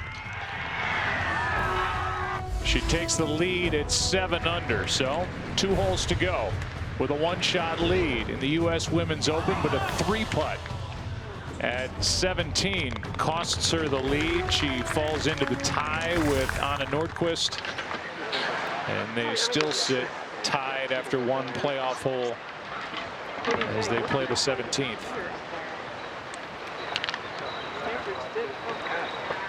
Well, if anything can help Brittany Lang, it was her putt from regulation from a similar line. So you got about 30 feet where you're flat and then 30 feet where you're down. Okay. No problem. Just go straight at it. Yeah. And play it like a 1 down. Yeah, right on it.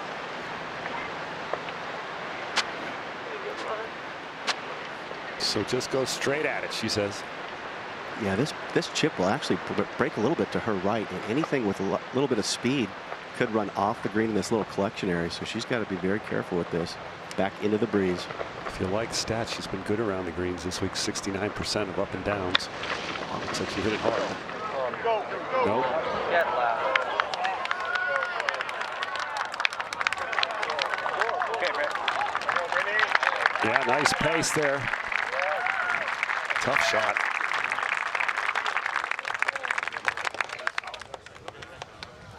Now Nordqvist from the back of the green. Julie, what kind of short game does she have? Well, I would say that's probably her weakest point is her short game, her chipping. She hits so many greens. I mean, she's always up there in green and regulations leader. She doesn't get much practice at chipping. And I think if you were to ask her, this is probably her shortcomings. Well, Julie, you know, a lot of people that have trouble with chipping are around the tight areas. This might be a nice lie. It's kind of fluffy uphill. You've played with her, though. Yeah, like she's, her ball striking is just on point.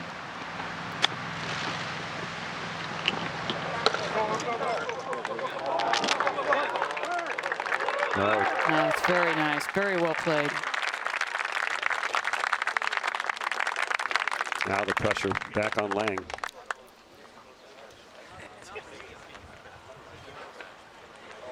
Julie, did you talk that much to your caddy when you were playing? Were you constantly in conversations? No, but that's kind of Brittany's personality. She's a chatterbox. She likes to be engaged.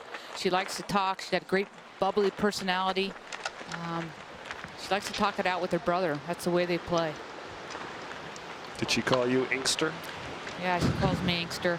She calls me old lady, really, to be precise. So why did you think that Brittany Lang was your dark horse pick at the start of the week? Well, she's been playing very well coming in. I mean, the last six scores, I mean, they've all been in the 60s except one. She loves the U.S. Open course. She loves the setup of them, and this course really lends herself to a fade, and she hits that shot beautiful. Well, you saw her fade off the tee down here. It might work against her on the next hole, but pressure really on right here with this putt, Scott. Left. Absolutely, Brad. I think They're just talking inside left. Yeah. Okay. I think it could break just a little more than that, but the wind could hold it up just a little bit. It is coming out of the right. But we've seen some putts break pretty good around this area to the right. She's going to need a little pace with this putt, too, won't she, Scott? I would think so. But then again, Julie, you don't want to run it 3 feet by. I know, but just being uphill. Left to right, everybody's missing these low. Oh, and a great putt for Lang. Oh, what a great feeling that is after a really terrible second shot and an unbelievable up and down. That might be one of the worst second shots or iron shots she's ever hit in her professional career, and then to follow it up with an up and down just shows she's got a lot of moxie. Well, that's dead center. And it broke about a cup.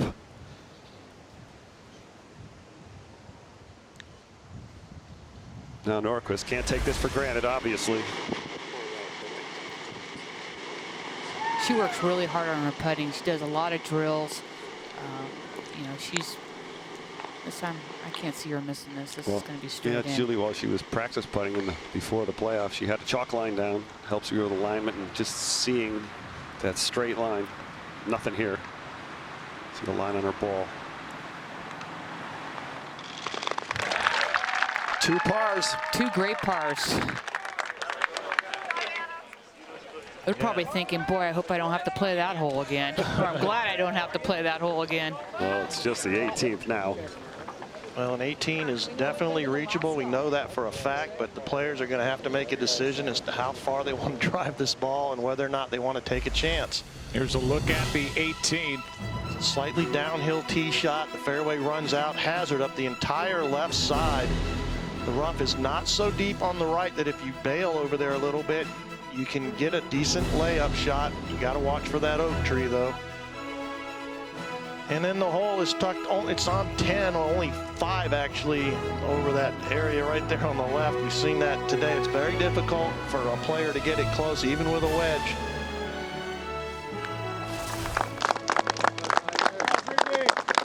Well, Brittany Lang has played this 18th hole at even par. 4 pars. While Anna Nordqvist made a par today, 1 under for the week. And the tie remains in place, and if they're tied after this, they go back and play 18 again. Middle's right in between them. Then it becomes sudden death. That space. It's gonna move it. Yeah, no problem. So now, if it's you, Julie, and you know you can't stiff that wedge, are you going to try to crank it down here? I mean, this is it, right? This is a U.S. Open. This is your chance. You got the power to get there in 2. What are you thinking? You know what? I'm going to play the way I played it. I'm going to hit my 3-wood off the tee, and I might, if I can get a good layup, is try to get it a little further down there so I have a better angle at that whole location.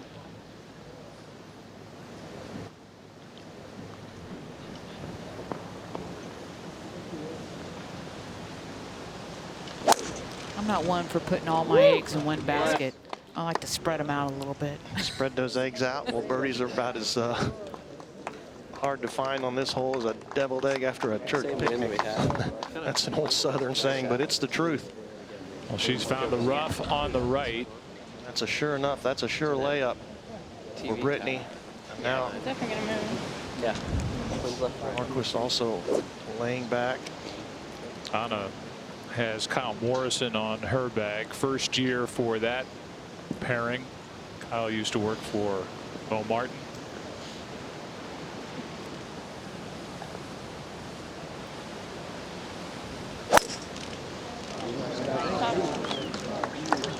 Looks like this is testing the right side.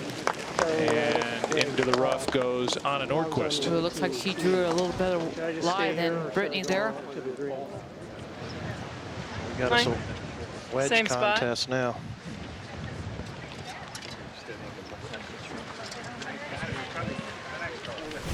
Let's go back to 17. Well, here's the second shot on Nordquist we're taking a look at. And did she touch the sand? You know you can't ground your club anytime in a hazard. Obviously a bunker is a hazard. Did her club head touch the sand here? We haven't seen this yet.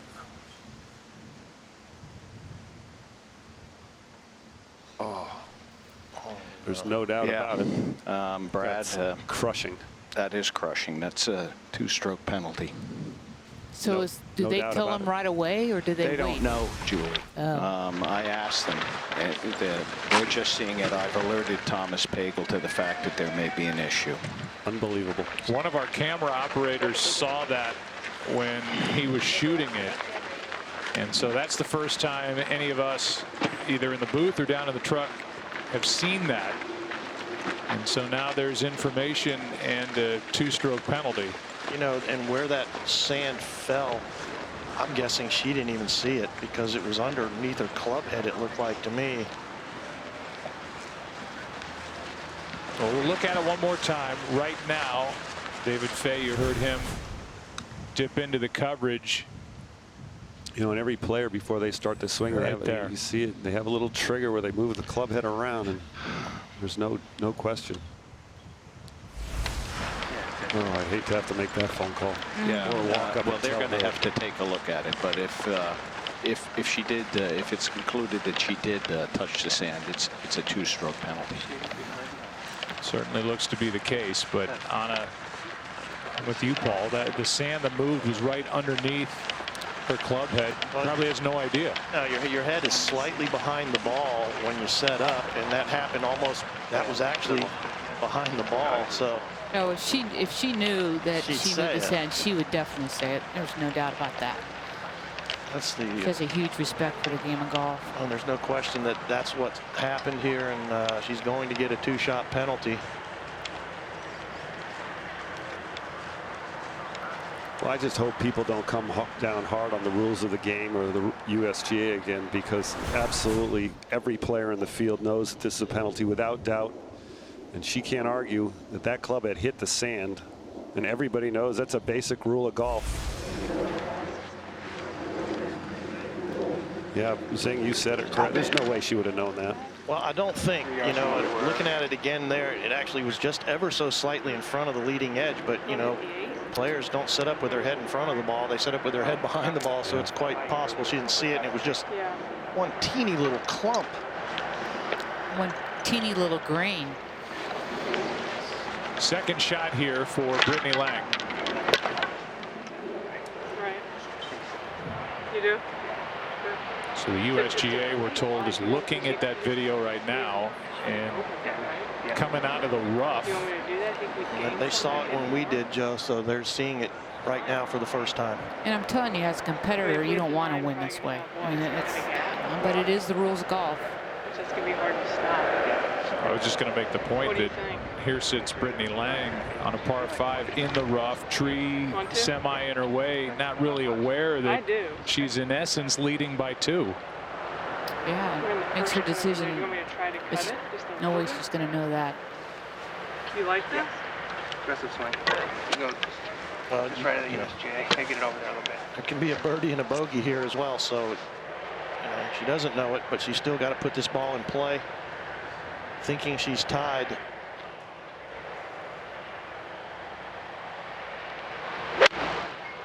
She smother hooked this iron shot on the last hole.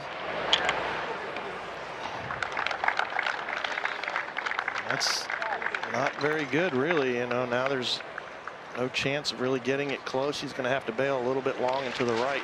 It's kind of the same shot she had on the final play of regulation. So Nordquist. And if you want that guy to move. Yeah, you guys are Can you guys right move? over me. Right in line of where we're going. We're just over this part, right? Yeah, exactly. Just over. Perfect.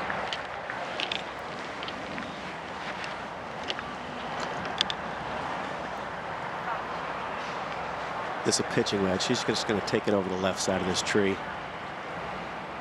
No reason to get it way down there. Just put yourself in a good position.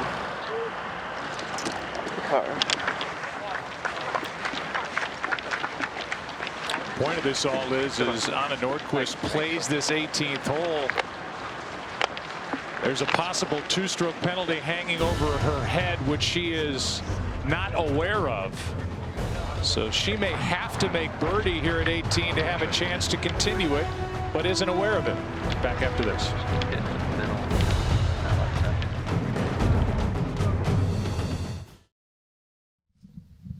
Unbelievable. It's amazing. Lights, please. Lights, Dougie.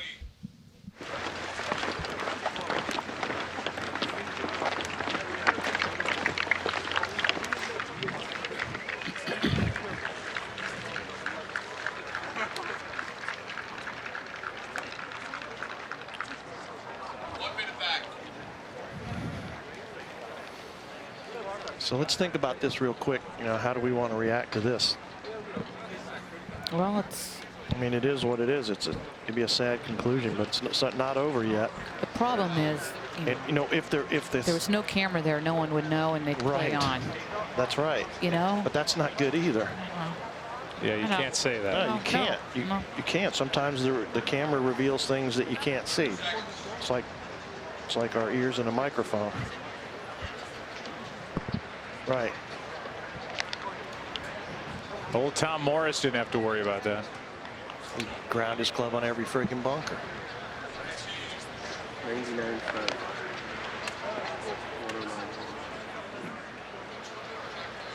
They need to give it before they hit. 99.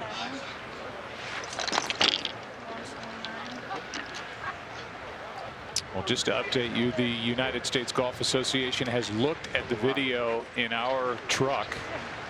A little downhill. Still deciding.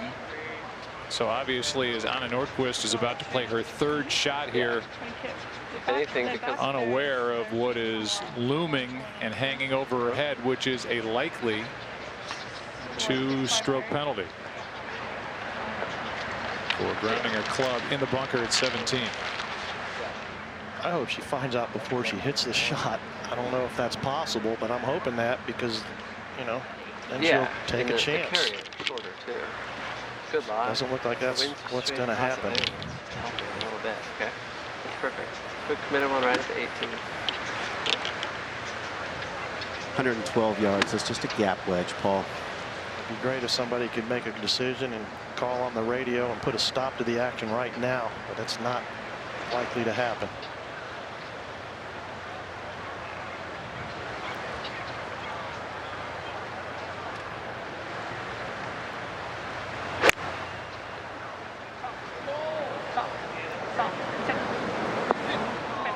And that's right where you're going to hit it. And you don't think you can get it close, you're going to bail long. And I've seen all the balls here this week.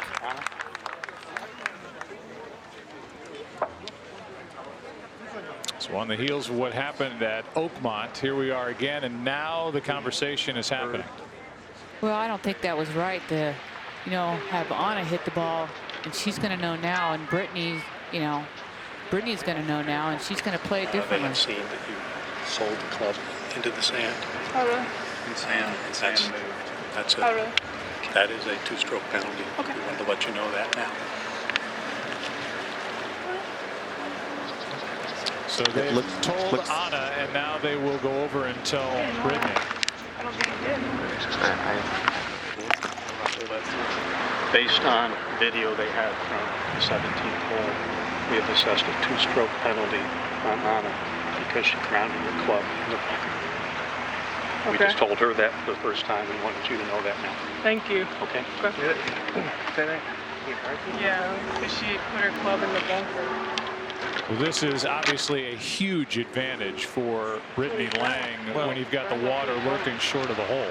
They've gotten this information to him as quickly as they could, but it's out of sequence now. You know, it's just out of sequence. I think at this point maybe they shouldn't have said anything to Brittany until after she's hit, but they just decided to, you know, they've got the information. They gave it out. They gave the information out as quickly as they could. So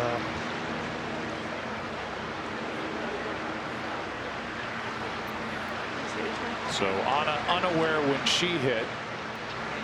And it looks like Brittany went back and got a little longer club. Yeah. There's just no reason to flirt with danger here if you're Brittany Lang. Well, you still have a birdie bogey scenario here if she bails too long in 3 putts and Norquist were to make the putt. But they got the information to him as quickly as they could. We just all wish it was a little faster. I mean, we could all But you don't think it's just way too much? Is this the right play? Is the right play in the situation?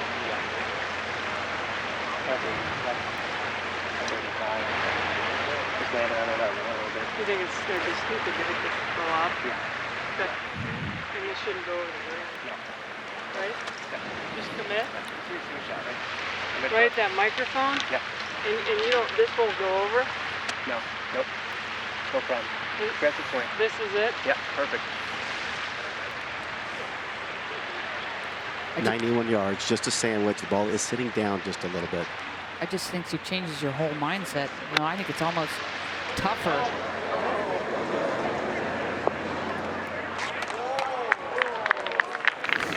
The crowd there at 18 isn't aware unless word is spreading, and obviously in this day and age with social media and the way news can travel faster than ever, maybe they're aware at 18. Here is how Brittany's husband Kevin Spann found out a moment ago. Kevin Spann. And so both are on the green in 3, but it's official that Anna Nordquist now trails by 2. We welcome you back inside the tower. Joe Buck, Paul Azinger, and the Hall of Famer Julie Inkster. Certainly the two of you have played and earned the right to have an opinion on what we've seen here. Not too different than what we saw back at Oakmont, in that there's a cloud hanging over the end of this championship. So I'll ask you, you said it was out of sequence. Is one player knew before she hit, one player did not, and right before you know, the third shot. We're sitting in an area now where you know, there's controversy again. Well, it is controversial, only that the penalty's not a controversy, and her intent I don't think is an issue at all, Julie. I just feel like at this point, you know, if Anna's hit her third shot, you can't let Brittany know until she's hit her third shot, I don't think. But that's not how it works. I mean, they got the information there as quickly as they could. It wasn't quick enough. I mean, you just feel for Anna. I mean, she's played such a great round of golf today, and to have something like that happen. But, you know, in this day and age with cameras and technology, they can pick up so much little things. And it is a rule. It was broken, but my heart goes out to her. Yeah, well, the word from the United States Golf Association is, and you can understand it from their side of it, we got the information out as quickly as we could. They wanted to make sure that there was enough evidence there to assess the two-stroke penalty. So in the end, Anna Nordquist hit, didn't know that she was facing that penalty.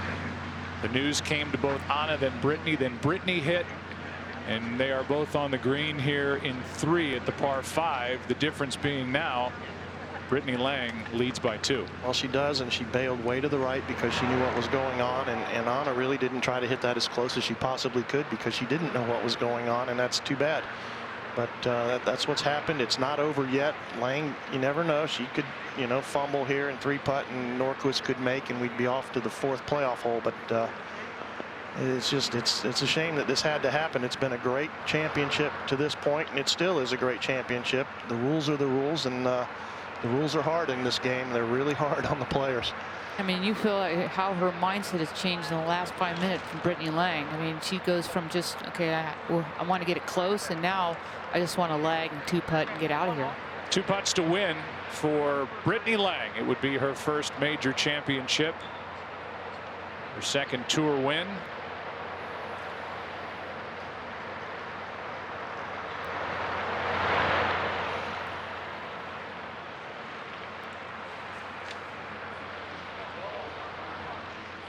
And she has given herself a fantastic chance to do just that.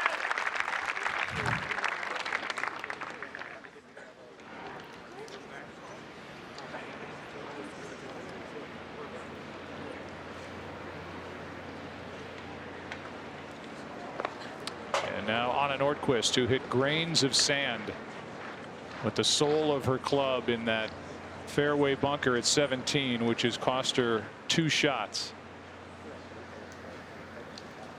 Will have to roll this in to have any hope of going back to the tee here at 18. Man, she handled it like a true champion too, and the way they told her, and she just nodded her head okay. Very impressive.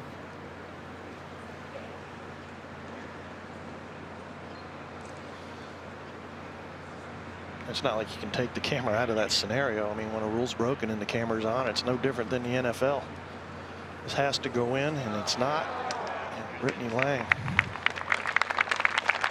Brittany Lang is going to win this championship.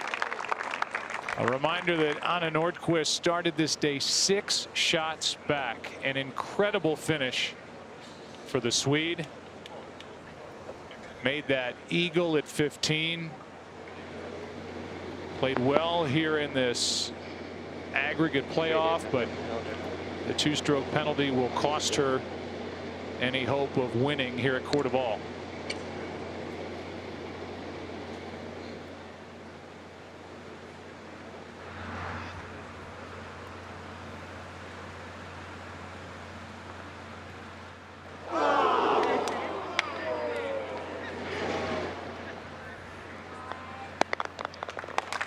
Still not sure the fans know in the grandstands what's going on. Well, you can certainly understand that.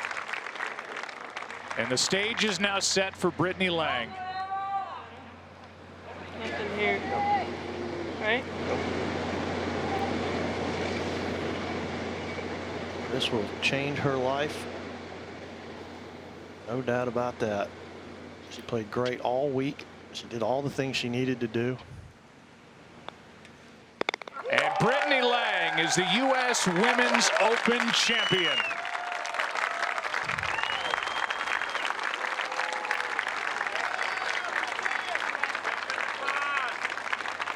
The pride of Duke University. A hug from her husband, Kevin Spann. And a championship, a major championship on the resume of Brittany Lang. I gotta get my mom. And in this sport that's dominated by teenagers, the #1 player. It's her mom, Pam. Mikey follows her around a lot. The 30-year-old will raise the trophy here at Coeur d'Alene. Fades win U.S. Opens a lot of times, and she went with that little cut shot all week, as did Dustin Johnson a couple weeks back. What a moment for Brittany Lang. Stacy Lewis right there, Morgan Pressel. Angela Stanford. Paula Creamer right there. You can see how she is loved by her fellow competitors. Here's the final putt. This is what seals it for Brittany Lang. In her 12th try in a U.S. Women's Open Championship, she ends up on top.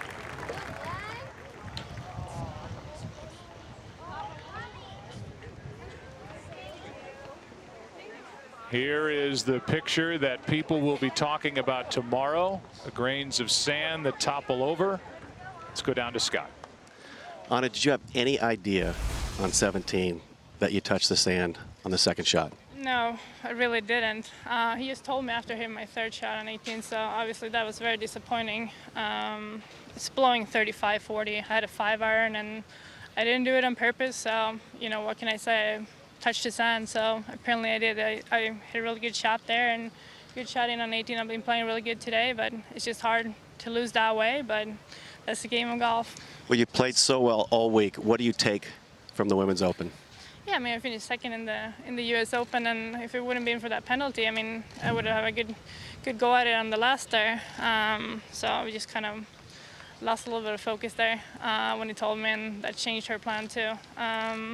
But I've been playing good. I mean, I hit 17 greens today, I missed one by 2 feet, so it's been really good this week. I haven't really putted as well as I would have liked, but today, I mean, I shot 5 under on a Sunday to just give myself a chance, so I'm proud of myself. Great round of golf and a great championship. Thank you for stopping by. Thanks.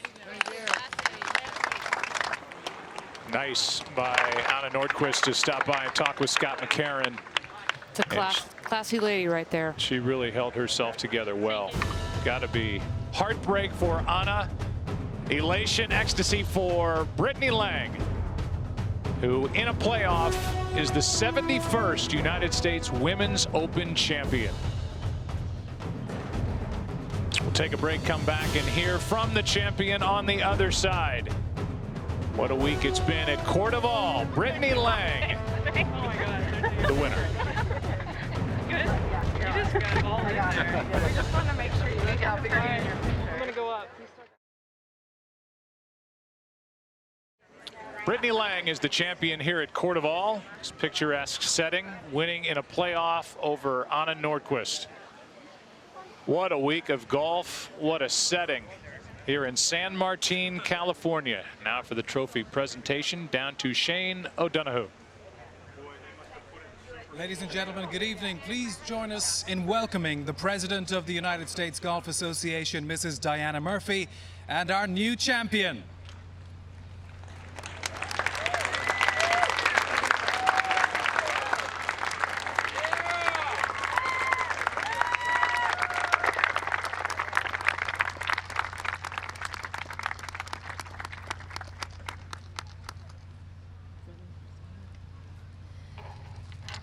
Thank you, Shane. My goodness, what a exciting tournament in this beautiful area of Cordoval.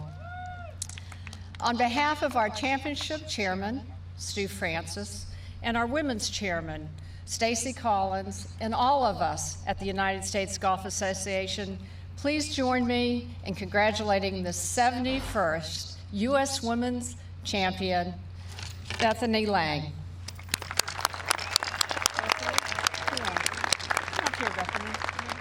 Yeah, Bethany, come right up here. Bethany, your performance this week really has been an inspiration to all the golfers. Brittany, please come right here. Sorry. That's okay. I was just going to say that your golf all week long, and particularly in the past hour or two, has been an inspiration to golfers all over the world, and we couldn't be more proud of you. I'm honored to present 2 very special trophies and mementos for your accomplishment. The first one is a gold medal that has been presented to every U.S. women's champion since 1953.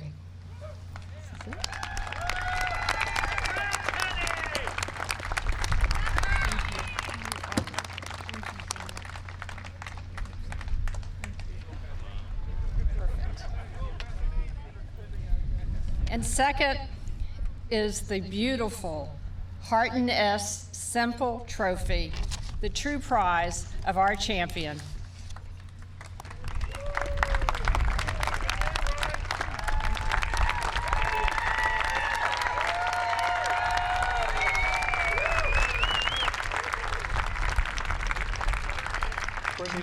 Fantastic victory, a dramatic day. And can you talk to us about the emotions, certainly here on the 18th in the playoff when you found out the news from the USGA with regard to that penalty for your opponent?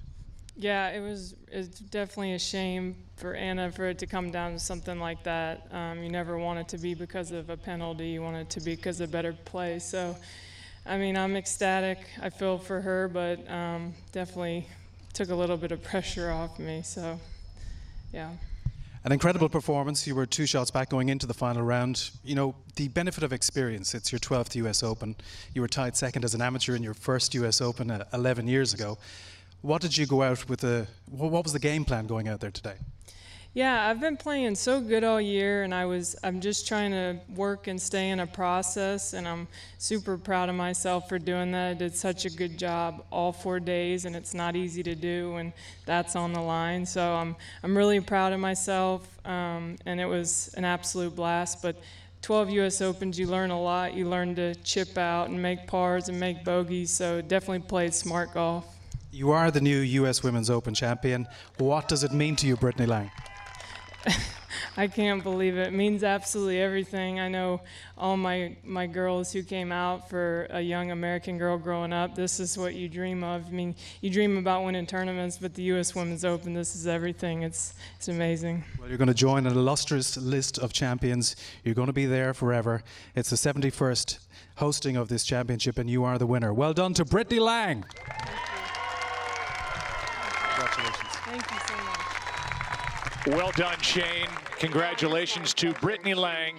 And I guess appropriately, she got that #1 coin on 16 when this 3-hole aggregate playoff began. We'll give you the highlights of the playoff, and really, except for the ending in the last putt, this is the highlight you need to see. Anna Nordqvist out of the fairway bunker at 17. Inadvertently grounded her club, ended up making par, but would later incur a 2-stroke penalty. And here is the blown up look at it. You see the sand move. It's clear evidence. She was told on 18 after her 3rd shot. 17. 2 people have reviewed it. They have seen it based on. And then our champion Brittany Lang was told on the other side of the fairway. And here was the final stroke of the week at Coeur d'Ivoire. And our winner, first-time major champion, is Brittany Lang, 71st United States Women's Open champion. And now we'll bring you inside the tower. It's been a fantastic week here at Coeur d'Ivoire. What a great venue to host this championship. But let's talk about the 2-stroke penalty. Clear cut as the penalty could have been. I mean, that look at it with the blown up look tells you that the USGA made the right call. Well, they had to make that call, but where I think that controversy is going to be, and there will be some controversy, is whether or not they should have told Anna before she hit her 3rd shot, and they didn't.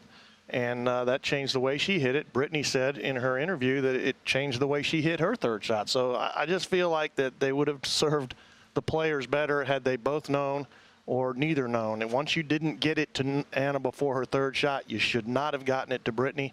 I think that was an injustice. I agree. But, but you know, I feel like I wasn't even down there, and I feel like I got hit in the gut. I mean, it was just like, you know, they played such great golf. There was such a feeling out there of who's going to win, back and forth, jockeying back and forth, and all of a sudden, boom, you know, you got a 2-shot penalty, you're done. You know, I feel sorry for Anna, and I feel sorry for Brittany, because I know she didn't want to win that way. But, you know, rules are rules, and that's our U.S. Open. The USGA statement is, we got the information out to the players as soon as we could. Obviously, no doubt about the 2-shot penalty. There was doubt about the timing of the information as to when it was relayed to the players. First, it was Anna after she hit her 3rd shot at 18, and before our champion Brittany Lang hit her 3rd shot at 18 over the water, ends up 2-putting and a winner in the playoff to win her first major championship. Yeah, and I don't think it takes away from the phenomenal achievement of Brittany Lang to be a United States Open champion. It is unbelievable, and for her to have pulled this off was spectacular. Even though there was this little thing here at the end, I'm happy for Brittany. Yeah, she played great golf all week, and she's a deserving champion. Coming up next after these messages, except on the West Coast, It's Fox Prime Time for our entire crew. Our producer, Mark Loomis, our director, Steve Bimes, so many behind the scenes. For all of us, thanks for watching and so long from Court of All.